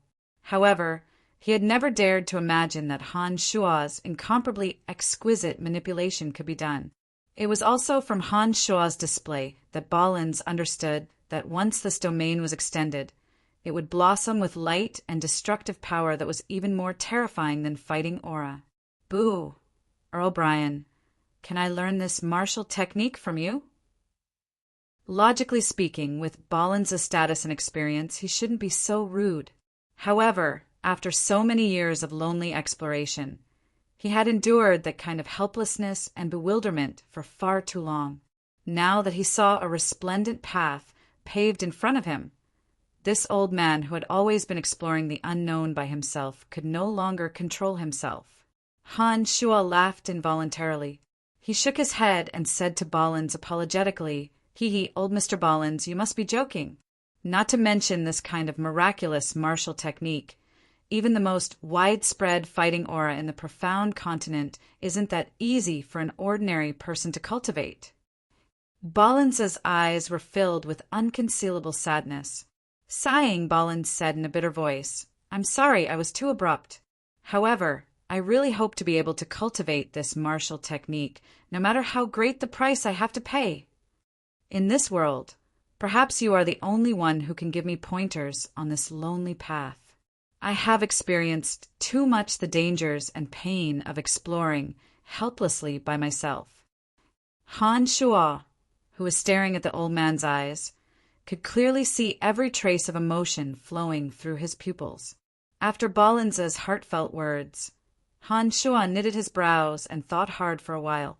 He then hesitated for a while, his brows still tightly knitted as he muttered to himself, "Actually, when my teacher left behind this martial technique, he didn't say that it couldn't be taught to outsiders." Balanz, who had just been pushed to rock bottom, had a delighted expression when he heard this.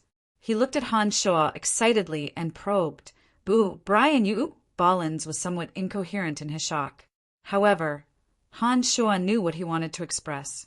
As though seriously considering for a while, Han Shuo came to a sudden realization and said, "It's not impossible for you to cultivate this martial technique. However, you must join our branch. Consider it as me accepting a disciple in place of my deceased teacher. However, you have always been following Mr. Corell and even considered yourself a servant. I don't think this is very appropriate. It seems that it's impossible." "No, it's possible, it's possible," Balanz hastily cried out in surprise. Under Han Shuo's astonished gaze, Balanz immediately explained, "I have followed Master for a period of 5 years. In order to repay his kindness, I have already stayed by Master's side for 7 years. Although I am still willing to stay by Master's side, I am currently a free person. As long as I tell Master, there shouldn't be any problems. If you don't mind, I am willing to enter your branch and cultivate that mystical martial technique with you." After Balanz said this, Han Shuo unconsciously came to a realization.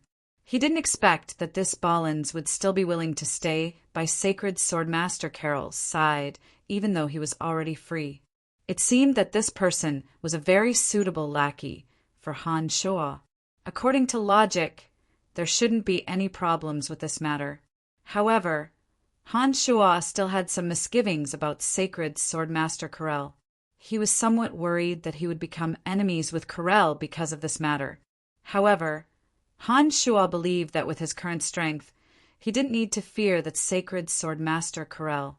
This Bolins in front of him was also an extremely suitable candidate to cultivate in demonic arts. After hesitating for a moment, Han Shuo opened his mouth and explained to Bolins, "It's best that you reconsider. You should know that once you cultivate martial techniques with me, you will be restricted by me. Our branch also has many rules. As a senior, I have the authority to make you do things that you are unwilling to do. If you refuse, you will be going against the teacher's teachings. I have the authority to take back the martial technique that you cultivate. In addition, you should inform Mr. Carel and carefully consider it for a few days. After you have thoroughly considered it and made a decision, there is no harm in finding me again to have a proper discussion." When Han Shuo said this, Bolins' eyes gradually regained their clarity. Bolins, who had lived for many years, naturally wasn't a fool who couldn't see the situation clearly. Although his heart was in a mess because of Han Shuo's martial technique, when Han Shuo mentioned the teacher's teachings and restrictions, Bolins immediately understood the meaning that Han Shuo wanted to express. Everyone has to listen to me, regardless of whether it's right or wrong. This was actually the same as serving his current master Carel. With the identity of a servant, he would take care of everything for his master, no matter if it was murder, arson, or robbery. As long as his master gave the order, he would do his utmost to carry it out. This was also what Han Shuo wanted to express. After Bolins' eyes regained their clarity, he began to truly weigh the pros and cons. From Han Shuo, he saw ambition that was unwilling to be left out. Furthermore, the baleful aura around Han Shuo didn't seem like a benevolent and good person like Carel. Once he and Han Shuo got together, it seemed like he would definitely return to his old profession and do some bloody business that couldn't see the light of day. However, what Carel couldn't give him, Han Shuo could. On the other hand, compared to the benevolent and kind, sacred Swordmaster Carel, Han Shuo seemed to be more to his liking. Bolins, whose hands were stained with blood, cherished the wonderful taste of slaughter. Due to his uncontrollable study of killing intent, he became intoxicated with slaughter, unable to extricate himself. Having stayed by Carol's side for many years, Bolins still couldn't forget that taste. Han Shuo's appearance could give him another path, a path that he longed for. After hesitating between rationality and temptation, Bolins was unable to immediately make a decision. In the end, he opened his mouth and said to Han Shuo, "I will carefully consider your suggestion. Once I have made a decision, I will come and find you. No matter what your decision is, I will respect it." Han Shuo smiled as he replied. Before Bolins left, he suddenly thought of something. He turned around to look at Han Shuo and asked, "What is the branch of martial arts that you practice?" "Sky Demon Gate. Sky Demon Gate. Sky Demon Gate. I will remember it." Bolins muttered to himself. He leaped onto the roof and disappeared without a trace in the blink of an eye. "Hee, once you enter the Sky Demon Gate, you will never be able to leave my control." "Carel? Ah, Carel, it's not that I have the intention to poach you, but it's simply impossible for you to teach such a talent." After Bolins left, Han Shuo muttered to himself with some pride. Austin City, Grand Duke Ashburn's mansion. Today, Duke Ashburn was secretly meeting with some special guests, a group of clergymen belonging to the Church of Light. The Church of Light's Lancelot Empire Red Archbishop Koss, along with a few temple knights and white-robed priests, were in Duke Ashburn's mansion, happily chatting with Ashburn and First Prince Charles. As the most influential religious organization on the continent, The Church of Light had various military organizations in many countries on the profound continent. Any country that had a temple of light would have holy knights guarding it. Depending on the size of the temple, the number of holy knights guarding it would vary. In the Odin Empire, the headquarters of the Church of Light, the Temple of the God of Light had tens of thousands of temple knights. For many years, the continent had always had the existence of 10 great knight orders. The temple knights of the Church of Light had always had an illustrious reputation. There were even rumors in the outside world that the temple knights were the strongest knight order in the continent. Apart from that, the strength of the Church of Light's numerous light priests was equally astonishing. For example, a person like Red Archbishop Koss, who possessed a divine weapon, was a nightmare to anyone, especially some dark and necromancy mages. When they encountered Red Archbishop Koss, who possessed a divine weapon, they basically allowed Koss to proclaim the greatness of the God of Light, proving their lowliness. The power of religion was inconceivably strong in the profound continent. Faith was the most illusory and difficult to understand thing. It could often cause a normal person to become crazy and paranoid, and then do some unreasonable things. What the Church of Light was most adept at was using the power of faith to give ignorant people, and even aristocrats, a direction that wasn't necessarily correct. In the Lancelot Empire, the power of the Church of Light similarly couldn't be underestimated. Every city in the Lancelot Empire had a temple of the Church of Light. Where there was a temple, there would naturally be the armed forces of the Church of Light. Those private forces that completely believed in the God of Light were actually an unstable factor for any empire. However, perhaps it was because the influence of the Church of Light was too great. In any country, the Church of Light's private armed forces were actually a legal existence. This was the voice and need of those who believed in the God of Light. Even His Majesty Uhtred of the Lancelot Empire had tacitly approved of it. Fortunately, the Church of Light wasn't the main church in the Lancelot Empire. Other than that, the people also believed in the goddess of nature, the goddess of ice, and other gods. These messy churches were distributed in every city in the Lancelot Empire, but they were unable to shake the foundation of the empire. When the Lancelot Empire sunk into the struggle for power among the princes, there were times when religions had no choice but to make a choice. The correct choice could bring direct benefits to their own church, and it was even possible for them to dominate the Lancelot Empire. It was precisely because Koss had taken a fancy to eldest Prince Charles that he appeared in Duke Ashburn's mansion. Having the support of such a huge church, like the Church of Light, was naturally a joyous matter for Duke Ashburn. Eldest Prince Charles was similarly very happy. As an Orthodox knight, he originally had a favorable impression of the Church of Light. When the Church of Light intended to help him, this favorable impression would naturally multiply. After a round of discussion regarding promises of power and support, both parties were perfectly satisfied. They were satisfied with the cooperation between the two sides. While Duke Ashburn and eldest Prince Charles were warmly entertaining these members of the clergy, Koss suddenly sighed and said, "Brett tells City's Earl Brian. I wonder what his lordship thinks of this." He's only a lucky person who fawns on the rich and powerful. In addition, this fellow doesn't have any foresight. I think his good days will soon come to an end. Duke Ashburn's face was gloomy as he faintly smiled, giving a conclusion to Han Shuo. His lordship is wrong. This person is definitely not easy to deal with. The power behind this person is the Calamity Church.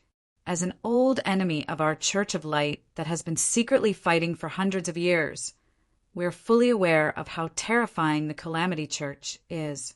To tell you the truth, I once personally took action and led a few temple knights to apprehend this person. However, I returned in failure twice and even suffered some injuries. Speaking up to this point, Koss sighed and continued, "The Pope has given instructions for our Lancelot Empire's personnel to eliminate this person at all costs. I hope that his lordship will be able to help us." When Koss mentioned the Calamity Church, Duke Ashburn and eldest Prince Charles glanced at each other, their expressions not looking too good. A great noble, like Ashburn, was naturally aware of the existence of the Calamity Church. It was an evil nest where a group of true demons gathered. Ashburn didn't expect that Han Shuo actually came from there. This caused Ashburn to feel somewhat apprehensive. However, Ashburn and eldest Prince Charles had already taken action last time. The two believed that Han Shuo already knew about this. Regardless of whether it was Han Shuo or the Calamity Church, both were ruthless people who would seek revenge for the smallest grievance. This made the two understand that Han Shuo had already become a mortal enemy.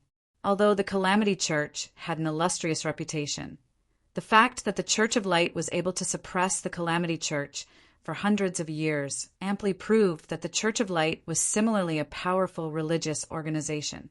Now that he heard Koss talk about eliminating Han Shuo, Ashburn immediately and frankly replied, "The last time we tried, we were careless and failed. This person supports that illegitimate child. I believe that sooner or later he will die. Mr. Koss's intention is to make him disappear earlier?" Nodding his head, the red-robed archbishop lamented pitifully, "This person is an unstable factor in the profound continent. His existence will bring disaster to the profound continent. Our Church of Light's objective has always been to eliminate all existences that go against God's will. He is precisely the target that we must immediately eliminate. In that case, His Lordship, do you have any good ideas?" Ashburn waited for Koss to finish his agitated speech before taking advantage of the situation to continue asking. "This is my plan. However, I will need to borrow the strength of the two of you." Red Archbishop Koss nodded and began to describe his plan to the two. Chapter 383. Asan City, Count Han Shuo's mansion.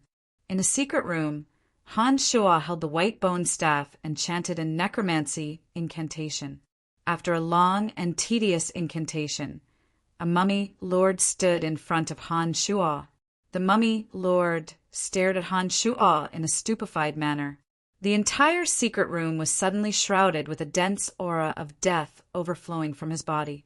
Of the 3 summoning techniques of the Grand Magus realm, Han Shuo had already grasped 2 of them.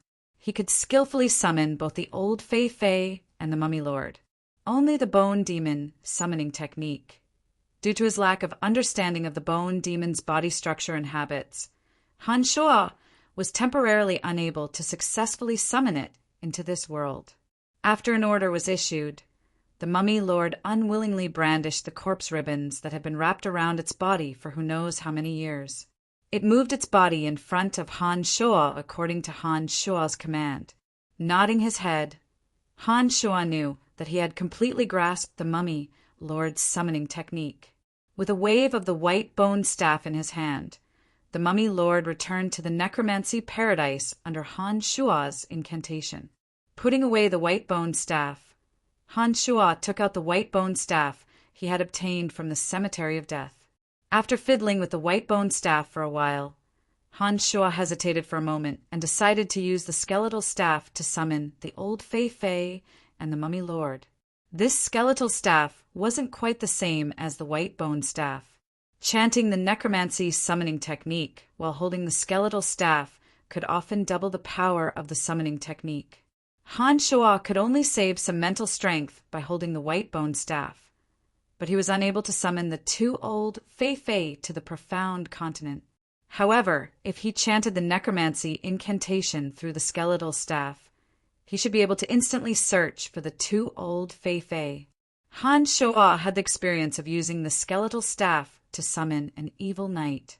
He believed that the old Fei Fei would be the same as summoning an evil knight and could also summon 2 old Fei Fei Fei in an instant.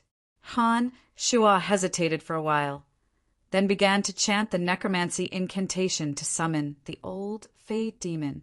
When Han Shuo's incantation connected to the necromancy paradise and the syllables were chanting to search for the old Fei demon, Han Shuo's spiritual world suddenly sensed 2 distant targets. These 2 targets were both old Fei demons. However, the distance between the 2 old Fei demons was incomparably far.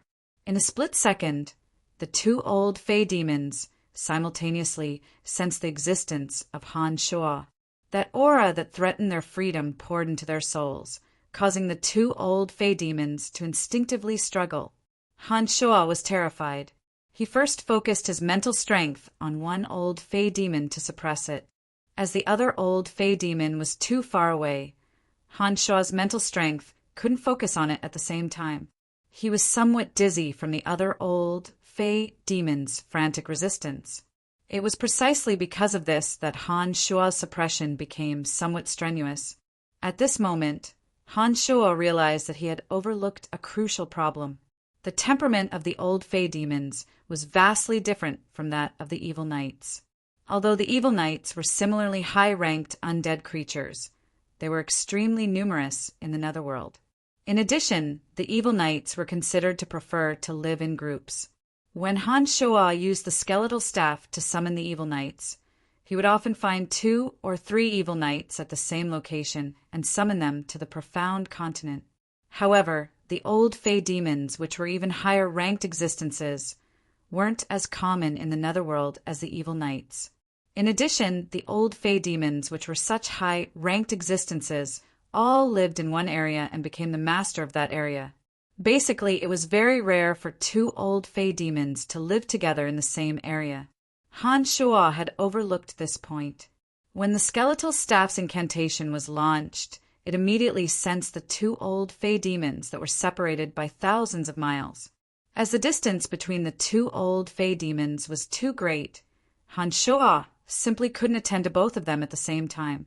The old Fey demons were undead creatures with extremely powerful souls. When Han Shuo focused on one of them, the other old Fey demon suddenly rose in revolt, causing Han Shuo's mental strength to be somewhat unable to suppress it. This scene really happened too quickly.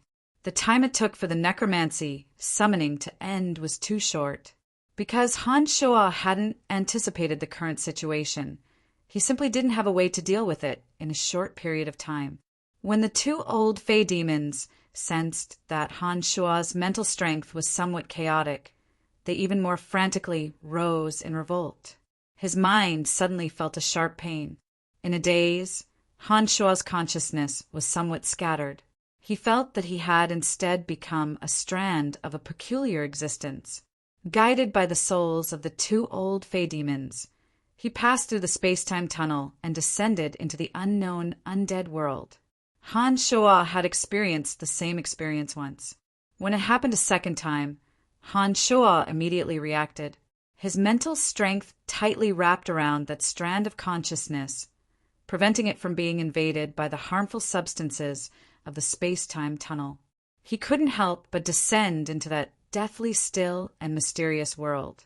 In a world that seemed to be eternally gray, white, and black, a thick layer of gray clouds covered the horizon. This was a deathly still forest, filled with swamps and withered trees.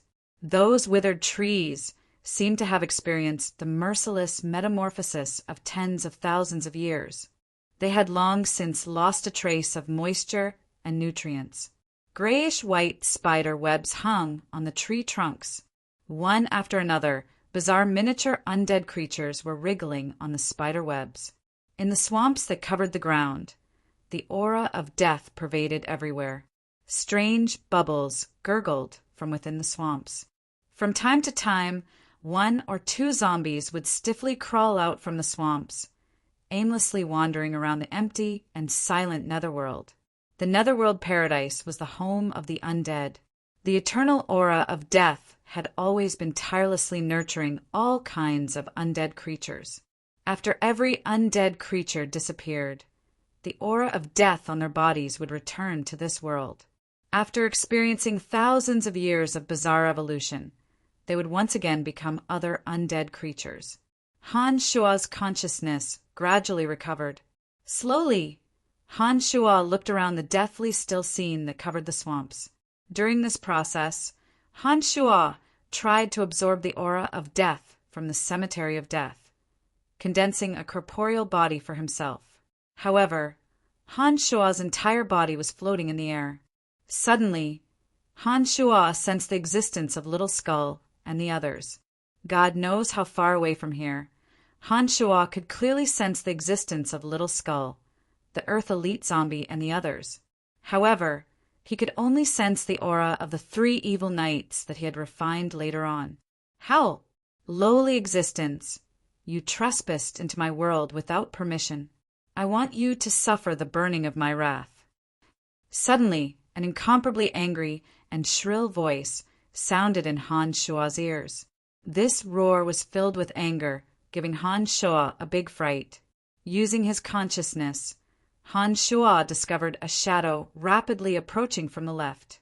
Han Shua focused his attention and discovered that it was actually one of the old Fey demons that he had just tried to summon. Surrounding this old Fey demon were hundreds of low-ranked undead creatures. Among them were ghouls, skeletal warriors, zombies, and even 3 hate demons. It seemed that this old Fey demon should be the overlord of this place. He still remembered the aura on Han Shua's body, when he suddenly discovered that Han Shua's soul had appeared in his territory. This old Fey demon suddenly flew into a violent rage. He immediately followed the aura on Han Shua's body that he had just sensed and rushed towards Han Shua at top speed. In the netherworld, the old Fey demon's strength could be displayed to the fullest. The rich aura of death everywhere could provide him with sufficient energy. However, Han Shua's consciousness had entered this space. Without a physical body, his demonic arts could not be put to use. He could only use his consciousness and necromancy magic to attack. Seeing that the old Fey demon was ferociously rushing over, its sharp claws that could tear through iron and stone, Han Shua's consciousness suddenly locked onto the old Fey demon's body and released a soul tremor magic. Bang! In midair, the old Fey demon's soul felt as if it had been bombarded by a heavy hammer. The sharp pain instantly spread to the depths of its soul. Without waiting for the old Fey demon to react, bone spears rained down from the sky, causing the old Fey demon to stagger and dodge. This was followed by another soul tremor magic, instantly stunning the old Fey demon. However, the soul of an old Fey demon that had sufficient aura of death in this other world was also very powerful. Although the mental attack of Han Shua's soul tremor could bring great harm to the old Fey demon, it was unable to truly kill it. In addition, the bone spears could only leave a few white scars on the old Fey demon's body and were unable to pierce through this high-ranked undead creature. In a place like this, Han Shua's mental strength was not limitless. If this situation continued, there would come a time when Han Shua's mental strength would be exhausted. At that time, the old Fey demon would no longer be under Han Shua's control. This kind of high-level old Fey demon would certainly be able to destroy Han Shua's soul, which had traversed an immeasurable distance to arrive at this place, after a row of bone spears and soul tremor magic. A bone prison suddenly formed, temporarily imprisoning the old Fey demon inside. Han Shua saw that the old Fey demon hadn't reacted to the soul tremor magic and didn't continue to stay in this area. His formless body quickly flew far away, like an ordinary resentful spirit drifting in the netherworld. In the dusky sky of the netherworld, resentful spirits often floated past. These resentful spirits only had the simplest consciousness and would often become the food of higher-ranked undead creatures. They were also the nutrients that Han Shua used to refine some magical creatures. Han Shua didn't expect that there would be a day when he arrived in the netherworld and that resentful spirits would actually rush over to besiege him. 5 misty white resentful spirits suddenly surrounded Han Shua. These 5 resentful spirits sensed that Han Shua's aura was different from theirs. It was as if they regarded Han Shua as a different species and tried to attack Han Shua. The formless Han Shua looked at the 5 resentful spirits coming over. From their simple consciousness, he could sense that the 5 resentful spirits were coming over. Han Shua only mobilized a very small portion of his mental strength and released the soul tremor magic.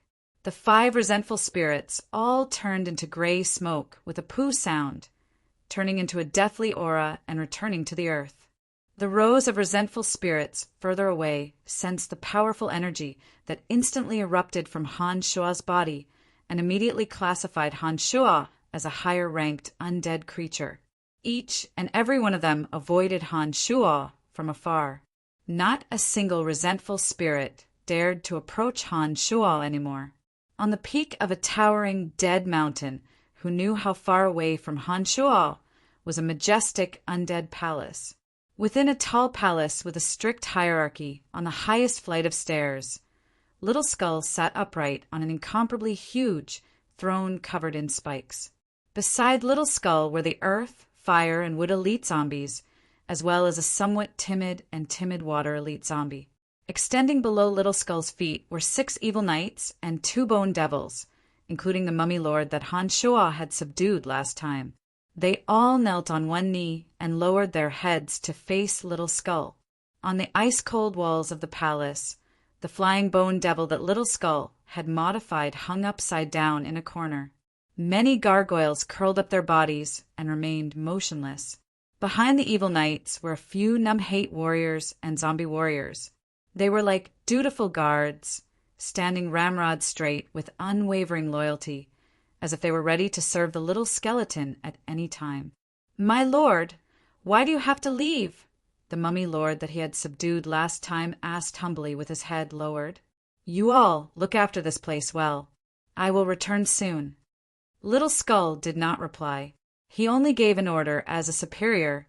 The powerful existence of the eastern dead sea might come soon. "You all guard this place well. Do not attack anyone when I am not here." "Yes, my lord." The higher-ranked undead creatures below all answered respectfully, facing Little Skull, who was even more ferocious than them. They, who were originally overlords of a region, had no choice but to lower their proud heads. "Retreat and guard your respective territories." Little Skull's dignified consciousness was conveyed. Apart from the 3 evil knights that had been refined by Han Shua's demonic arts, the other evil knights and mummy lords all obeyed his orders and retreated. Father is coming. This world is a bit different from the material world. Without a physical body, Father might encounter danger. I must go and protect him. Little Skull said to the Earth Elite zombie and the others after the subordinates had retreated. "We'll go too." The Earth Elite zombie rubbed his head and said naively, "We also want to see Father in this world." "No, you all stay here and look after our home. Those subordinates don't have the strength to protect the safety of this place.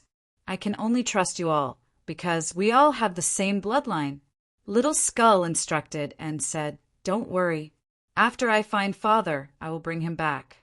As soon as he finished speaking, the flying bone devil that was hanging upside down on the palace suddenly spread its wings and soared in front of Little Skull. The 7 bone spurs on Little Skull's back shook and shot at the bone devil that he had modified. The huge bone devil's wings, which were connected by rotten flesh, flapped and carried Little Skull away from the lofty peak of the dead mountain.